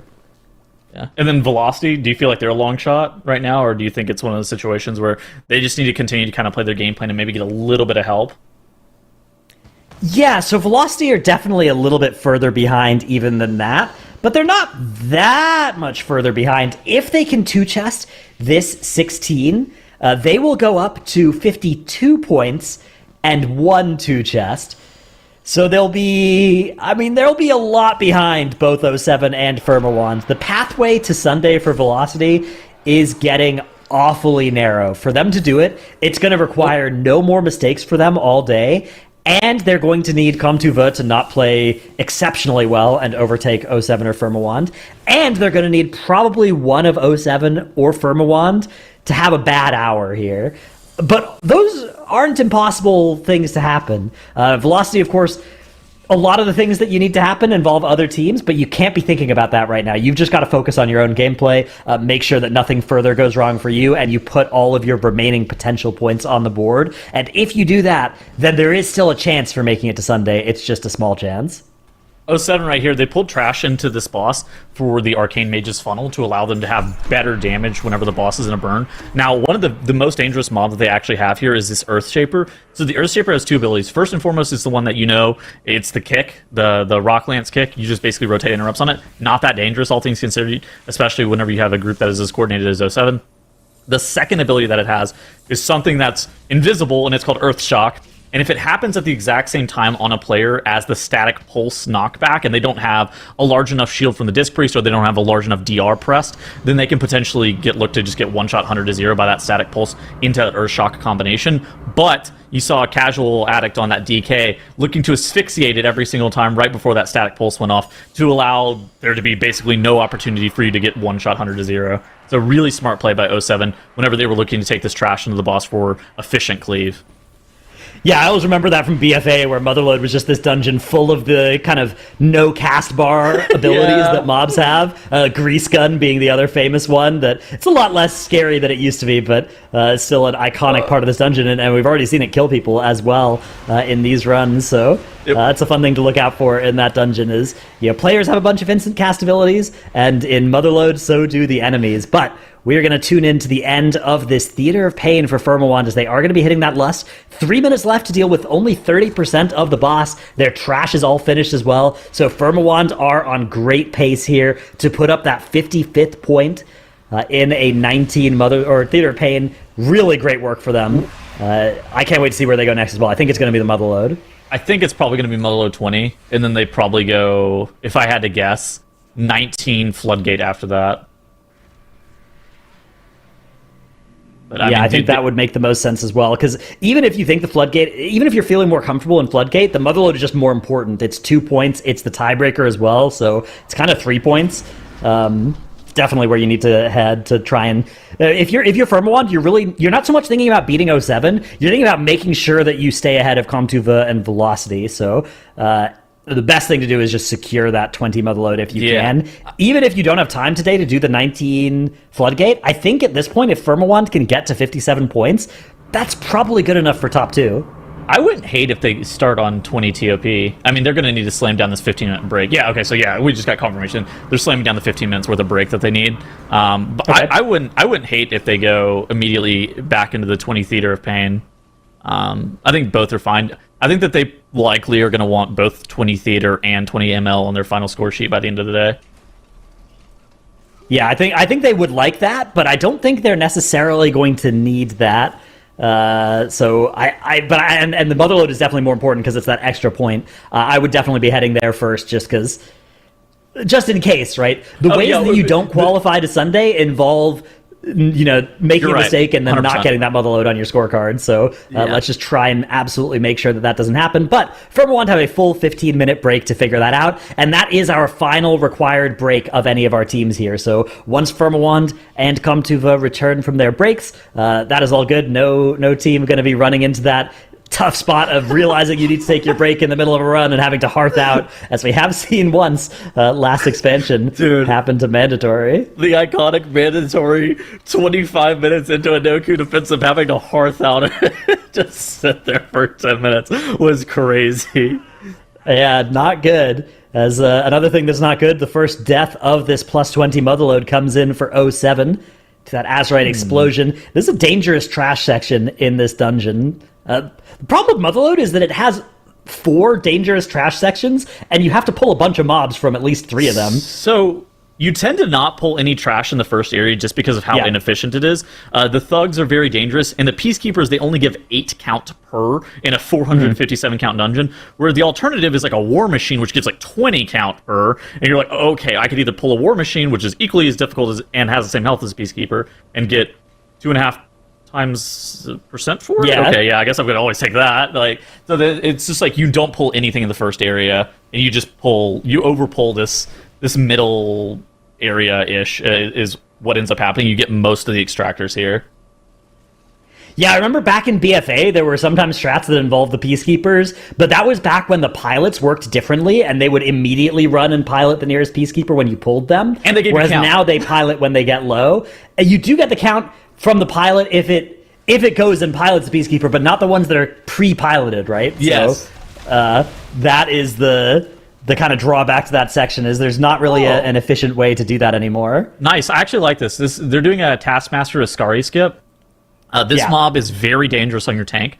There are some routes that end up playing this mob, but typically they involve bloodlusting that pack with some of the with some of those shard mobs that you saw earlier. Whereas the alternative here is we're pressing Bloodlust on CD on Azerok and being able to just like kill the boss off and have to deal with fewer Earth Ragers. So I was expecting them to do like a triple seater mount into Life Grip for that, but Nah. it looked like Royban actually just used Oracle Premonition to just do 3 Life Grips in a row. So no, it was human wild charge from Shelly. Obviously, Drogo has Infernal Strike, and then it was the double Life Grip talent. Okay, double Life Grip talent, I see. Yeah, there's a talent that lets them re-Life Grip within 5 seconds after pressing it the first time. So she just like Life Gripped Casual Addict and Jay It immediately. was just up. 2 Life Grips, not 3, and it was not using your Premonition on that. That would make be sense. crazy to use your. I mean, it'd be cool. Could be good. You see the premonition used on Dispel occasionally for specific specific things, like the dogs in Workshop. They'll use premonition on that. Yeah, Oracle Disc Priest, very powerful. If you're ever watching an Oracle Disc Priest key, everything looks so safe because everybody just has these huge shields on them the whole time, which the size of which you don't see on these bars as velocity are going to be securing. It looks like the 2 chest, right? Yeah. Ooh, that was close. That was really close. That was sketchy. They really needed that 2 chest as well. So Velocity are still hanging on to a chance because they were able to succeed with that 2 chest in the Floodgate, but they still are a long shot today. We need Zyro to show up and come love watch this team some more. Whenever he got off the desk, they started performing worse. Yeah, they had a good first 45 minutes, and then Zyro left, and bang, it was over. Mm-hmm. But maybe he's going to be love watching the last little bit of their runs, so be able to rally the troops. Yeah, absolutely. How do you feel about the lust on this boss as opposed to pressing on Ascari? So, I think that Ascari is a good way to wipe. Like, I don't know. That's a mob where just a lot of stuff can go wrong if you're not careful. Whereas the boss fight, the boss fight things can also go wrong, but you have to pull this boss. You don't have to pull Ascari. So I think you're minimizing your total chances of things going horribly wrong by skipping that mob. But I do think the lust is less good on this boss than it is on Ascari, because you just have to deal with the whole boss fight regardless. Yeah. But yeah, I like the strategy. This composition is kind of interesting for this fight. I feel like this composition never has, like, outside of the Arcane Surge, the comp never really has high damage for these Earth Ragers, so they always end up dying a few seconds before the AoE goes off, but it never just, like, absolute poverty levels of damage. It's more just, like, if the Arcane Surge is up, then we can kill it really early, and if it's not, then we can kill it, like I said, 5 seconds before the Resonate Quake starts. And that's kind of the only thing that you're really watching out for, is making sure that we can get it killed off before that Resonate Quake happens. Yeah, and they're doing good work on that so far. This composition as well, like most of your targets, there are some specs you can be playing in Motherload where it's really catastrophic to be fixated by the Earth Ragers. The Arcane Mage definitely prefers not to be as well, but at least here, right, like a Yamunkin gets fixated by one of these, you've got a bunch of tools to keep the mob under the boss. Yeah. You've got random extra death grips as well because you're playing an Unholy DK in here, so it's really not too bad, although you can see does force a cancel on the Starfire there. The Moonkin and the Mage, I think, are equally annoyed whenever this mob is targeting them, so it's one of those situations where it's just like, well, I'll meld it, I hope it doesn't recast onto me, but if it does, nothing I can do. Yeah, exactly. It's roughly How are the we same. looking on the timer in this dungeon? So I did some rough splits before the TGP started, and so a good, like, we are okay at timing this key split for Azerok. It comes to be around the 15:30-ish mark. That's not like you're not gonna like blow the key out of the water if you have a 15:30, but it's gonna be like, okay, we're gonna be a minute under maybe. So we're on pace, by 30 seconds under what I would describe a split that is acceptable to time this key to be. Yeah, looking good for 07, but they need not a lot of count huge here. Safety margin. Yeah. So they need a lot of count here, and interestingly enough, their route involves them playing the double War Machine at the end of the dungeon, which not a ton of routes do. Most of the routes that you'll see on live, or you'll see like other high-end groups do, is they'll come out of this area and they'll be around 74.5% count. I don't think 07 can, and so I think that they're going to be forced to play the double War Machine at the end of the dungeon as well because of that. What is Shelly up to here in stealth, sneaking around? Waiting on his tank to gather the pack, I think. I see, just in position already. Yeah, so I think they're gonna grab this Mastermind, and so basically how you pull this area, it's pretty simple. If the Mage has Arcane Surge, then you grab a Mastermind, and then you put a skull marker on the Mastermind, and the Mage kills it. Makes sense, yeah. Arcane, extremely good at dealing damage to priority targets like that one, and Masterminds have a lot more health than the other enemies, but they can die just as fast if they are getting, that touch of the Magi, that Arcane Surge blasted into them. Yeah, meld is also really important in this area. So you see Roybin, Casual Addict, and Shelly already have all pressed their meld on CD. So what happens if the Mastermind casts that Mind Link on you? It channels and does, or the Mind Lash, it channels and does a ton of damage to you, but you can meld it off and make that Mind Lash go on cooldown, reducing the amount of group damage taken. So anytime you get targeted with that Mind Lash, if you're playing a Night Elf character, you just slam meld on CD and it's not a big deal. Yeah, then the other thing to avoid is just those Azurite tornadoes. Getting hit by one of those would be the end of the world, and it's very easy to do if you aren't paying attention, but of course none of these players would commit a mistake like that. It's funny, the Azurite tornadoes, whenever they hit you, they actually don't do that much damage. If the circle lands on you, it one-shots you to 100-0. The downside, though, is if it does hit you, you're silenced for 6 seconds, so a fate worse than death, even. Yeah, exactly. You could get B-res and start doing damage again in those 6 seconds. Feel less bad. Exactly. All right, next poll being gathered here. Surge is ready once again. Yeah. Likely to see an evocation in a moment. There it is.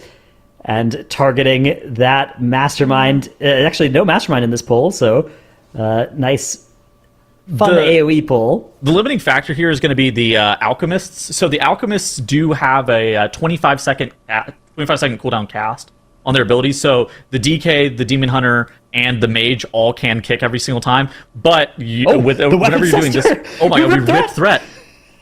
Very common. Yeah, absolutely. That does happen.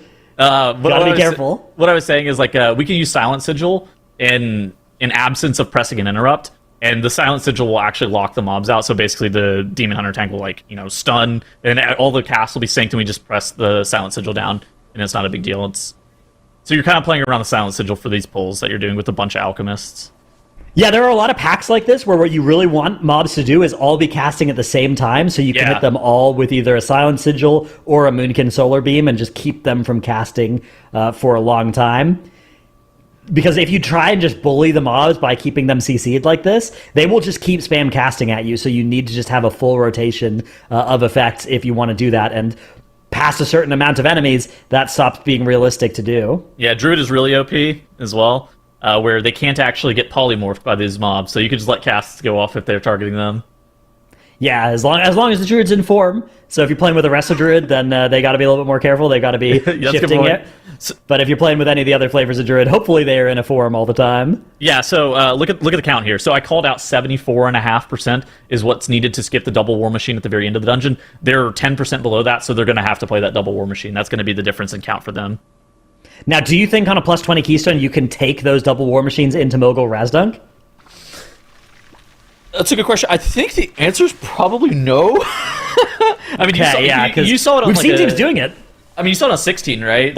Yeah, they didn't even do it in scary. They didn't do it in the 18, but it was with a different comp. But it seems a bit risky for not a ton of gain. It's the kind of damage as well that Oracle Disc isn't as good at healing, especially given the nerfs. God, we're taking a bath! Getting blasted into the water. Oh no. Taken down. That's going to be another B-res here for 07, as they've now used 60% of the dungeon timer. They've got a little bit more than the 60% count, but only 50% of the bosses are dead, so we'll see whether this all maths out for them. But yeah, that War Machine damage, the thing that Oracle Disc is really good at is giving you a huge effective health pool, making it so that things aren't going to one-shot you. But War Machines just do huge, heavy, sustained damage on the group, and that's more of a healing throughput check. Those are the situations where I'd rather be playing with a Resto Shaman personally.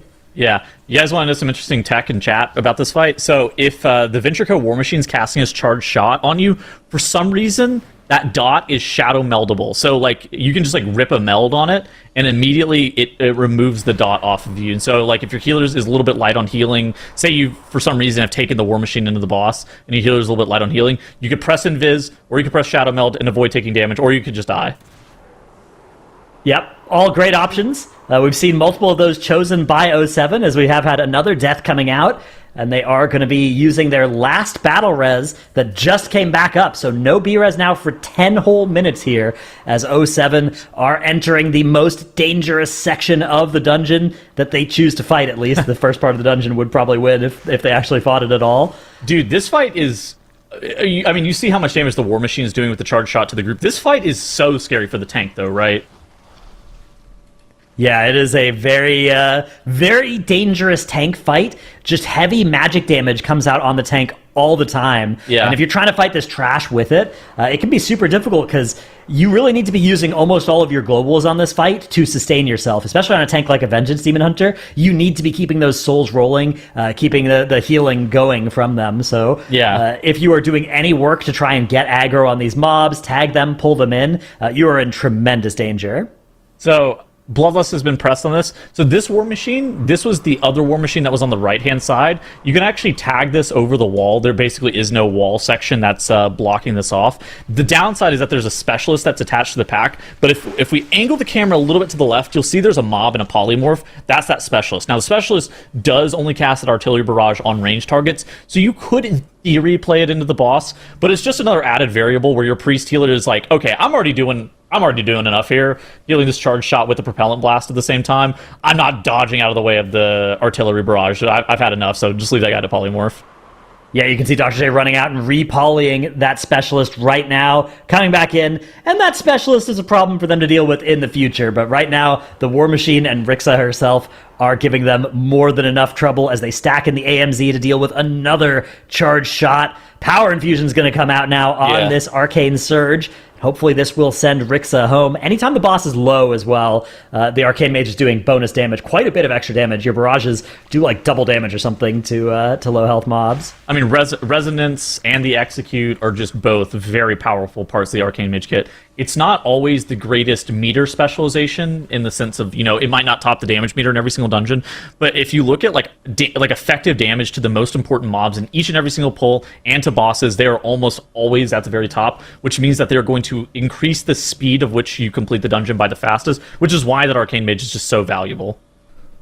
Yeah, absolutely. Not to mention they have that full mage utility kit.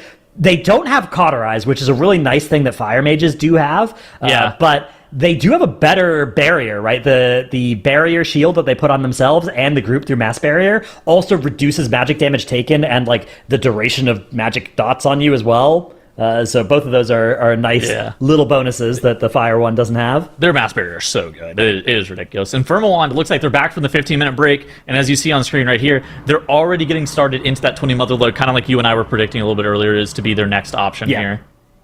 Yeah, meanwhile, Comtuva returned from their break and went into the 18 Floodgate. That would advance them up to 55 points as well, so they are very much in the hunt.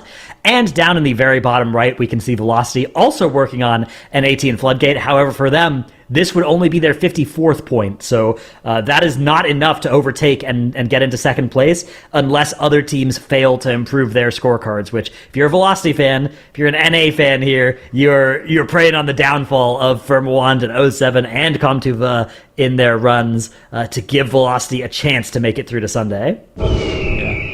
Looks like 07 in the split screen in the top right are onto one of these War Machines, fighting it with a bunch of mines and a bunch of specialists. Whoa. Really just trying to deal with these War Machines. I think with all these specialists in the War Machine, the only thing that they're going to have left to deal with is maybe a couple of mines for one additional count per mine, and then just that double War Machine pull that you and I were kind of calling out earlier.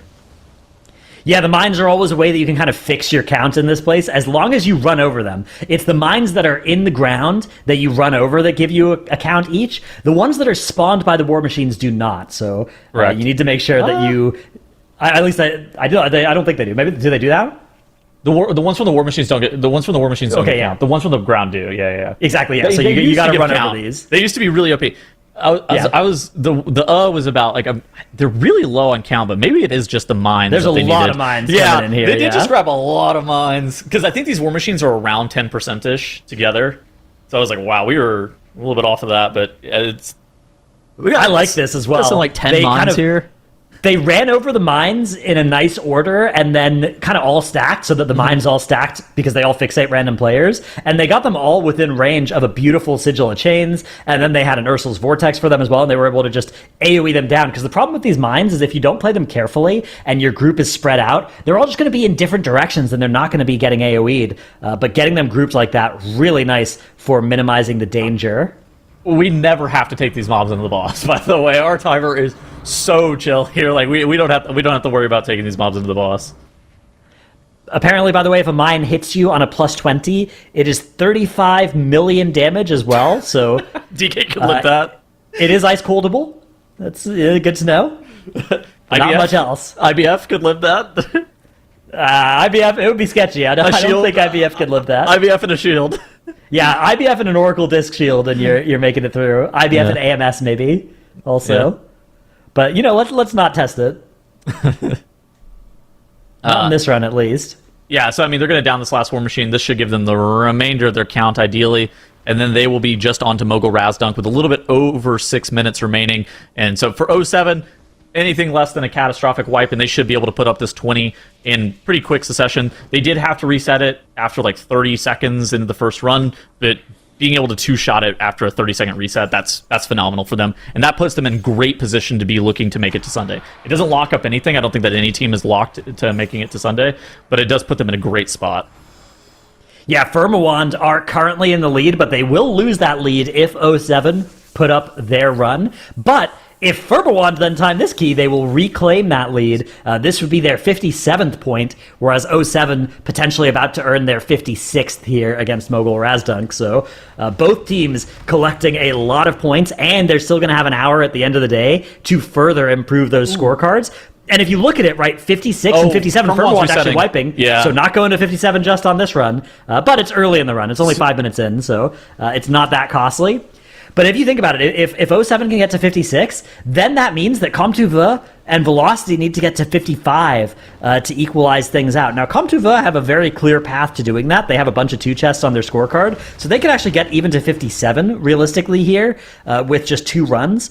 But Velocity, on the other hand, they're only going to get to 54 if they can do this plus 18, and then they're only going to have 1 chest on their scorecard. So it's going to be very hard for them to get to 57. Even 56 is going to be tough. They are really hoping that there are more disasters for 07, Firmawand, and Comtuva. This Big Mama split's pretty good for them, though. Like, being able to kill this off in around the 14-minute mark is fairly solid. I think you need, like, a 15-30 or something like that is, like, like almost like a worst case scenario with this demolition duo first route that teams are doing. Anything past like a 16, we might be looking to reset.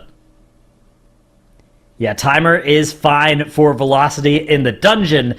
Timer in the day is what is currently stressing them out. Yeah. Only an hour and 20 minutes left before the last keystone has to be started. Meanwhile, Comtuva also in a floodgate. They've made it through the first half of the dungeon. I think it's fair to say that like 80% of your wipes in this dungeon happen in that first half of the dungeon. Is that fair to say, do you think? Almost 100% of your prog is like Big Mama and before. Like whenever teams were practicing this dungeon during TGP, it basically every single time, especially once you start to get to higher levels, you're progging your tank's ability to be able to live the first boss on Big Mama, or I guess it's not the first boss, I guess you're doing it second, but also the first and second pulls of this dungeon are insanely tank damage heavy. So, like, the second pull, I feel like a lot of tanks end up dying to just for one reason or another. And then eventually you kind of no longer... Like, once your tank is done progging that, it's one of those things that just kind of evens out. But exactly like you said, it's less difficult after you make it past that first boss. Now, there is a big fish that can accidentally wipe you if you accidentally pull it. But that's the only other thing that I think has largely stopped teams, is just, like, mistakes on the bubble skip. Yeah, exactly. It's not so much that dealing with bubbles is hard, because dealing with bubbles is so hard that you just never pull it, right? Like you have to find a way to skip that fish. But the skip itself is quite precise, so something that you need to not go wrong. Saw Rossum go down to getting shot to death for Velocity. A bit unfortunate. This pull is not overly dangerous, so having to commit a battle risk to this pull is a little bit unfortunate for Velocity, but it's not the end of the world. They do still have 1 B-Res, and they're going to have another one coming up in about 5 minutes here, so should still be enough room for error that if they deplete, it probably won't be the lack of B-res. A trick shot goes off, and Show goes down as a result of that trick shot combining with some snipes to eliminate him. Yeah, I see a lot of teams not kicking all the trick shots on this pull, and it seems like you're inviting that sort of disaster if you do that. So how it's supposed to go is the Demon Hunter and the DK are supposed to be able to solo one of those snipers, and then you alternate Mage and Moonkin kicks on the trick shots beyond that. I don't know what happened where we didn't have enough kick coverage for that trick shot that killed Show off there, and the one that killed Rossum off prior to that. Meanwhile, 07, 1 minute and 40 seconds left for them to deal with 20% here on Mogul Razdunk. Another one of those bosses as well that ejects at the end of the fight, although it dies a lot quicker than King Mechagon does after the fight is actually over. So they should be in good shape here as Lust is coming up and pressed for them. Final set of cooldowns as well. The Arcane Surge going to be coming out, and another Incarn charge recovering here in just a moment too. Not bad. I mean, this is going to be great for 07 being able to put down this 20 Motherload. Where do you think they go next after this? 19 Theater? I would think they might even go 19 Floodgate. For me, they looked pretty good in those Floodgates that they were doing earlier, whereas Firmawand was the team that I thought looked better in the Theater. But we will see. That is the dungeon done. 1 minute to spare as well in the plus 20 Motherload. 56 points now for 07. They are going to be claiming the lead, but Firmawand can take it right back if they can succeed in their 20 Motherload, which they have wiped in once already, their first kind of wiped dungeon of the day. Yeah, this was what they wiped to earlier. So I talked earlier about the Earthshapers, but in addition to that, there's these Mine Rats that have an ability called Throw Rock. And occasionally they'll throw rock, and if it hits one of these Clothies, this Mage or this Priest, there's always a chance that somebody can die to that Throw Rock damage. It's pretty high, and so that's what ended up taking out Ram right before the Static Pulse ability last time, and then of course they just ended up wiping after that. I love how dangerous those sorts of abilities are. Like you tell me a mob has an ability called like, you know, laser volley or something like that. I'm like, okay, I can interrupt that. But if they have an ability that's like toss household object, I'm like, okay, I'm dead. Throw chair. It's over Throw for me. Chair. Yeah, Oh throw my chair, wrench. You know, throw rock, any of those abilities, right? It's over for me. The muscles in Cinder Rumetery, man, that is my nemesis mob. Yeah, we're gonna be seeing some of those tomorrow, I think. Yeah.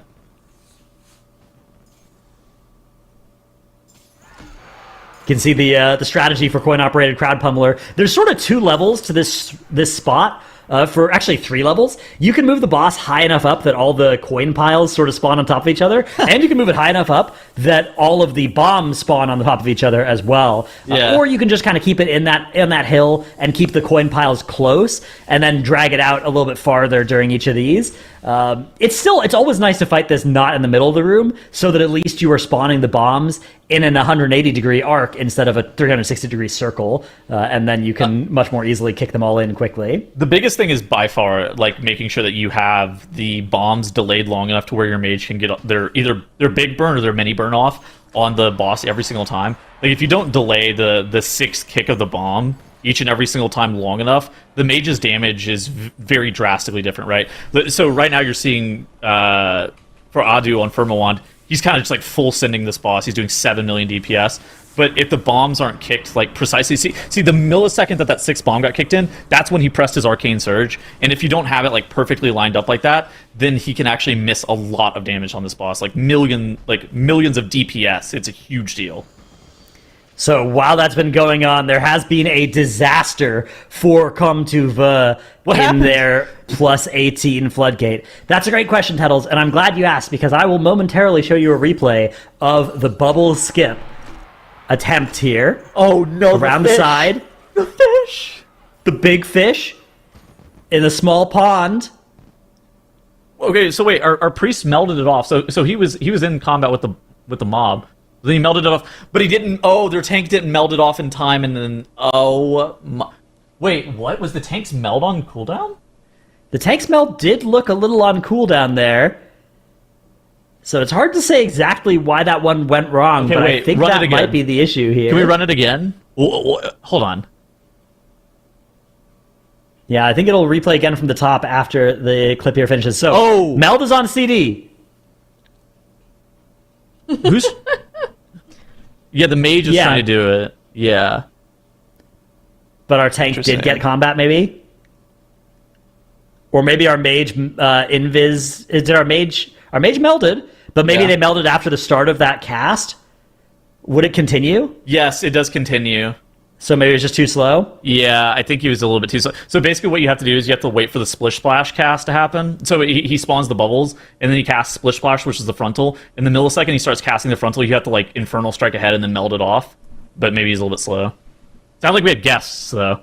We do. We've got a few people who've snuck in here to watch this disaster. But now we'll turn our eyes back to Firmawant, and we'll do a little swap on the caster desk here. We're going to have Tettles and Dratnos heading out. So thanks, you two. Appreciate the commentary. Bye. Bye. And we've got Makes and Ironic coming back on the desk here. Now, we watched a little bit of a disaster there, but we've also had Firmawant here who have been running through. And there was a question in chat that I want to toss over here. I think I'll pass it to Zyro here at the start, which was, is there a particular reason why the Sapper and Earthshaper packs are being pulled with the first boss? The first boss on its own isn't necessarily that dangerous. The damage profile on the boss is pretty normal, right? You just have one big AoE pulse from the static pulse. Outside of that, there's not a lot that can kill you on the encounter. As long as someone's doing the bombs, you're going to be okay, so you can cleave the trash down. Now, the Earthshapers are pretty dangerous, right? You need to make sure that you don't get Earthshocked right before a static pulse. But as long as you can, avoid that, it's totally fine. It's kind of the trend in this Motherload. We're seeing a lot of trash put on top of the bosses because the bosses themselves aren't really that dangerous. We see it on Rix of Flux Flame as well. The teams are just trying to be as efficient as possible and, of course, ramp up the funnel that the Arcane Mage gets, specifically for the bosses.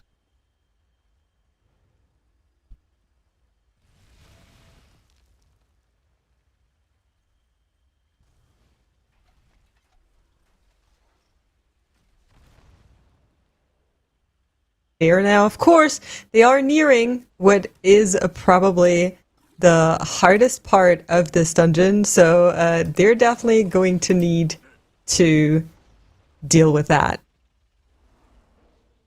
Yeah. I mean, the thing about Velocity is, after I stopped casting for the first 45 minutes of the day, they got really upset that I wasn't gassing them up anymore, and then they started throwing. But now that I'm back, North American Love Watchers, we are so back. You're going to see Velocity go on a tear through these keys for the next minute 15, and they are going to catapult into the lead. It's going to be a perfect execution for the next 75 minutes here. I got pranked by production there for a second, but we take this. You can try to silence me, but you won't. We'll need to look at Velocity. The fish is coming up, and it has claimed many lives. That's the skip that has been so scary. But I believe your tank has built ready, and we have Zyro, of course, here. So hopefully it will all go well with some NA love watching. I sure hope so.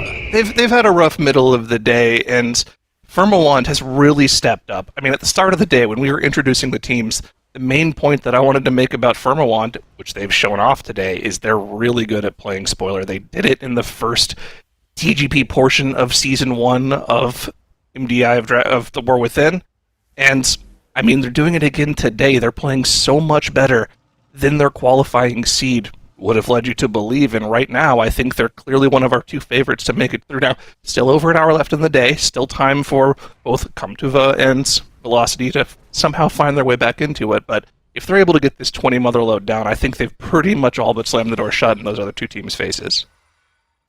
Yeah, it's actually insane that Firmawant looks to kind of repeat what they did in the previous TGP as well, where they come in and they surprise everyone with just how well they can perform. In their 19 TOP, they actually, if it weren't for the devs, they would have had the fastest 19 TOP we have ever seen compared to live servers. So it's just incredible to see what they've been putting out. I will also allude to the fact that we have a little bit of an insight on how our spec bans are doing. So before we go there, just a quick reminder, for Sunday, which is tomorrow, both the teams that played on Friday and the teams that are qualifying to Sunday for today, their top 3 specs are getting banned out. And of course, teams have had different approaches on how to deal with that. Come to Vu, for example, are doing exactly what DrivePug is doing, where they play exactly one comp all throughout today.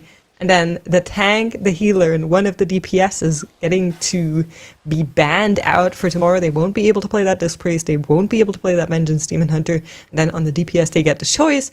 As for 07 Velocity and Firmawand, they're approaching it a little bit differently, Zyro. Yeah, so remind me again about how the rule works. So for Firmawand specifically, the tiebreak works based off of first the most dungeons played in, and then it goes down the list. So Exactly. I think Firmawand had 3 DPS specs and a healer at 7, so they would ban out the Disc Priest first, right? Mm-hmm. And then they would have to choose 2 of the 3 DPS specs. So they still have Vengeance available tomorrow if they're able to make it through, right?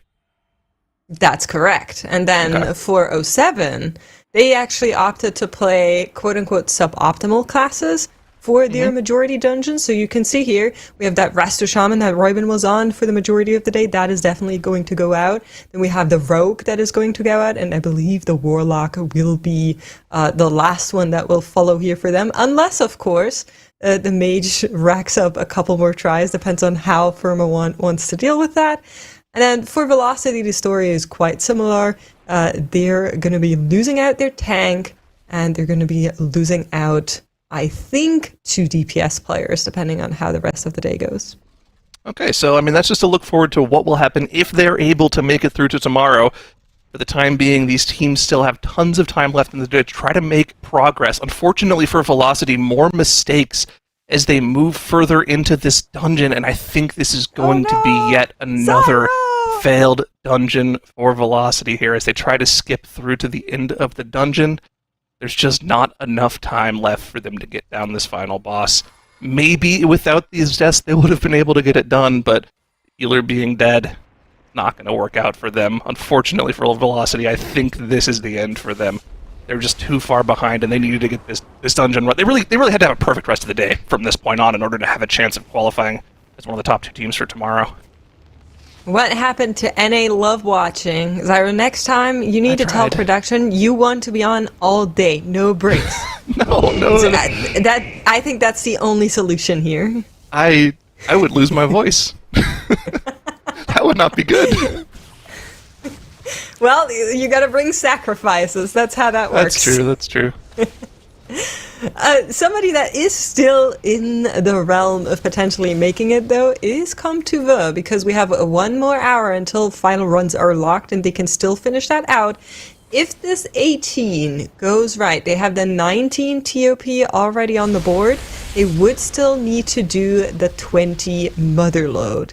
They have the time to do both of those things comfortably, and then maybe even start another, promising run towards the end that they could maybe finish and get that final score. And it depends a little bit on how 07 and Firmawand are doing, because I think we're starting to get into the realm, once this 19 and the 20 is done, where keys are getting incredibly hard. Like, I didn't think we're going to be seeing a 21 Motherload today, but potentially? There definitely is potential. It's in the realm of one of the easier keys to get done. I think it has the most potential to be pushed highly, and I think especially after the turbo boost, that could go even higher. Maybe we could see it on 22 if it's one of the keys that's used in the global finals. So we'll have to see, but it is a stretch goal for today, and it wouldn't surprise me if by the end of the day these teams feel like there's one more score they need to get somewhere to just clinch that final possibility of making it to tomorrow. That's the key we could see. I want to shout out for Comtuva. I think it's really impressive that they've been able to claw back to the spot that they're in right now after the start of the day. A lot of players would get extremely tilted if they were having the connection issues that their healer was having, but the fact that they've been pretty consistent ever since then, and they still have a chance of making it into the top 2 today if they're able to execute in the last moments here, I think it's very impressive and deserves a shout out. Yeah, no, I 100% agree with you, because often the disconnects come in when the break roll is already active, which is of course from like hour 2 to hour 4, and you can kind of get away with, oh, we'll just use our break now and hope the internet comes back. Comtuva didn't have this chance. It was right at the beginning, so they needed to sit that out. And then of course the breaks later on were also needing to be taken, but we're all safe indoors as the hour nearly closes in. No breaks need to be taken. There's not going to be penalties for those. Everyone is safe for now. We'll get another chance at maybe getting one of the teams to fail their break challenge tomorrow. No, that's never going to happen again. No more. What's kind of messed up that mandatory is making these teams take breaks when they're not even here. I keep hearing you guys talk about these mandatory breaks. It's weird. They're not even here right now. It's just that's how much of an influence they have. Yep, that's exactly what it is. Sure, I'll go with it. Take another look at this big pull in Motherload that Tettles and Dradnos were talking about a lot earlier. These weapons testers, huge influence on the polls here, and I think it's funny. They were talking about how the Arcane Mage is supposed to focus the Mastermind, but when we looked in the logs, Jay actually wasn't surging one of the Masterminds. He was surging one of the weapons testers. So maybe a missed target, or maybe they think the weapons testers are a little more important for them to deal with. Not too sure. Maybe they think the Shadow Med cooldowns for the damage the Mastermind does to the group is enough to deal with it on its own. Either way, Firmawand have dealt with this pull very cleanly for one of their first attempts at the 20. And I think they've given themselves quite a bit of time here to deal with the remainder of the dungeon. I remember Tettles was talking about how you needed 74% count by the time you were done with Rixa in order to skip the final 2 mobs. They're not quite there, so we'll have to see what the extra count is going to be from. They still could pull the last couple War Machines here with Rixa Flux Flame to get a little bit of extra count too. Let's see if they're going to posture for that after they deal with the Shadow Meld skip. Looks like they'll be pulling in at least one of the War Machines, potentially 2 if they're able to get one in later on top of the boss here. And once again, just getting extra funnel on top of the bosses for the Arcane Mage, while also just trying to be as efficient as possible in the dungeon. Yeah, the War Machine is notably one of the mobs that's kind of annoying to deal with as a group, but it doesn't hurt the tanks too bad, so it is one of the extras you can pull onto Rixa, where you're just like, haha, here's another target, and produces more nameplates for my mage, and everyone is going to be happy without the tank crying. I am kind of curious on whether or not we're going to be seeing them take War Machines into the boss, because of course this is a 20. This is incredibly difficult. We've been seeing it on some of the lower keys, but I'm curious on how Firmawand is approaching kind of the tail end of the dungeon here, as they're now dealing with Rixa for now. And I also want to know if we're adding that other War Machine in once this one is actually down. Yeah, we'll have to see what the plan is for them. Although Rixa, not particularly a tough boss. You can see these charged shots. Whenever they go off, it is a lot of extra damage on the group. So if someone's getting targeted by the frontal cone from the boss, they could potentially be in danger if a charged shot goes off during it. But that's really the only danger there is of someone dying on this encounter. The tank doesn't take that much damage. The group AoE damage isn't that bad with the charged shot going off, so they should be, for the most part, fine. Got to check in with them after they're done with Rixa. Oh, never mind, I lied. That's ridiculous. That's a caster curse. I'm sorry. They're able to get the battle res off. Tommy Druida does go down, but they do have one more battle res. I think they're going to be okay here. As long as they're able to heal through this charged shot, they should be okay. Nero dropping low, has the propellant blast on him at the same time as the charged shot going out. They're able to get the second battle res off onto Tommy. Paints up on the tank here to try to help him live through the damage. They just need to kill this War Machine off. I don't want to see another charged shot go off on the group, although they do have the barrier for it. It comes. Okay. We're safe. We made it. Feldef was also on at that moment. A quick clutch, but Firmawand showing they're able to save these and get it back together. You know, I've been seeing the copy passes in chat. They would never want to fail chat, of course. So, chat, no defeat, no helping hand, just pure power. I know you guys love Firmawand. I promise you I wasn't trying to caster curse them. I'm sorry. Oh, he was. He looked at what happened to Velocity, and he was trying to take another one down. I promise. Now, with that one War Machine, though, they are at the 74% count that Tettles was talking about, so they should be good now. They don't need to pull a second one on top of the boss. We can just finish off the boss on its own, which is good because they already used a lot of resources getting that War Machine down with the boss. Although it makes sense, though. You know, we've exponentially scaled up to the plus 20 key level. Pretty dangerous when you get up to these higher key levels, even on a boss here that doesn't do a lot of... Okay, they pulled another War Machine. Never mind. Yeah. We're going again. No, all right. We can do this. Charge shot coming in. We're good. We live. Paints up in 1 minute. Surely nothing will go wrong here. We have a battle res available. We would have a lust in 8 seconds if that is something they want to do here. It's a scary prospect for Firmawand, but they say we have practiced it like that. We know exactly what we're doing. Lust is actually going to be used here as they are dealing with both of these. This is nice, actually. I think with this Lust being hit on cooldown here, they will get one final Lust at the very, very end of the key. That's assuming they don't have any further deaths here. they'll be able to pop it and get actually all 4 seconds of it in at the very end of the key.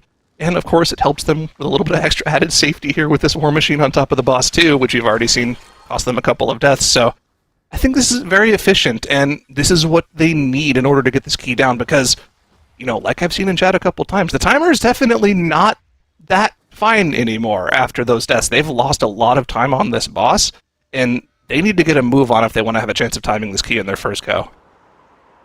I'm actually going to pull up some split timers from the 20s on live, if I can find them. Yeah, there we go. So one of these, and of course, keep in mind there's always going to be some wiggle room with these. They're not right on the money, but 22:31 is what one of the runs had that was under time by 1 minute. So I think we're still within the possibility of okay, depending on how it all shapes out, but it is going to come quite close. The timer is not horrible, the timer is not over, but it is close enough. And they've also lost a lot of their resources, right? They're not going to have their lust on the pull of the boss if they wanted to go for the War Machines into the boss on 20, which I think would be crazy to even attempt, but they might feel like they have to in order to time it at this point. They do only have the one singular battle res left, right? No pot of greed. No, we're not bringing that back. No more pot of greeds. No. But I mean, look at the silly pulls you have to do at the end here. You just, proc every single mine you possibly can. We've got a couple ordnance specialists in here as well. Charge shots still going off. Still has a lot of AoE damage they have to heal through. Vermont really can't afford any further deaths in the end of the dungeon here. They need to be as clean as possible. And if I'm not mistaken, about 4.5 to 5 minutes is what we want to try to allocate for the last boss here, even with Lust. So they got to get a move on here. It's not a lot of time left. That's definitely true. It's going to come down right to the wire for these teams. I'm actually pulling up the split that we saw from 07 as well to give us a little bit of an idea. So they were also around 22:36, and they were under time by 1 minute, 2 seconds, and 0.639 milliseconds. So I think we're still okay. They're like 20 seconds over where the 07 split was. They just cannot by any chance slow down now, right? Like there is no way where you can tank another death or another oopsie or something like that. So surely the pressure is on for Firma 1 now. Yeah, let's see. I'm looking at it again as well. Yeah, 07 pull Mogul Razdunk with about 6 minutes left in the key. So yeah, it's about a 5-minute encounter that they have to deal with if everything goes right. So we'll see if Firma 1's able to get it done. They still have trash that they have to go for as well here, and they are just going into the double War Machine. So this can be dangerous. We saw how dangerous just one of those charge shots going off would be. They're going to have to heal through 2 of them. I don't think you can pull this into the boss. I don't think that's something you can do. I think you have the time if you're able to get this done in order to not do that. It's still, these War Machines on their own are so dangerous. They are, but I just, I like to see these crazy big pulls into boss. So something about it just scratches my little monkey brain. It makes me very happy, okay? Blame me all you want. I like the pot of great pulls, okay? They're definitely chewing through these War Machines quite quickly. Oh no! But here comes trouble! We don't even have the boss engaged, but it's not enough. Both of their DPSs and their healer are down. Adu is going to follow. It is nearly an entire team wipe. Only Dutton remains, and nobody is there to support him. He procs and dies as well. And now, Zyro, the timer is not fine anymore. No, that's a reset. They're town portaling. Where did the third War Machine come from? I don't think they meant to pull that. It wouldn't surprise me. Very far, which I'm not sure how we got in combat with that. They procced a lot of crawler mines. And I would guess that the crawler mine just social aggroed one of the War Machines up, so they actually ended up getting 3 War Machines instead of just the 2 they wanted, because there's no way you're pulling 3 War Machines together on a plus 20. If that's the case, that's a little unfortunate for them. Maybe they felt like they were running out of time at the end there as well. Either way, Firma 1 was unable to get the 20 done on their first attempt. They will likely just go again. Give it a second chance. Yep, we can already see the timer started for that second attempt at the 20 in the bottom right for them. But that does leave a slight opening. Come to potentially get themselves back into the top 2 here. That's right. I mean, if you're fans of Come to Vote, you are literally clapping right now, saying, "Yep, that is exactly what we needed." They're currently working on this 18. The 18 will need to be finished as we have Velocity currently changing some specs.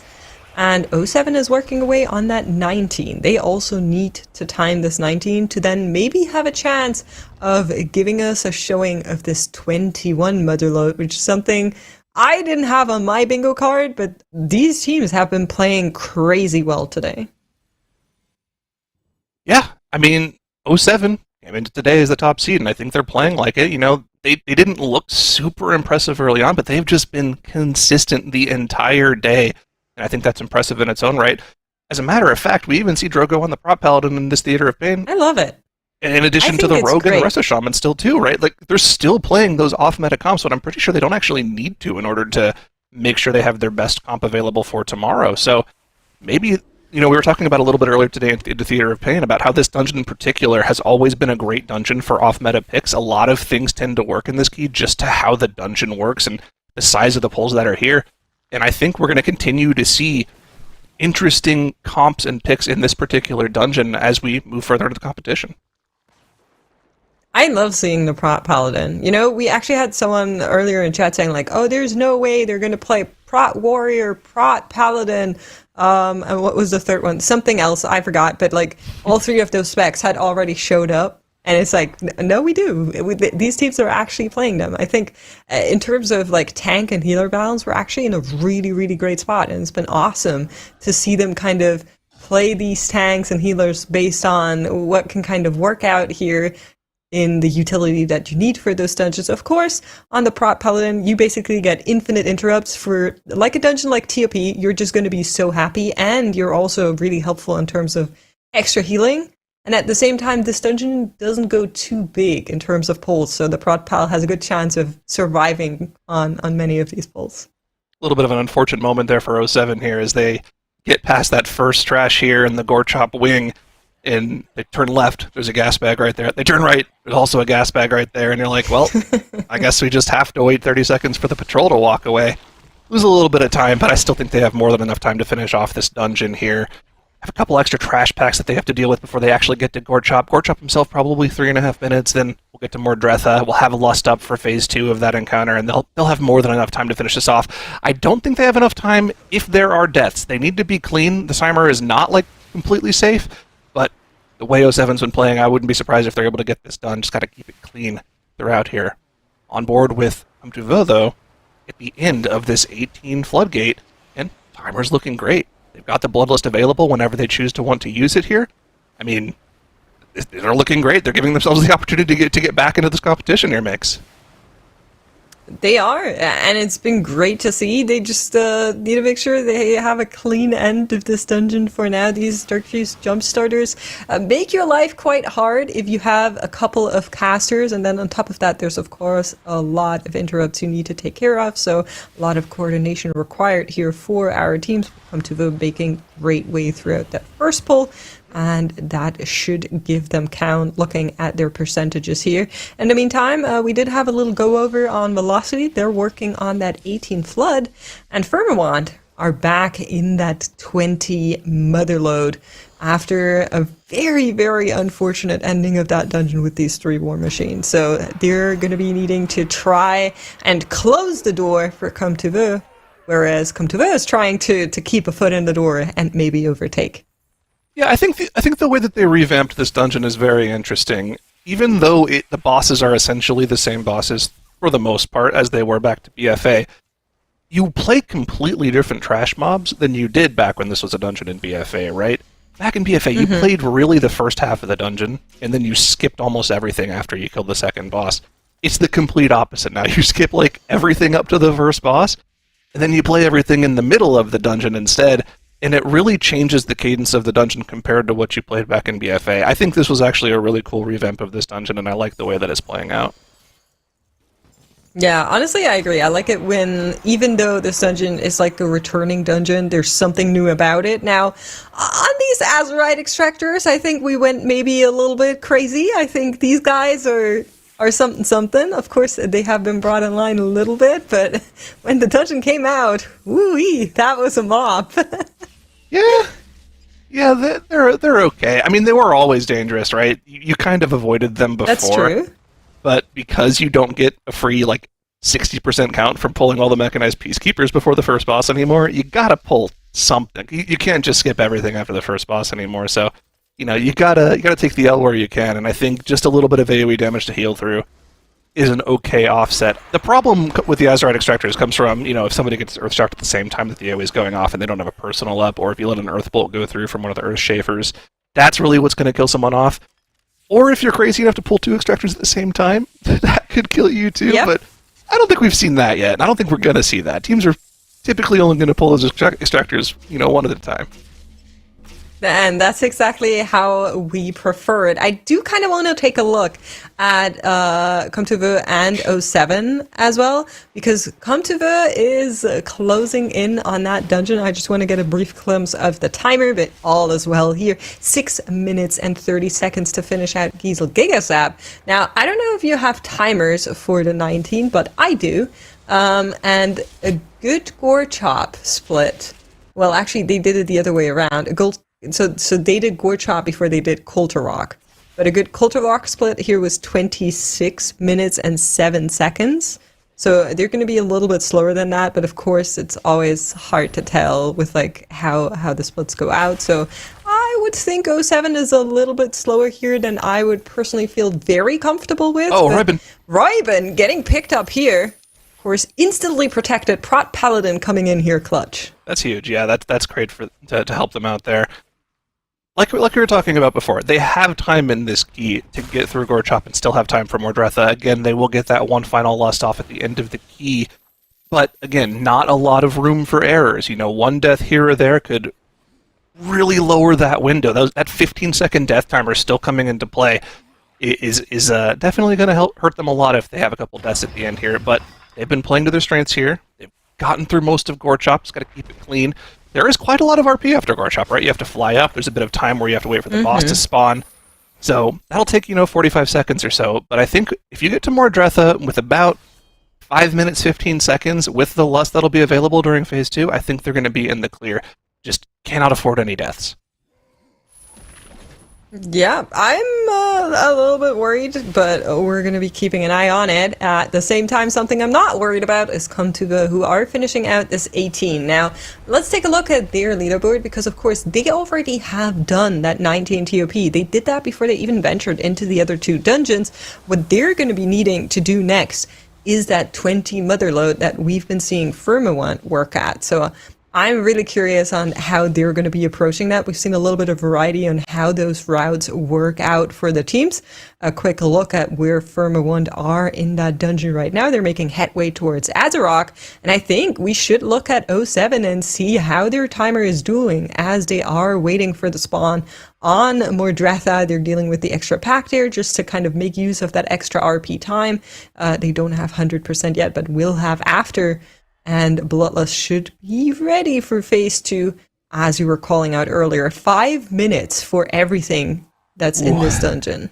It's gonna be tight, but I think they can get it done. They'll get 3 sets of 2-minute cooldowns on the boss here, third one in Execute.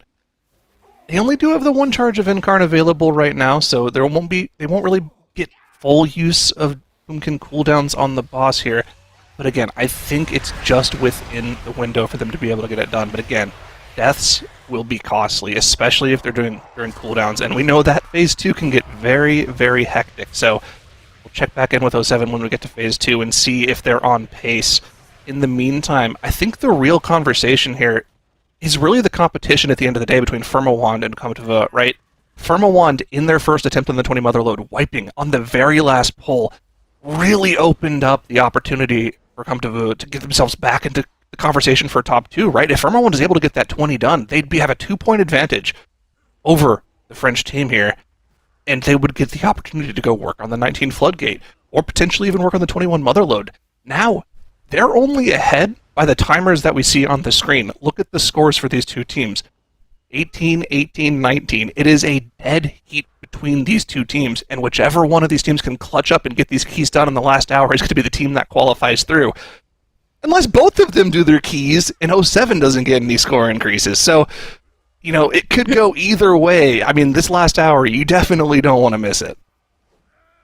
So, just a quick check-in with Firmament and Comtuvo on their split timers in their respective dungeons. So Comtuvo is actually slower on the 18 ml and on the 19 TOP as well. So they're really needing to get in there by the extra point that they can pick up here in the Motherload. So they're hoping to finish this 20 and then ideally get another point to really lock it in.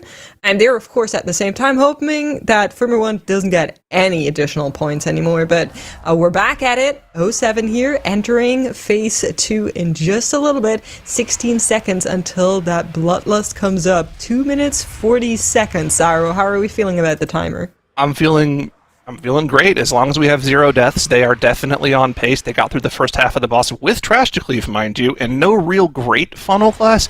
Assassination gets a little bit of funnel, but not as much as an Arcane Mage does. They had adds that they had to cleave off of in the first phase. They were able to get through the first half of the boss in about 2.5 minutes. So, assuming the Bloodlust coming up helps them a ton, they should be able to get through this last 40% of the boss in less time than that, which means they'll be able to time the key, but have to keep it clean. The damage potential in this last phase, in addition to all of these mobs running all over the screen that can potentially one-shot you, means that it's not the easiest phase to play. You can see on this 19 key level the damage that the boss abilities do to the group. Means that Resto Shaman is having to pump out a ton of healing in order to keep everyone alive. So far, though, we've been doing a great job of it. We're still holding on to that lust, waiting for the perfect opportunity to send it with the DPS cooldowns. Yeah, I'm just looking across the board to kind of look out for when we're going to be seeing it. Everything on Shella's end would be ready right now. We just saw cooldown sent by Jay as well. So in comes that Bloodlust right now. And from here on out, we're really hoping for a melt, a little bit of a sketchy overlap on the Torrents that does come in together with that frontal, but all of them manage to dodge it just perfectly. Happy feed all around, and they now are getting that extra rift while they're dodging the AoE circles. Bloodlust is of course still helping Royben as well to keep the entire group up. 12% to go, over 1 minute here for 07, and that should be the plus 19 going into their bag. Now, Zyro, the question is, what do we do next? What do they do next? Looking at the scores across the board, we saw how difficult 19 Floodgate was for most of our teams yesterday. Yes, Wunderbar was able to get it done, but they were the only team able to put that into their bag yesterday. Do we think the 21 Motherload is more doable than the 19 Floodgate? That's really the question here. So we'll see what 07 plans to do. Wasting 0 time, boss goes down, 19 is timed, instantly town portaling out. We'll see what the plan is for them next. They cannot feel comfortable with the keys that they have put on the board already, because like we're seeing, both Firmawand, Comtuvo are working on the 20 Motherload, and once they have this key timed, if either of them are able to get it down the stem, they'll be actually tied up with 07. So yeah, they can't rest on their laurels. They have to get moving and work on something else, because there's still the tiebreakers to worry about, right? If they're not able to get any other keys timed past what they just did in that Theater of Pain, it'll go to tiebreakers, and I'm not really sure that's someplace you want to be. You'd much rather just have the +1 score and feel comfortable winning just based on score alone. That's right. I was just thinking, if both Firmament and Comtuvo time that 20 Motherload, we'll have a 3-way time tiebreaker. Of course, given that 07 doesn't get another point, so that would be absolutely crazy. But of course, there's 40 more minutes in today to start a dungeon run, and then at that point, any run that is happening will be allowed to finish until either the timer runs out or the key is timed, or of course the players give up because something goes awfully wrong, which definitely happens more often than you think as soon as the clock is kind of locked in. But we are hoping that all of these teams are still able to get some extra points, and I'm very, very curious where 07 is going to decide to go. It could be the 19 Floodgate. We saw yesterday that is definitely within the realms of possibility. It could be the 21 Motherload. It hasn't been done on live, but we suspect that it is doable in the theory. I kind of want to say it's not the 20 TOP, but you know what? I might be wrong. Maybe they just feel like that TOP is where they feel the best, and they like the difficulty level. Who knows? Their timer was a little too close on the 19 for me to feel comfortable with them going into the 20. Right. Although they were running a different comp. Maybe they have a better comp that they could run that would provide them a little bit of extra wiggle room there. But I believe we did get an answer. As I was looking on the scoreboard on the bottom right there, I did see their star move to the floodgate. And yes, that is where we are going next for 07. This is where we're going to try to find that extra score so that they don't have to worry about the time tiebreakers. Because I'm being told by chat, Migs, and I trust chat implicitly. They would never lie to me. Of course. Chat tells me 07 has bad time tiebreakers, so they really want to get this extra score here. If chat says it, it must be true. I haven't actually checked. I know that between the time breakers of Firmawan and Come to Vu definitely has the worst time tiebreakers. But I would believe it if 07 is around that as well. We're getting a quick glimpse of Velocity, who unfortunately will not be able to kind of make their way back into this really three-horse race that we're seeing between the other three teams, but they're still giving us a good showing. They're still trying to get some extra points on the board there. Yeah, it's a little unfortunate, right? We saw in the first hour of the day the potential for this team. They definitely had the speed in those earlier keys in order to keep up with the other teams, but unfortunately, they just... Maybe it's the lack of experience as a team together in dungeons, or might have been nerves, could have been a lot of things, but unfortunately today just hasn't been their day, and they will unfortunately not be qualifying through to tomorrow. But playing for glory, playing to show they can get these keys done. And I mean, even this 18 key level that we're seeing them work on right now in the Floodgate is still a very difficult key to get done. So it's really nothing to laugh at for them. They're playing really well still. I agree. I mean, it's always easy to say for people that are watching, like, oh, this team is doing so much worse. But truly, if you look at the level of keys that they're running and what they're kind of doing in these keys to maybe set up for an even higher key, then more often than not, we get like world record keys. All of these players are insanely good at what they do. However, we are seeing a full team wipe here for Come to Vu. Maybe we can try to get a replay on what exactly was going down there. It looked like a wipe on the coin boss. I'm not sure what exactly it was. If it was maybe a misbomp or something, we'll try to get some intel on that for everybody as we are watching. Oh yeah, there it is. So there's that replay. Did I just see a bomb get kicked out? Oh yes. Oh no. Run that back. Run that back. Close. What happened? What happened with that bomb? I just saw it fly backwards. I think someone tried to kick it into the boss and somehow must have missed. Oh, it was a final blast, huh? But it was interrupted. Here, watch this bomb here. Watch this bomb. Where is it coming from? It's from the other side of the boss, and they somehow curved the bomb around the boss. That is crazy. Oh, that's an unfortunate way to wipe. Now, fortunately, it was only 5 or 6 minutes to the key, so you're not going to feel too bad about that wipe, but with only 35 minutes left in the day, if they want to get this Motherload done and then potentially start another key at the end of the day, they have to start this key now, and they have to go fast, because Motherload is a long, long key.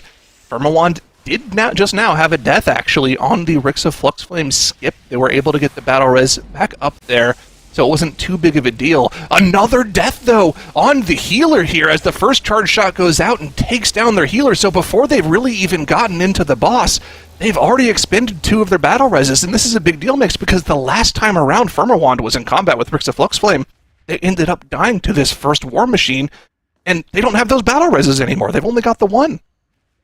Yeah, I'm not feeling very safe right now, and I hope chat is holding hands, because we're going to need all the power that we can get here to make sure nothing goes awry. In positive news, Paint Sub will be available in 30 seconds there for... it looks like Cheat Death Proc is also still available, so there is still some resources that are available to be spent for the team to not have any unfortunate happen to them. But Rampry does go down here from the charge shot. That is your battle rest. The next one would be available in 42 seconds. Can they make it through this? This is the second time we're seeing them here in Rixa having so many problems with the additional war machine. This is just really unfortunate. The deaths that they had at the start of this poll, the deaths because the priest was I believe the only one in range of the first charge shot, instantly taking down their healer. And then, because you've expended all of the resources trying to fix the problems you had at the start of the poll, you end up running out for some of these later charged shots. They really need to make sure they live these last couple of charged shots so that they can finally just give their healers some breathing room so they can get prepared for the next War Machine, which we know they're going to pull into the boss at some point later on, probably when they have cooldowns, when they have Lust. One final charge shot going to go off here. Oh, okay, never mind. They're able to finish it off before it actually does any major damage to the group. So, brief moment of reprieve here for Firma Wand. They're going to do a little bit of boss damage, but we do know they are planning on pulling that second War Machine in just a moment here, so got to get prepped for that. I don't think I'm ready for it, Zyro. I'll be very I don't think they're honest ready with either. I'm watching through my fingers. That's how much this is stressing me out. It's like, oh no. She actually is, by the way. I can see your guys. She actually is watching through her fingers. I confirm. You know, and like you want to see what happens, but you don't want to see what. It's like, oh god, I just hope it goes. Oh man. All right, second War Machine. We have 21 seconds on that Bloodlust, so I assume that's kind of when that's going to get tacked in. If we're still doing that, maybe they're also saying, okay, what if we did 2 War Machines and 2 War Machines and then boss? Because the last time we saw 3, but nope, it is in fight. We are doing it 4 seconds onto that Bloodlust. Yep, Bloodlust is going to be popped here on cooldown, and again, this is almost a dead heat from their previous run here. If they're able to get this boss dead in the next 45 seconds or so, which they should be able to do with the Bloodlust and cooldowns, they're pretty much going to be at the same split they were last time around, and we saw that run falling apart as they tried to get to the final set of 2 War Machines. They accidentally social aggro to third with the Crawler Mine. This time around, you really need to get this done. Getting this key down would almost guarantee you a spot. Although, they're still working on their 20, but in the past few minutes as we've been talking about this Flux Flame for Firma 1, they've had to reset the 20 Motherload in the bottom right-hand corner there a couple of times, so things aren't going great for them either. These first pulls in the dungeon are still very dangerous and difficult to live through. Yeah, it's a tank death that took down Tara here, and then it all kind of unraveled from there, but we're checking back in with Firmawant. That Bloodlust is now over. The War Machine is still here, but Rixa at least is down, so they're going to have everything available to just deal with only that. Nothing else to do here. One more time, that charged shot is going to come on out, and now comes the tough part of the dungeon as you were lining out, Zara. We cannot be pulling any additional War Machines. We need to be really careful with what mines we're aggroing and where they're standing. Yeah, gotta be very careful, especially on the run up to the double War Machine. That's where the problem comes from, right? If any of those charged mines get too far behind, well, they can have the same thing happen all over again, and that would be yet another 25 minutes gone for them at the end of the day. That would be absolutely brutal, considering we literally only have They're in fight a little with over it, 30 though. minutes It's left in coming. the day. They got the one War Machine they want, right? That's the only one they want right now. We're talking about the charge mines that they pull out later on into the final 2 War Machines to get that extra count they need just to finish off the count. So far, so good for Firmawand, though. I think they just barely have enough time, but I think any further mistakes, and this isn't going to happen. I still don't know which of the War Machines it was that they added onto it, because it looked like it was standing so far left that I kind of figured it was this one and not the pad.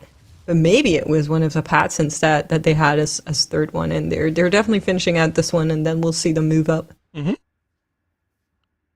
see how it goes. Still need to finish off these Ordnance Specialists and War Machines. The next poll is the one that wiped them last time around, so we'll see what the plan is, how they're going to run their way up. I actually kind of liked that their mage had to run so far to grab this patrolling War Machine this time around. It means a lot of the crawler mines that they would have initially pulled up to the double War Machine pack aren't going to be there anymore, so they don't have to worry about them lagging far behind. So let's see how they make their way through this area. They do not want to pull either of the patrolling War Machines here. They only want to pull some of these crawler mines. Maybe the specialist they just want to CC. Yeah, just CC it with a poly. Okay. And then we're going to run up to the 2 War Machines. Then we can pull some crawler mines in. But we need to make sure those crawler mines get in there. We don't want any of them standing behind and accidentally aggroing that War Machine. I think we're in the clear here. Yeah, so it would be the crawlers that are behind where the police sits that could aggro it by just walking by when the patrol is closer to the boss, like where we're just waiting. But it doesn't look like that has happened. So hopefully everything is right. I don't see any crawlers extending out to the far end. We only have 2 of the war machines on Firmawand. Hopefully on a good route here.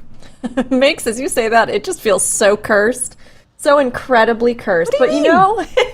Just like everything looks good. Everything's perfect.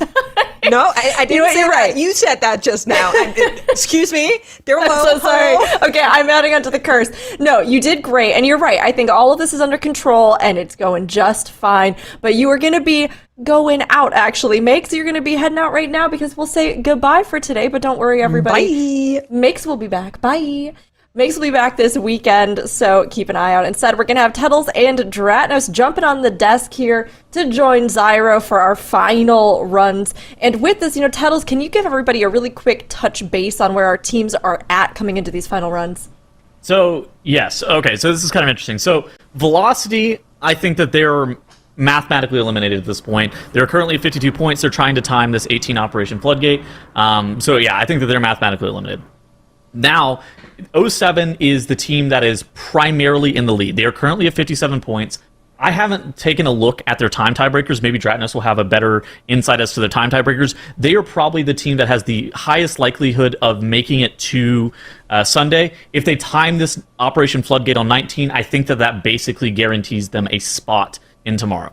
For Firmawand here, Firmawand and Come to Vu are basically battling most likely for that second spot. Obviously, if 07 doesn't, if 07 has a bad time tiebreaker and doesn't time this Operation Floodgate, then we can get into weird stuff where it's both Come to Vu and Firmawand making it to Sunday. But the most likely situation is Come to Vu and Firmawand are kind of battling for that second slot, and both of them are going to probably need to time this 20 Motherload. Firmawand right here on Mogul Razdunk, looking in a great position to be able to take down this dungeon. Once they kill off this Ordnance Specialist, that will give them count and put them in a great position. They're probably they're the second most likely team to make it to Sunday, but I don't think anything's locked up. So Dratnos, do you know what's going on with the time tiebreakers?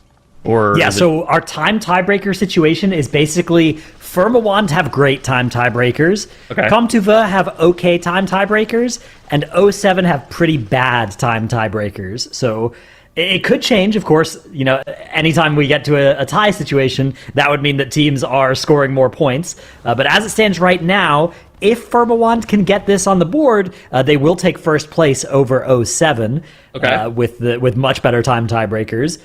They are about 2 minutes faster than Come to Vu on the current tiebreaker situation as well. So if both Firmawand and Come to Vu time their keys, actually it would be 07 that are in the weakest spot on time tiebreakers. But if 07 then add this key to their scorecard, they'll be a point up. So that would of course be better. Are 07's time tiebreakers bad only because they have the highest keys done, or is it just bad all across the board? Their theater was really They have the slow. slowest 18 floodgate, and they have the slowest 19 theater. So I'm not even counting the Motherload. Yeah, just looking at the other two dungeons, you can see the three teams have the same level. Oh, wow. And Firmawand are way faster. Come to Vu medium, 07 slow. So Come to Vu basically needs to time this Motherload on a 20, and they need 07 to not improve on this floodgate. Yeah, so Come to Vu can either try and beat 07 on time tiebreakers or try and beat Firmawand on points. Firmawand timing this 20 Motherload is going to be bad news for that plan for Come to Vu, although it's not catastrophic just yet. Ooh, good news if you're a Come to Vu fan. A death comes out for 07. That's going to be a B-res. But there is still time in the day as well for an extra key after this one for Come to Vu, right? Like there is 27 minutes left to start another key. Which means if they finish this Motherload in the timer, they will be able to start one more key. So theoretically, their ceiling is still 58 points, which is potentially going to be good enough here as 07 having some deaths here. They're out of B-reses now with that extra death. Luckily, they were able to use the B-res here, but are they going to be able to survive this pull? They've run out of damage now, and this is a dangerous pull to keep alive for a long time. In addition to that as well, if they have to reset this dungeon, then that means that the 19 Floodgate's going to be the last dungeon that they can possibly do. So then they couldn't rerun back the 19th Theater of Pain for time or something like that. Yeah, exactly. Tettles, you were not lying about these bombs, by the way, yesterday. They are heat-seeking missiles for Moonkin somehow. It was Shelly going down to one of those bombs just a few minutes ago that made them It's use that bigger. battle res. They're bigger than the visual. I don't know what you want. Like, it just happens. Yeah, you ever just go stand next to a bomb and expect it to not hit you because you weren't touching it when it blows up? I'm surprised the visual's not like screen wide. It's a explosive. Well, whenever you put it like that, yeah, I feel really stupid to I've died to it before, but like, come on now. All right, here comes the nice life grip. This is going to be the two-seater map strategy. Ooh, but unfortunately, the positioning is such that Casual is going to get threat here. He's going to meld, but it's too late as that auto was already queued up and takes him down. Do you reset? Yes, they do, it looks like. Yeah. They was were originally almost casting like- the res. That was almost like a really heads-up play from Roybin there, because Roybin was casting a penance into Casual there. She somehow made it up to the top and got a meld off to potentially save it, but like we saw, they're going to go for a reset there. Diva have a lot of deaths here. I guess they're able to run back, but they really need to make this run work if they want to give themselves a chance of potentially running another key. But do you think they'll even get the chance of running another key with these deaths at this point? Well, yeah, they should still have time as long as they time this key, right? There's still 25 minutes left in the day, so as long as they don't deplete, they will have time to start another keystone, even if it's right up against the timer run. But yeah, things going pretty poorly for both Comtuva and 07 is great news for Firmawand if they can avoid wiping in the last 90 seconds of Mogul Razdunk, which I think they will. I think they're in good shape here. Lust is coming up to send the boss home, but they might not even need it. They're sending the Surge in just with the PI and saying, you know what, we're not getting back to this Lust. We're just killing the boss before it. I think the Comdiva win con is 07 doesn't time this key. I don't know if it's necessarily them finishing this Motherload under the timer, then like going for some god run at the very end of the day, although, you know, that would be miraculous. But at the same point, I think that their win con is just kind of hoping that 07 can't improve their 18 floodgate to 19. There it is. Firmawand advance to 57 points and first place. They are 3 minutes and 21 seconds faster than 07. They are not hard locked because 07 can beat them with just timing this key. And then Comtuva can beat them by timing this key and then another one, which is unlikely but not impossible. So they're not locked, but they're in good shape. Comtuva, in theory, could potentially overtake the time tiebreaker with a blazing fast Motherload 20, but let's assume that that's not within the realm of possibility here. I think especially with the deaths they just had, I don't think that has the potential to happen. So, yeah, Comtuva really need to finish this 20 and then just one bang a dungeon after this. It's probably going to have to be that 19 floodgate that we see 07 working on. Comtuva's best shot at making it to Sunday is probably just timing this key and then having 07 fail to improve their scorecard. Because if that happens, both teams will be at 57 points. Comtuva are about 2 minutes faster between the other two dungeons. So as long as they time this Motherload, they will have time tiebreaker advantage over 07. But 07, of course, might time this 19 floodgate, in which case they'll have an extra point, and that will be irrelevant. The route for the 19 floodgate is kind of interesting. So they're the first team that this weekend that we've actually seen do Big Mama as the first pull in the dungeon with their Bloodlust. Most of the other teams were going Demolition Duo first. This is an adaptation of this route, is the fastest route that is currently done on live on this dungeon. I believe it is a 19 by one of the top Chinese teams. And what it does is it back pulls a Blood Warper as the very last pull of the dungeon with Bloodlust. But the advantage of it is, of course, it allows you to go Big Mom as the first pull of the dungeon with Bloodlust, which is, in my opinion, very, very time efficient. Oh, Firmawand here in the 19 Floodgate as well. And they look like they're going to be going Demolition Duo first. So kind of similar to what we saw from Wunderbar yesterday. Yeah, the advantage of this is that you get to Bloodlust this pull, which is, I think, a better lust than the Blood Warper pull. Blood Warpers are scary, but the other mobs that come in on that pull at the end of the dungeon for 07 are basically just all hyenas, which aren't as scary, aren't as required to use the lust on. So the nice thing about 07 strat, though, is that you get to fight Big Mama first with lust, and if something goes wrong, you've only wasted 2 minutes instead of 12. I think the advantage as well is you are afforded to play like one less pull in this top side area. So whether it be just like avoiding one of the architect, you could actually avoid one of the architect pulls downstairs as well. You can maybe avoid a jump starter that's downstairs. There's some pulls that you can actually skip that doing that additional Blood Warper pull affords you the count to be able to do. So have we actually seen the same routing in this dungeon from any of our teams, or has every team pretty much essentially gone for completely different strategies? We see a lot of Demolition Duo first, but still the routing of the polls has been pretty different for most of our teams, right? So it's if you go Demolition Duo first, your strategy is mostly the same. Oh my god, this is tragic. A 7 The keystone catastrophe. is depleted for velocity. Oh, They are going to be only about 30 seconds slow. Ooh, unfortunately, a Thunder Punch into one of the puddles here as well for them. But yeah, their key is already depleted. Velocity are toast. Even third place is basically out of their reach at this point. So they are basically locked in for that fourth place position, which, yeah, tough weekend for North America. 2 teams came in from North America to our Group A, and they're going to be exiting fourth in both days. there's always next week. There's always We will next week, claim and 07. We've got Drogo there. True. We'll also claim mandatory last Skylark hope. lives in NA. True. True. Yep. Good shout. Very true.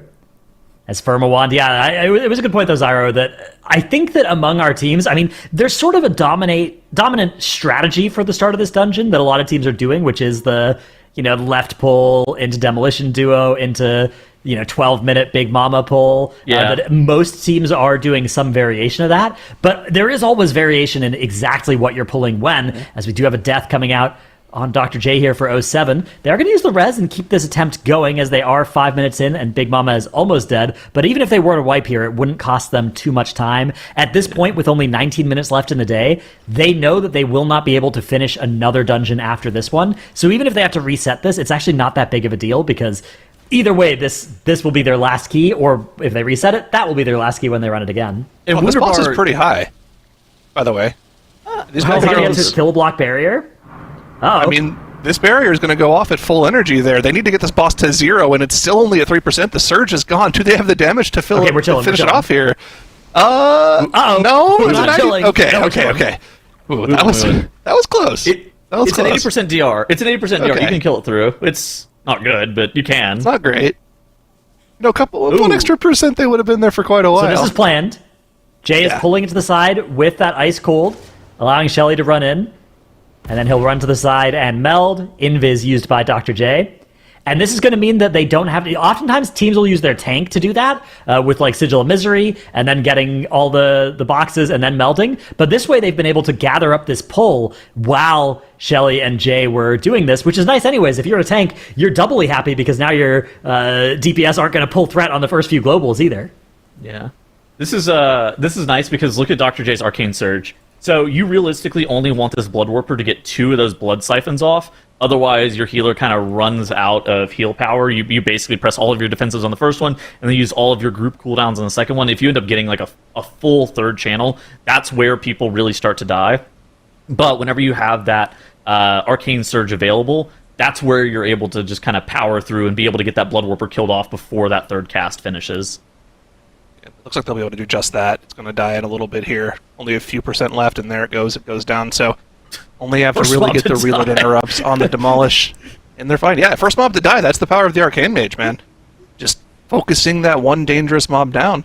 Doing a great job of making sure that Demolitionist doesn't get a single reload cast off. Perfect CC rotation from the squad there.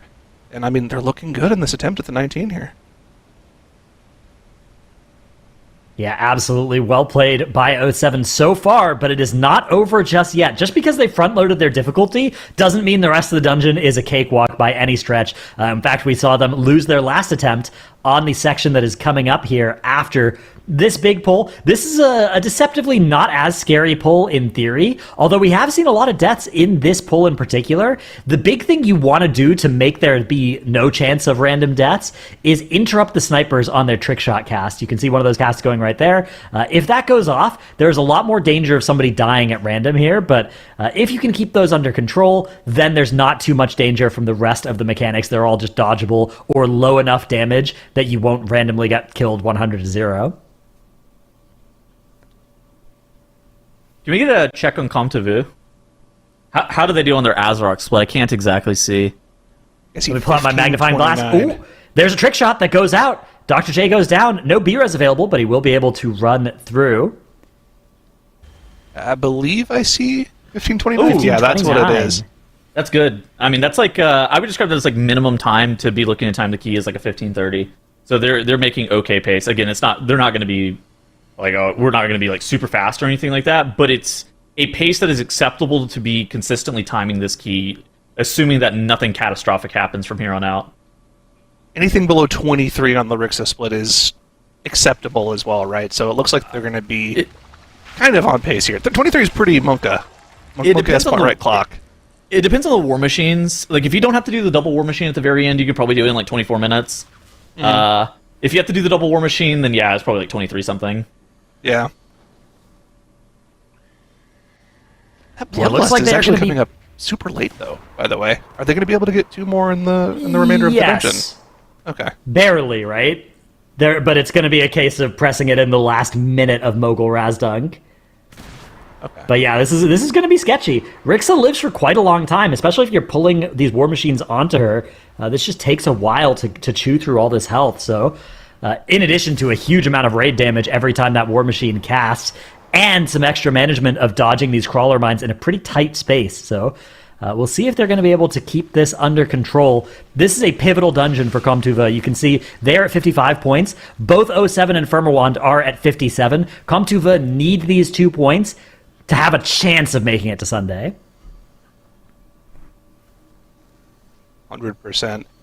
And they're doing a good job of cleaving this war machine down. Definitely looks like they're doing a lot better of a job of keeping the team alive through the charge shot. We saw Firmawand having a really tough time dealing with the damage from the charge shot on top of the propeller blasts as well. But no such issues on this first attempt at 20 for them. And I believe their count situation is exactly the same as we saw from Firmawand, so they need this war machine, and then they need, I believe, 4 more total war machines in order to get their count. So maybe 1 more on top of the boss when the lust comes up, 1 of the patrols, and then the 2 at the end. Yeah, there's 2 different count numbers that you can go into this pull at.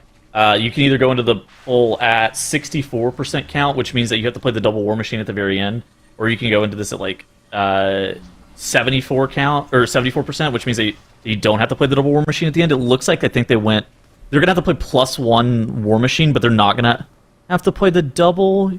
Yeah, so they're not gonna have to play the double, I don't think, with this amount of enemy forces, but they are gonna have to play another. Like they're gonna have to the play patrolling 2. one off over on the side. Yeah, exactly. I think they're gonna have to play 2 of the patrolling ones, but they're not gonna have to, or they play the double itself, which would be kind of weird. That's what we saw Firmawand do. They opted to go for the double here, and they had the same count that Comtuva has here. Yeah. Okay, but they went for the double, but they didn't go for the one of the patrolling ones. They did 1 patrolling one and the double was what they needed to Gotcha. count at this point. Okay, I So see. Oh, because you have the specialist too, huh? yeah, they had to do the 2 specialists with the 1 patrol. Yeah. Interesting. Meanwhile, looks like it's the Bloodlust pull, the second lust of the dungeon for 07, up on the top right.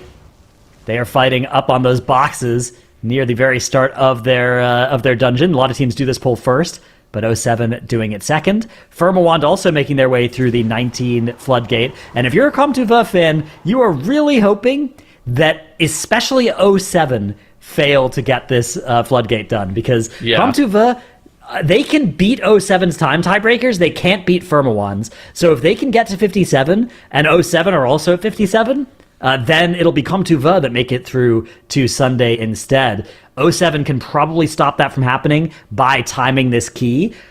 But there is still the bonus chance of Comtuva also timing another key in overtime. We will have, so the way it works is in 12 minutes, we're going to stop keys. You can't start any new keys, but you will be able to finish any key even if you just started it. Comtuva, in theory, can still do that. They can finish this run and start 1 more key, so they could make it up to 58 score if they can do that, but that is a big if.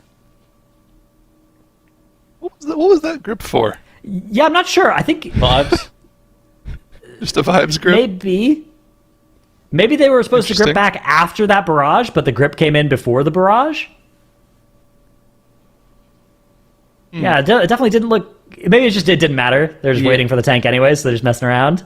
So it looks like it's 2 war machines, all the specialists, and pretty much every single mine that is required for them. Alternatively, they could sub a lot of mines for war machines, but All right, here comes the Moonkin Killer 5000 pull. no, it's the Shreddinator 3000. Yeah, watch out. Triple caution! Watch out! Architect hops up onto that scaffolding. Yep, scaffolding making him take a ridiculous amount of reduced damage. Gotta kill off that scaffolding so you can finish the Architect off. Meanwhile, he's just gonna be nail gunning players to death while he's up there. They're able to get through the scaffolding. Dr. J gets What harpooned. happened to Dr. J there? Did he get harpooned? Somehow didn't die because he's a mage and managed to get a blink off? Okay. Nice pain suppression lens as well. That's what we like to see. The dot from the harpoon whenever it goes off on you is really scary too. Yeah. Yeah. Test missile takes out our DK here for Comme Tu Veux. Why is a ranged in melee, man? We got to get out of there. Like, Well, you're trying to keep the mine in melee. Well, the specialist. Well, they only spawn the circles on melee. Like, get out of there. Yeah, you can see they're trying to do a nice job of keeping this all tightly packed, the pull, while also avoiding baiting too much damage on their heads. I guess it could be Looks one of the like it's worked random out okay. circles too, though. Yeah. Could have been one of the random ones. All right, so they have a little bit under 10 minutes now to finish this dungeon, also a little bit under 10 minutes to start their next dungeon and get an extra point if they can. Meanwhile, Firmawand now working on Big Mama. This is a nice push that they are doing here on this the burn boss. is nice. Boss is getting low. Wow, sub 20% out of that. Really good damage for Firmawand, and really impressive. I mean, Firmawand, they've had a couple of hiccups in the last couple hours here, but they have really fast times in the dungeons that they've completed. This team is playing so far above their seeding. Yeah. Look at the cooldowns. They're not going to be able to finish this off here, right? They have to do one more phase, likely. Oh yeah. I think they were planning on doing one more phase. Okay. It's maybe even faster. Just kill off the Mechadrones and then kill the boss for free. Oh, actually, the boss is kind of dying. We are going to have another surge before the kill block barrier. PI. No, we won't. Wait. The surge would go into the barrier. Okay, that wouldn't be good. Hopefully we can kill in time. I mean, they're popping CDs. There's the Unholy Assault. I think they're just boss is at 8%, approaching full energy. Oh, that's not fine. Need that guy alive. It's okay. As long as the boss isn't full energy right now, we're not gonna wipe. Okay, they're good. Here it comes. Kill block barrier comes out. Now we have to kill all those Mechadrones. Power word barrier comes out. Both teams using a barrier here. The bosses is pretty powerful though, an 80% DR better than the priest barrier by a little bit. Our timer's really good. These Mechadrones are healthy still, man. This is so much raid damage. We're gonna get another Electro Crush as well. Bang! He's Tank in danger. We're PS'd. Okay, they're going to be good. They'll be able to finish it off here without the cooldowns, and they'll have the surge ready for that Blood Warper coming up. But meanwhile, Comme Tu Veux have gotten through their trash. They killed off, I believe, one more War Machine and just pulled a bunch of Crawler Mines to finish off their count, skipping past the two at the end, like you mentioned, Tettles. And we're on to Mogul Razdunk, and they have quite a bit of time left, only just now eclipsing the 2-chest timer. 6.5 minutes left for Mogul Razdunk. I'd take that any day. I think they have plenty of time here, just need to play it safe, make sure they don't get hit by any of these missiles, and they'll be home free. And that'll put 07 in a tough spot, because based off time tiebreakers, if they're able to finish off Mogul here, 07 will actually be in third place. I mean, their Motherload split's going to be really good. This is only like a 430, maybe like 445 boss as well. So, like, I think Comme Tu Veu's timer is going to be good. Now, basically, actually, if Comme Tu Veux can get this done before 30 minutes, they can maybe even compete with Firmawand on breakers. I didn't think that was going to be a possibility, but yeah, I mean, this is a really fast run. I don't think it's going to be. I mean, this boss still has a lot of health, and it has an intermission. I think 31 minutes is what you should expect for the end of timer here. It's still a great time for Motherload, but Firmawand are so fast in the Floodgate and in the theater that they're going to still have the advantage on time tiebreaks over Comme Tu Veux. Yeah. Yeah, and of course they're not going to get the Bloodlust up here too, just because they're so fast, man. Suffering from success. Right. Yeah. Our lust isn't not like this. It's not coming back, yeah. That's good problems, I guess.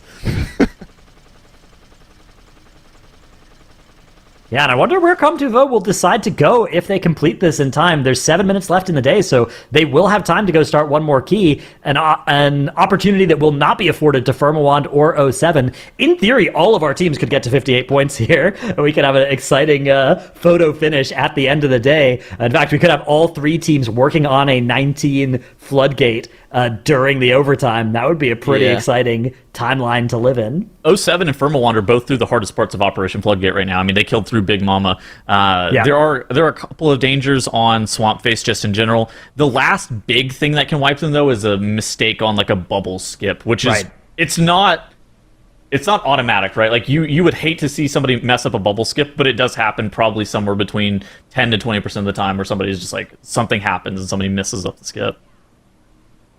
Usually it's when their tank doesn't have their meld available and you have to have somebody else audible it and it just doesn't go well.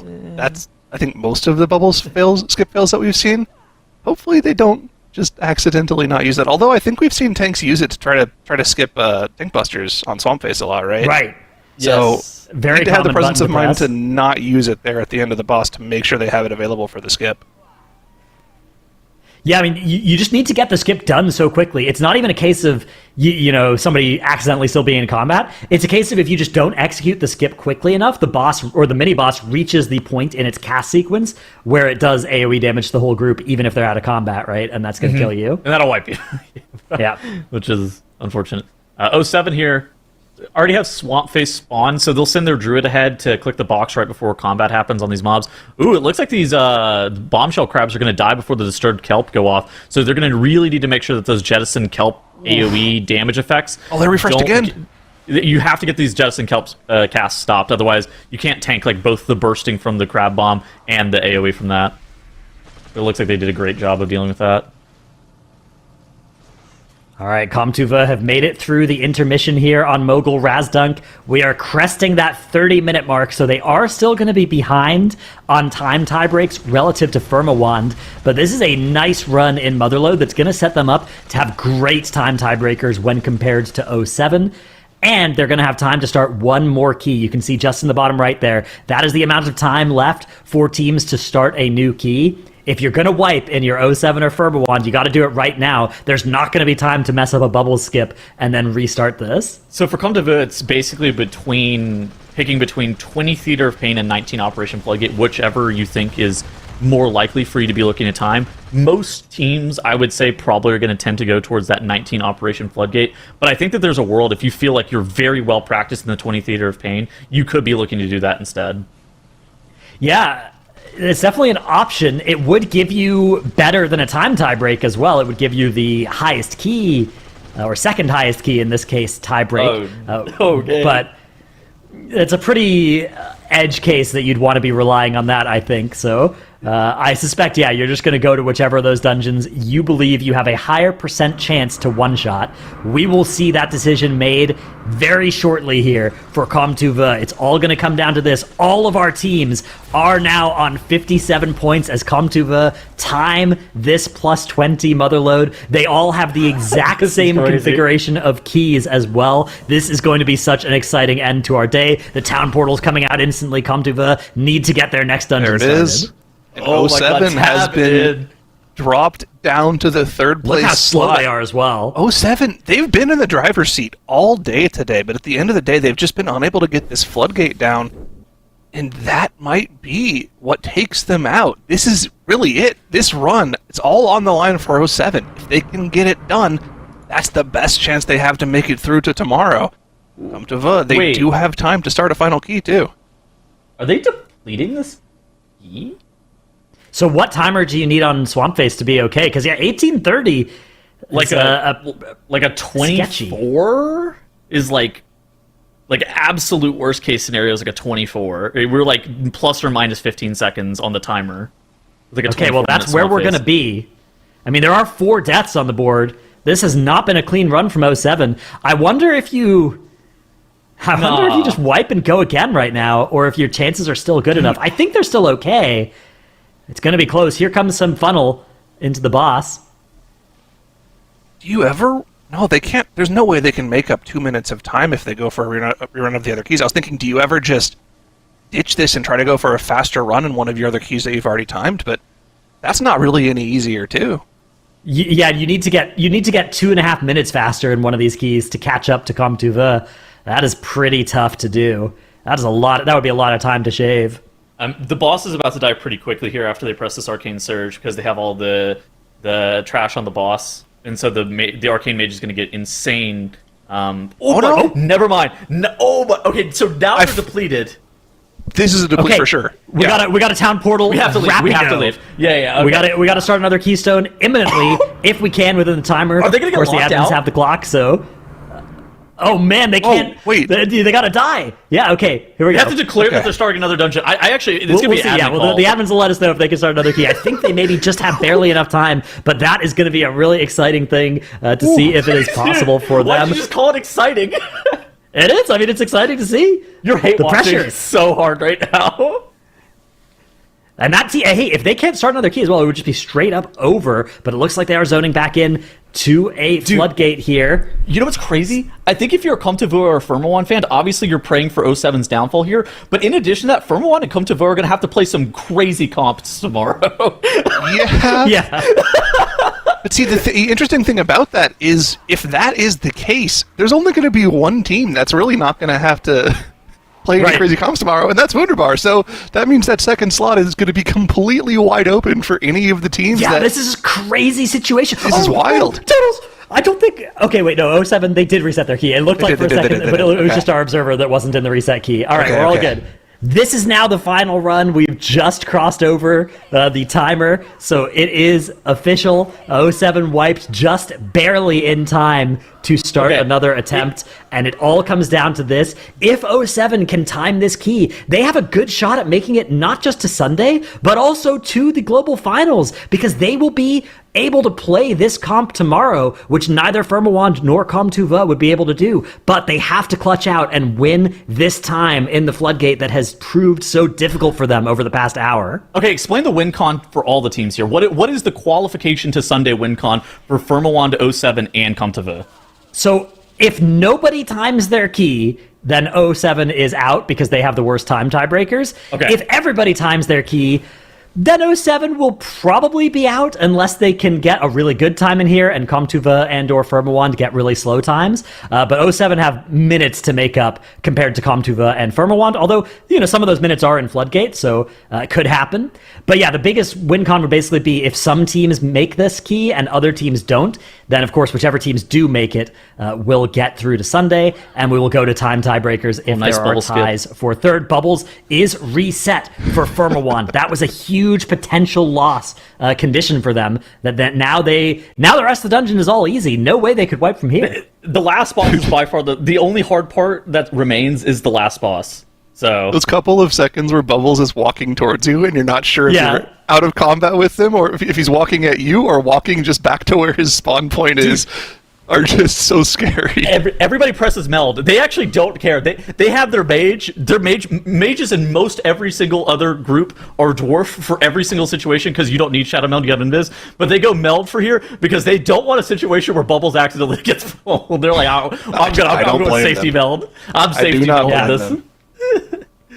It is good tech. You know what? Like if I had ways to spec into more invises, I would play 5 invises here and just press them all to try and skip Bubbles. Anything that might work.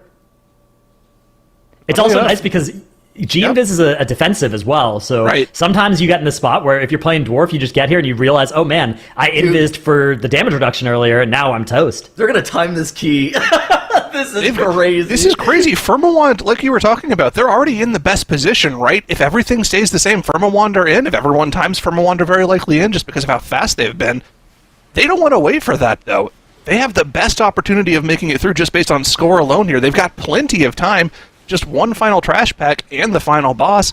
Now, they're not going to have a bloodlust, but I think they have time still, right? These guys are our ninth. They're our 19th seed. They are not supposed to be here. I mean, listen, last time around when they qualified, they just wanted to qualify. They were happy that they just qualified. We're not seeing that same team this time around. They're here to compete this time.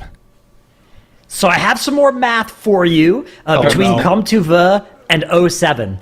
If both of these teams time their run, and let's just assume that Firmawand stay enough ahead to have the time tiebreakers, the time tiebreaker between Comtuva and 07 is currently 2 minutes and 22 seconds in favor of Comtuva, but exactly half of that is in the floodgate. So only 1 minute and 11 seconds would exist if they both got new floodgates, which means that 07 need to be, 1 minute and 11 seconds faster than Comtuva to take the time tiebreaker from them if both teams succeed in this floodgate. Now, 1 minute and 11 seconds sounds like a short amount of time, but at a key of this level, it is a very, very, very high percentage of the room for error before you've depleted at the end of this run. So it is unlikely, but not impossible, that a team could be that much faster than another and have them both time this key. Guys, Firmawand is pulling the last boss, Giesel Giga Zap, on a 19, and they have 6 minutes. Now, they don't have battle res, so something catastrophic could happen. Lust.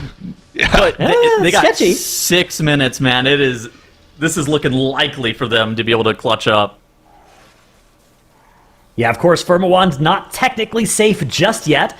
And in fact, they won't be technically safe even if they time this key, because in theory, there could be time tiebreaker shenanigans that get past them. But they will be, for all intents and purposes, they should be safe TM if they can win this key. But I'll not make the claim too strongly until we actually have all the runs finished and the official times on the board. Yeah. Either way, they've played so well today. Like you said, Tettles, 19th seed coming into today. We had seeds 6, 7, 18, and 19 today. And seed 19 is performing by far the best out of them. Yeah, I don't think it's that crazy, right? I mean, the qualifying was so close this time around. Even though we had 24 teams, it was only a 1 or 2 key difference between the 1 and the 24 team. So, I mean, it really comes down to how you can play on the day, and Firmawand are showing us that here. Yeah, it's one of those things as well. It's like we're so early on in the season, and strategies are so new that stuff like this absolutely can happen whenever you're playing like early on in the season, where teams that maybe shouldn't have a chance to, whenever you purely look at their seeding, show up on Saturday, they play more consistent than teams that are much higher seeded than them.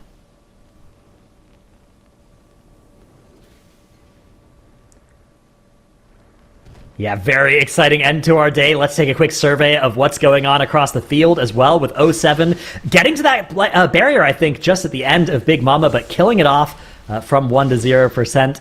So they are in good shape in their run, although this dungeon has been tough for them. And a thing to look at as well, if you look very closely at the top right of your screen, you can see just a couple of pixels indicating that Last Resort has been expended by Drogo. So 07 are vulnerable to tank deaths for the next few minutes if they are not careful. Wait, Shelly's got the Blood Warper debuff on him. Okay, looks like he's gonna get healed back up by Royben. That was a moment where he was pretty low. Yeah. The way they do that skip is they have one of their players pull that pack back so that Shelly can click it. I forgot about that. Jay does do that pull. Yeah. A little differently so Drogo can gather the next pull. The timer in this dungeon is so scary. Firmawand they've had a good run. It's not been perfect. They've had 3 deaths, but it's hard to avoid random deaths here or there in this dungeon. And they are still going to be barely under the timer. Oh my god, I'm love watching hard right now. I love drama. It would be so funny if during the first weekend where we have our Spec variety rule, we have 3 teams and Wunderbar going into Sunday having to play comps that they did not play during day 1 because they all end on trying to make it to Sunday. That would be awesome. Yeah, this is going to be super exciting. Our Sunday is going to be so stacked as well. And our Sunday, we're going to have some exciting competition because, again, a big thing going into Sunday is that 07 have the best position of these 3 teams if they can make it to Sunday, but they have the lowest chance of making it to Sunday. If they don't make it to Sunday, then we're going to have 3 teams that have great specs banned that have to figure out how to work around it, and Wunderbar with access to everything they could possibly want that will be in very good shape going into tomorrow. What did you guys think about the Prot Paladin Resto Shaman Theater of Pain that 07 put up earlier on the 19? Yeah, it was cool. That dungeon historically has had a lot of, I think it was Prot Paladin, like there was a Prot Paladin Arms Warrior from, but I mean, look how slow it was compared to the other ones. It seemed safe, but the damage just seemed a lot lower for them than it was for the other teams. They also did the differing strategy where they went to the Koltharok wing first instead of going to Zav, which they were the only team to do that, and I get it, you want to front load the difficulty of those casters in that area first, but whatever it was, it just made them so much slower, but there it is. the 19 floodgate down for Firmawand, all but confirming themselves to be one of our 2 teams to qualify through to tomorrow. We will be seeing them again tomorrow. It's now down to 07 and Comtava, who can clutch up in the overtime today to guarantee their spot to tomorrow. If either of these teams is able to time this dungeon and the other doesn't, they will make it through. If neither of them make it through, Comtava will make it off of time tiebreakers. If both of them time it, I don't think there's enough time to gain in this key for 07 to make up that time. So really what 07 needs to happen here is they need to time the key, and they need Comtava to not time it. That is almost certainly the situation here. And Comtava are actually on a pretty decent run. So they did go Demolition Duo first. So they have the hardest pull of this dungeon with Big Mama with Bloodlust coming up as their next pull that they're going to be doing here in a couple seconds. 07, with their Big Mama first strategy, have already gone through the hardest part of the dungeon, being that first boss, and they had a decent split of 5 minutes and 55 seconds, and now they have a large portion of this dungeon still ahead of them, though, so there's a lot of opportunities for mistakes, but at least they are, front-loading most of the difficulty, and Dratnos kind of talks about that pretty regularly. Front-loading the difficulty in all these very difficult dungeons normally yields you the best results. It used to be a unique strategy to our tournament realm, but now with resilient keys, it's sometimes it's a good strategy on live as well. You ever doing a resilient key, front load the difficulty there as well. I think that we might see some triple muscle pulls in Cinder Rubatery. I'm excited to see what we see in that dungeon tomorrow. That's going to be a crazy one. Gotta go for it. A movie, some would say. A lot of chairs going to be thrown tomorrow, that's for sure. Both from Gingy and the mobs in the dungeon. Okay.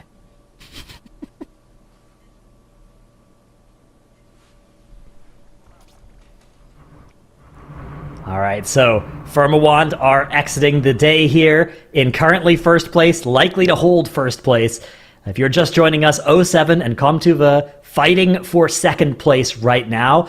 Comtava have the time tiebreaker advantage by 1 minute and 11 seconds when you ignore the floodgates between the 2 teams. So that is how much faster 07 need to be if both teams time this run.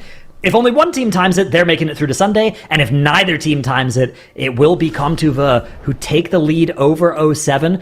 07, one of our favorite teams coming into today, but maybe that Theater of Pain, the slow Theater of Pain, slow and steady might not win the race here.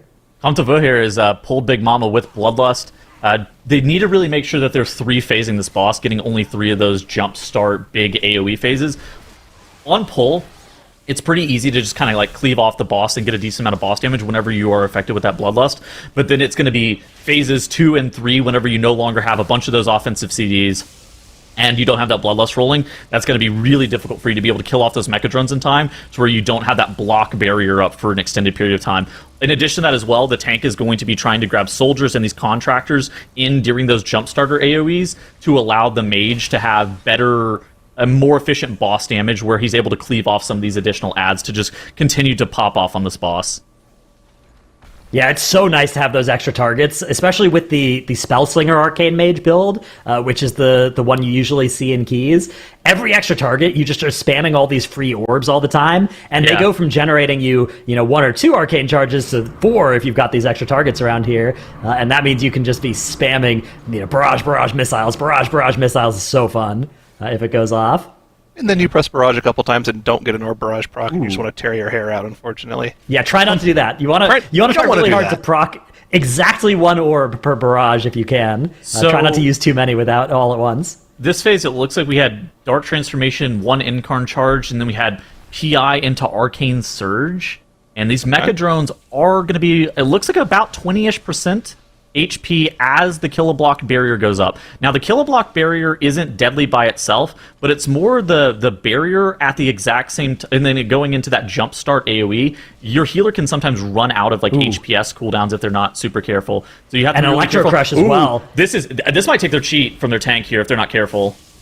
Yeah, this is very scary. That Electrocrush dot is nasty, and it overlaps now with the Jumpstart AoE, but it looks like we are going to be just fine here. Nice. Power Word Barrier and Darkness have been committed to survive the Kiloblock barrier damage, and now we have a nice Oracle Disc ramp, keeping them alive during the actual Jumpstart AoE, and very easily they are now at 34% coming out of that burn.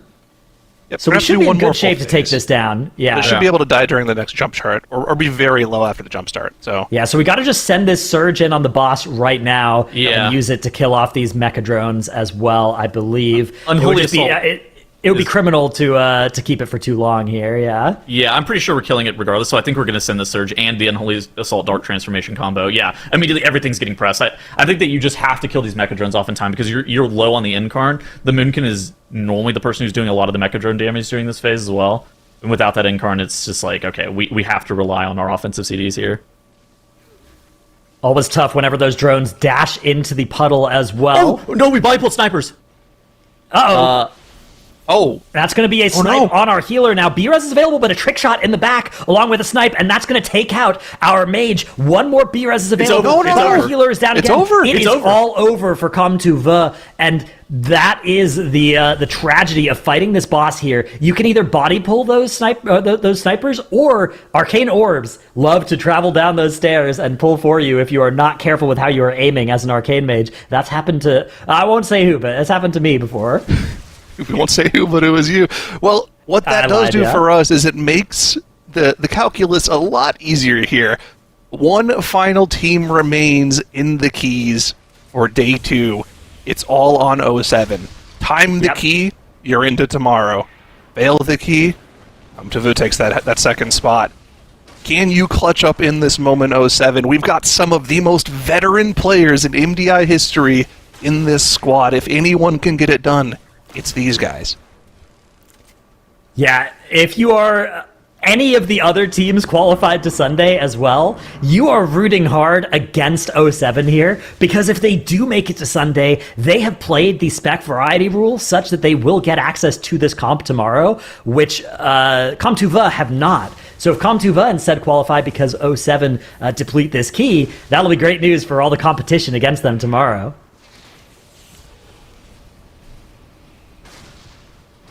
Either way, we're going to be in for an exciting finish to this one. Yeah, Oh, yeah. the timer, completely irrelevant now, except for, of course, timing the key or not, but how much they time the key by no longer matters. It is a binary situation. Now, remind us again, Tettles, the routing that 07 is different from most of the other teams here. They obviously do Big Mama first. They front-load the difficulty of that boss, and they move to Demolition to a second, but where are they going to be getting the remainder of their count from? I actually don't think they're back pulling that Blood Warper, looking at how They're not doing high that? they are. No, Okay. I They were doing that earlier.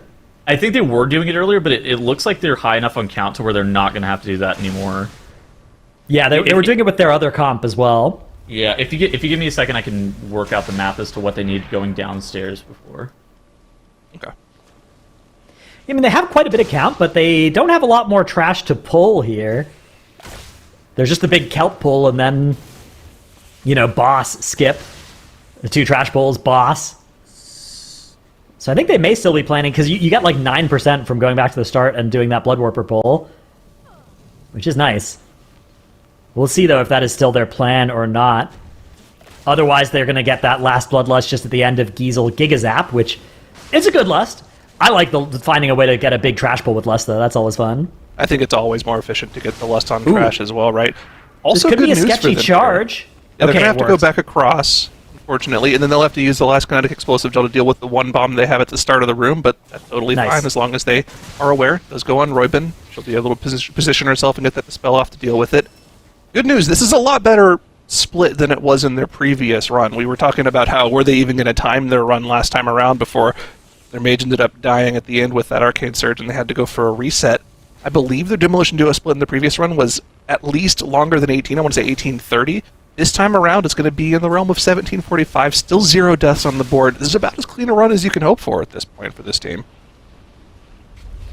Yeah, they are through a lot of the most dangerous parts of this dungeon, but it is still a very scary dungeon. One last charge is going to come out here, and they won't get any more explosive gel, but they won't need it, as the boss does die before the bomb explodes. Shelly entering travel form, using that wild charge for a little bit of an extra jump there, and now he's going to stealth over in cat form, try and dodge those circles as they do get removed when you destroy the airship, and now he's going to activate the Swamp Face RP right away.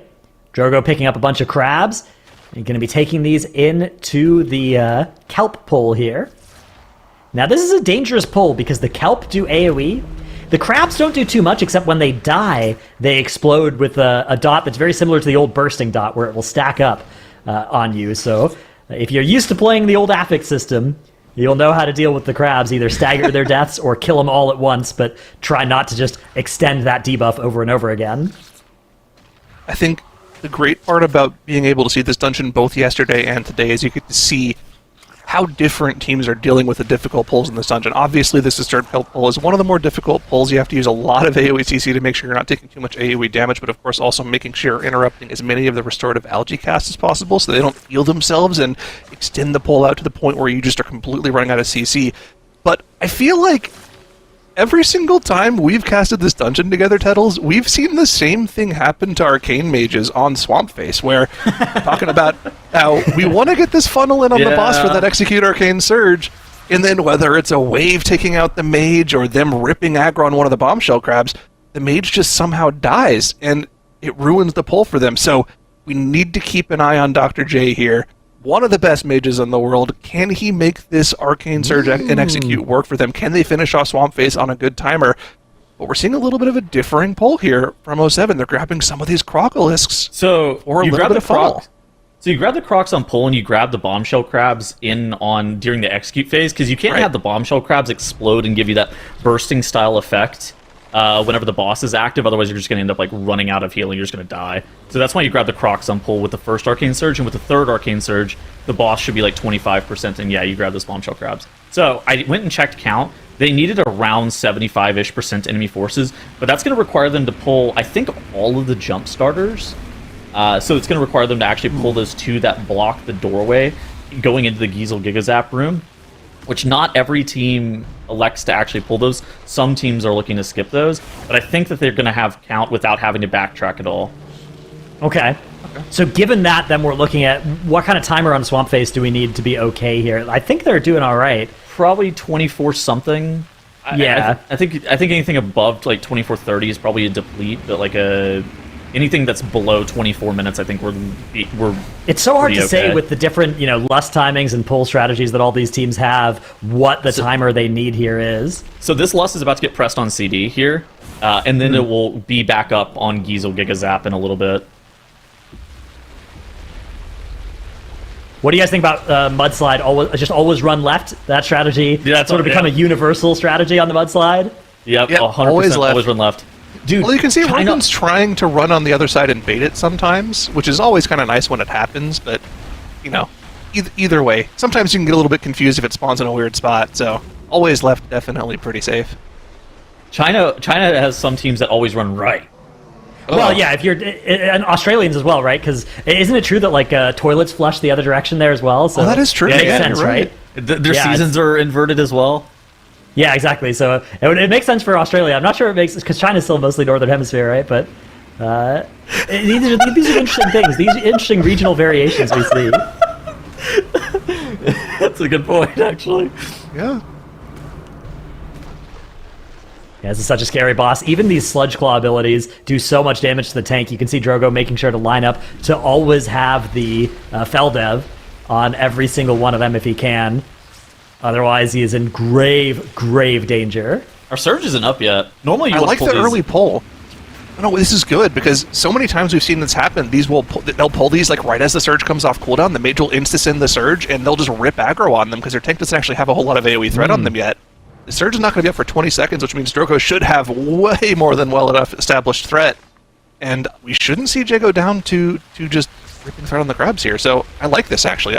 The pulling really makes a lot of sense. Also, we got a fantastic frontal bait from Roybin there, standing on the other side of the boss. Always love to see that. Yeah, really clever because the healer, of course, does not have to get tethered to anybody. So very safe to just play on the opposite side, and then either you don't have to move or your group doesn't. Either way, it's nice. I'm going to be honest. There's the surge. This boss is not long for this world.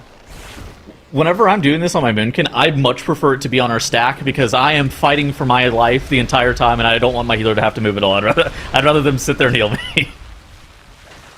That's true. All right, boss goes down. Now a couple of crabs to kill.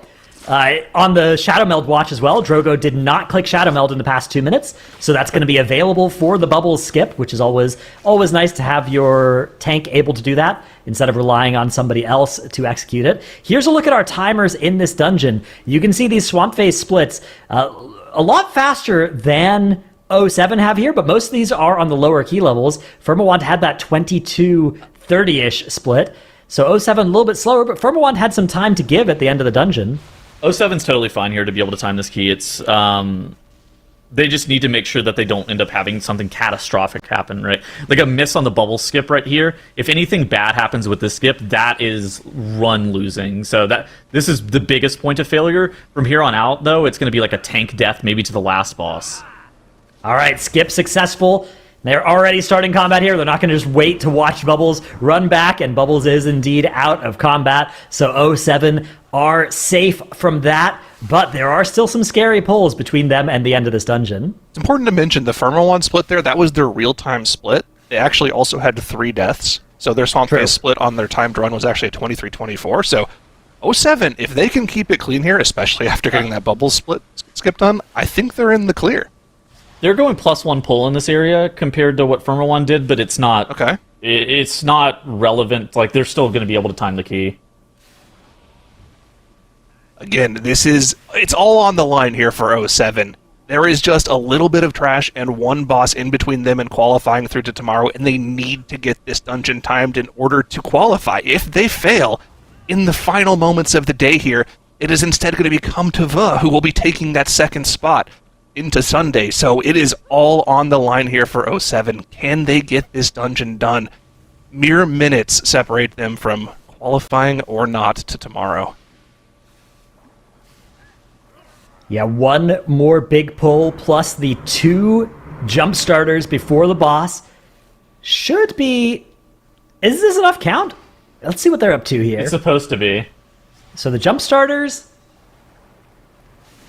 and then heading around. So it's 13.83%. That would not equal 100. Okay, now it would. Now it Yeah, would. they killed the last mob from the previous pull, so it actually would be perfect count then. All right, we're chilling. Yeah, I was thinking maybe what they were going to do is skip the jump starters and then go back to their front and get count at the end, but it looks like they are indeed just going to be getting count. What we've seen some teams do is they kill off this jump starter, and then they just take the rest of the trash into the double jump starters. It is a very dangerous pull, though. They will have to use a lot of resources to try and survive that, and they won't have Lust for it. That's the kind of pull that would feel a lot safer if you did have Lust.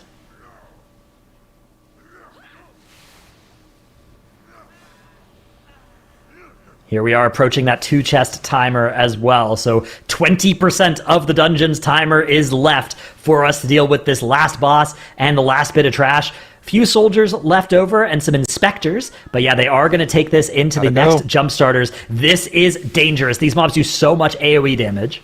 Yeah, I mean, this is really scary. The only rule here is do not box out your healer. It doesn't really matter where you position it here as a ranged. As long as your healer isn't getting completely circled by these circles, that is the only rule here, because they are the only person that can wipe you if they end up dying to any of these circles or aren't able to move out in time. That's the only way that you can end up having a wipe here. So that's the only rule, is just do not box out your healer. Guys, I'm worried about their timer. This is going to be very close. The timer's close. I mean, we saw from Firmawand how long this boss takes. It's about 4:45, 4:30 to 4:45. They have to finish off these jump starters still. They're not leaving themselves a lot of room if any mistakes happen here. They need to continue to be perfect. Didn't Firmawand do it in 4:30 without a Lust? Yeah, but I mean, that's not a lot of wiggle room, man. This is going to be pretty close. Yeah, Firmawand did it in 4 minutes and 24 seconds. So 07 will have, I mean, they're going to have more time than that, but not a lot more time than that. But they'll have their Lust. They have their Lust for like they will have Lust coming up at the end here. So say something catastrophic happens, they have a couple deaths, right? They're still going to have the Lust as like a backstop. No, if you have the deaths, then you lose the timer, and that'll potentially push the Lust out of the timer window here. Okay, the Lust, if we lose the Lust, then we're in trouble. Yeah, it depends on exactly how it goes, but they're going to be resilient to some small mistakes. Definitely can't afford any big mistakes. Like a DPS dying during CDs might be enough to put them on the wrong side of this timer, but they do have, maybe 40 seconds to play with right now. This isn't resilient, this is prog, I think. That's true. I was thinking it too when he said resilient. It's okay. God, the damage of that zap on this key level is just insane. We've been able to keep them alive through it, and everyone's spreading out for these leaping sparks to make sure they don't overlap a little bit here. It's just a DPS right to the race to the finish for 07, and to remind you guys one more. Oh wait, a little bit of a problem with the leaping sparks here. Jay needs to realize it. Does blink away. Okay. Wait, don't hit Roybin. Okay. That was a little scary. All right, 2 more zaps. These are going to go into the turbocharge, so they'll need a little bit of extra healing from Roybin here.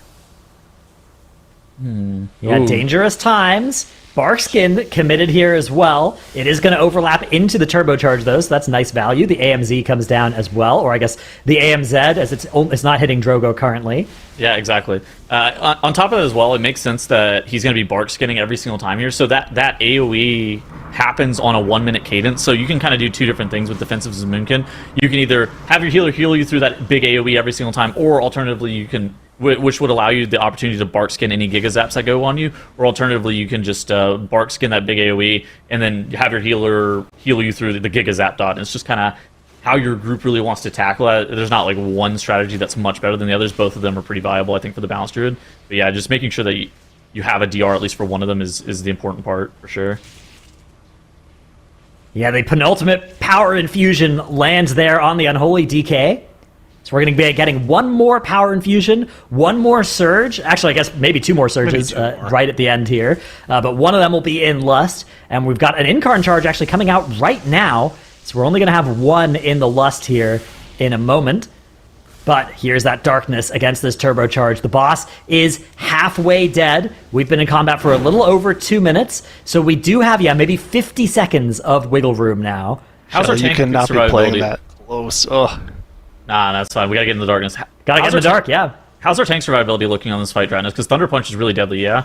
Thunder Punch is scary, but we have Last Resort available here, which is a huge safety margin. That means it should be all right.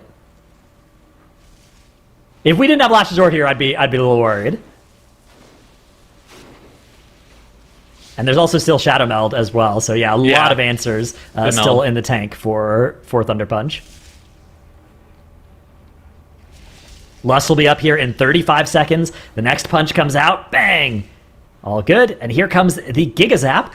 Really lucky that one of these landed on the DK going in to this next phase here, because so DK just AMSs it. Yeah. Dude, DK is so OP. It is insane that their survivability is nuts. Yeah, Jay's just going to send this surge instantly here. He's not going to wait for Lust, because technically he can get 2 more surges in within the dungeon timer, so you want to just send it as soon as possible. That's a smart play. They can delay this Lust just a little bit so that the end of it overlaps with the surge as well. Nah, just rip the sucker. Nah, just rip it for casual. Yeah. It's time to go home. Yeah. Let's go home. Let's get out of here. You're still going to affect the Touch of the Magi here, the mini burn that's coming up in a few seconds, so it's fine. It's a little bit worse for the Arcane Mage, but it's definitely better for your chances of timing the key. Drogo is typing in chat right now. Focus up. Yeah, the hard part is over for most of this run now. Just the last little bit of damage, but they've made it through the worst of the overlaps. So with a little bit over a minute to spare, and it's going to be under a minute by the time the clock stops, 07. I mean, I'm very worried about their timers in a lot of these dungeons. They were slow in a lot of the runs, and with a 0-death run, they're going to have had less than a minute to spare here, but that's something they can worry about in the future, because they have qualified to Sunday, eliminating Comtuva here with this timed run, moving up to 58 points, clutching it out at the end of the day. What an incredible ending to our Division 2 of Group A. I mean, Firmawant, they've proven that they're not just about good vibes, they're also about great runs. And though it was incredibly close, joining them tomorrow in the group finals is 07, who offer up their salute. Chat, return it. Managing to pull at the end of the show and show the skills of their veteran roster, even on an off-meta spec run. I mean, it's incredible to see. I think these teams have done phenomenally. And I'm curious, it's ironic, did today play out the way that you kind of imagined? I don't think the day played out how any of us would have imagined. I mean, obviously the story of today is the lowest seeded team playing the best out of everyone. Firmawand, I mean, they showed up today. Yeah, they're going to have some questions tomorrow about what kind of custom comp they're going to bring to play to potentially qualify for globals, but that's a problem for tomorrow. Today, they were the kings of today. They played fantastic. Absolutely. I mean, yeah, I agree. I think all of us were amazed to see this day kind of unfold, and it's so cool to see even returning teams like Firmawand, who are newer to the competition, make such big progress and be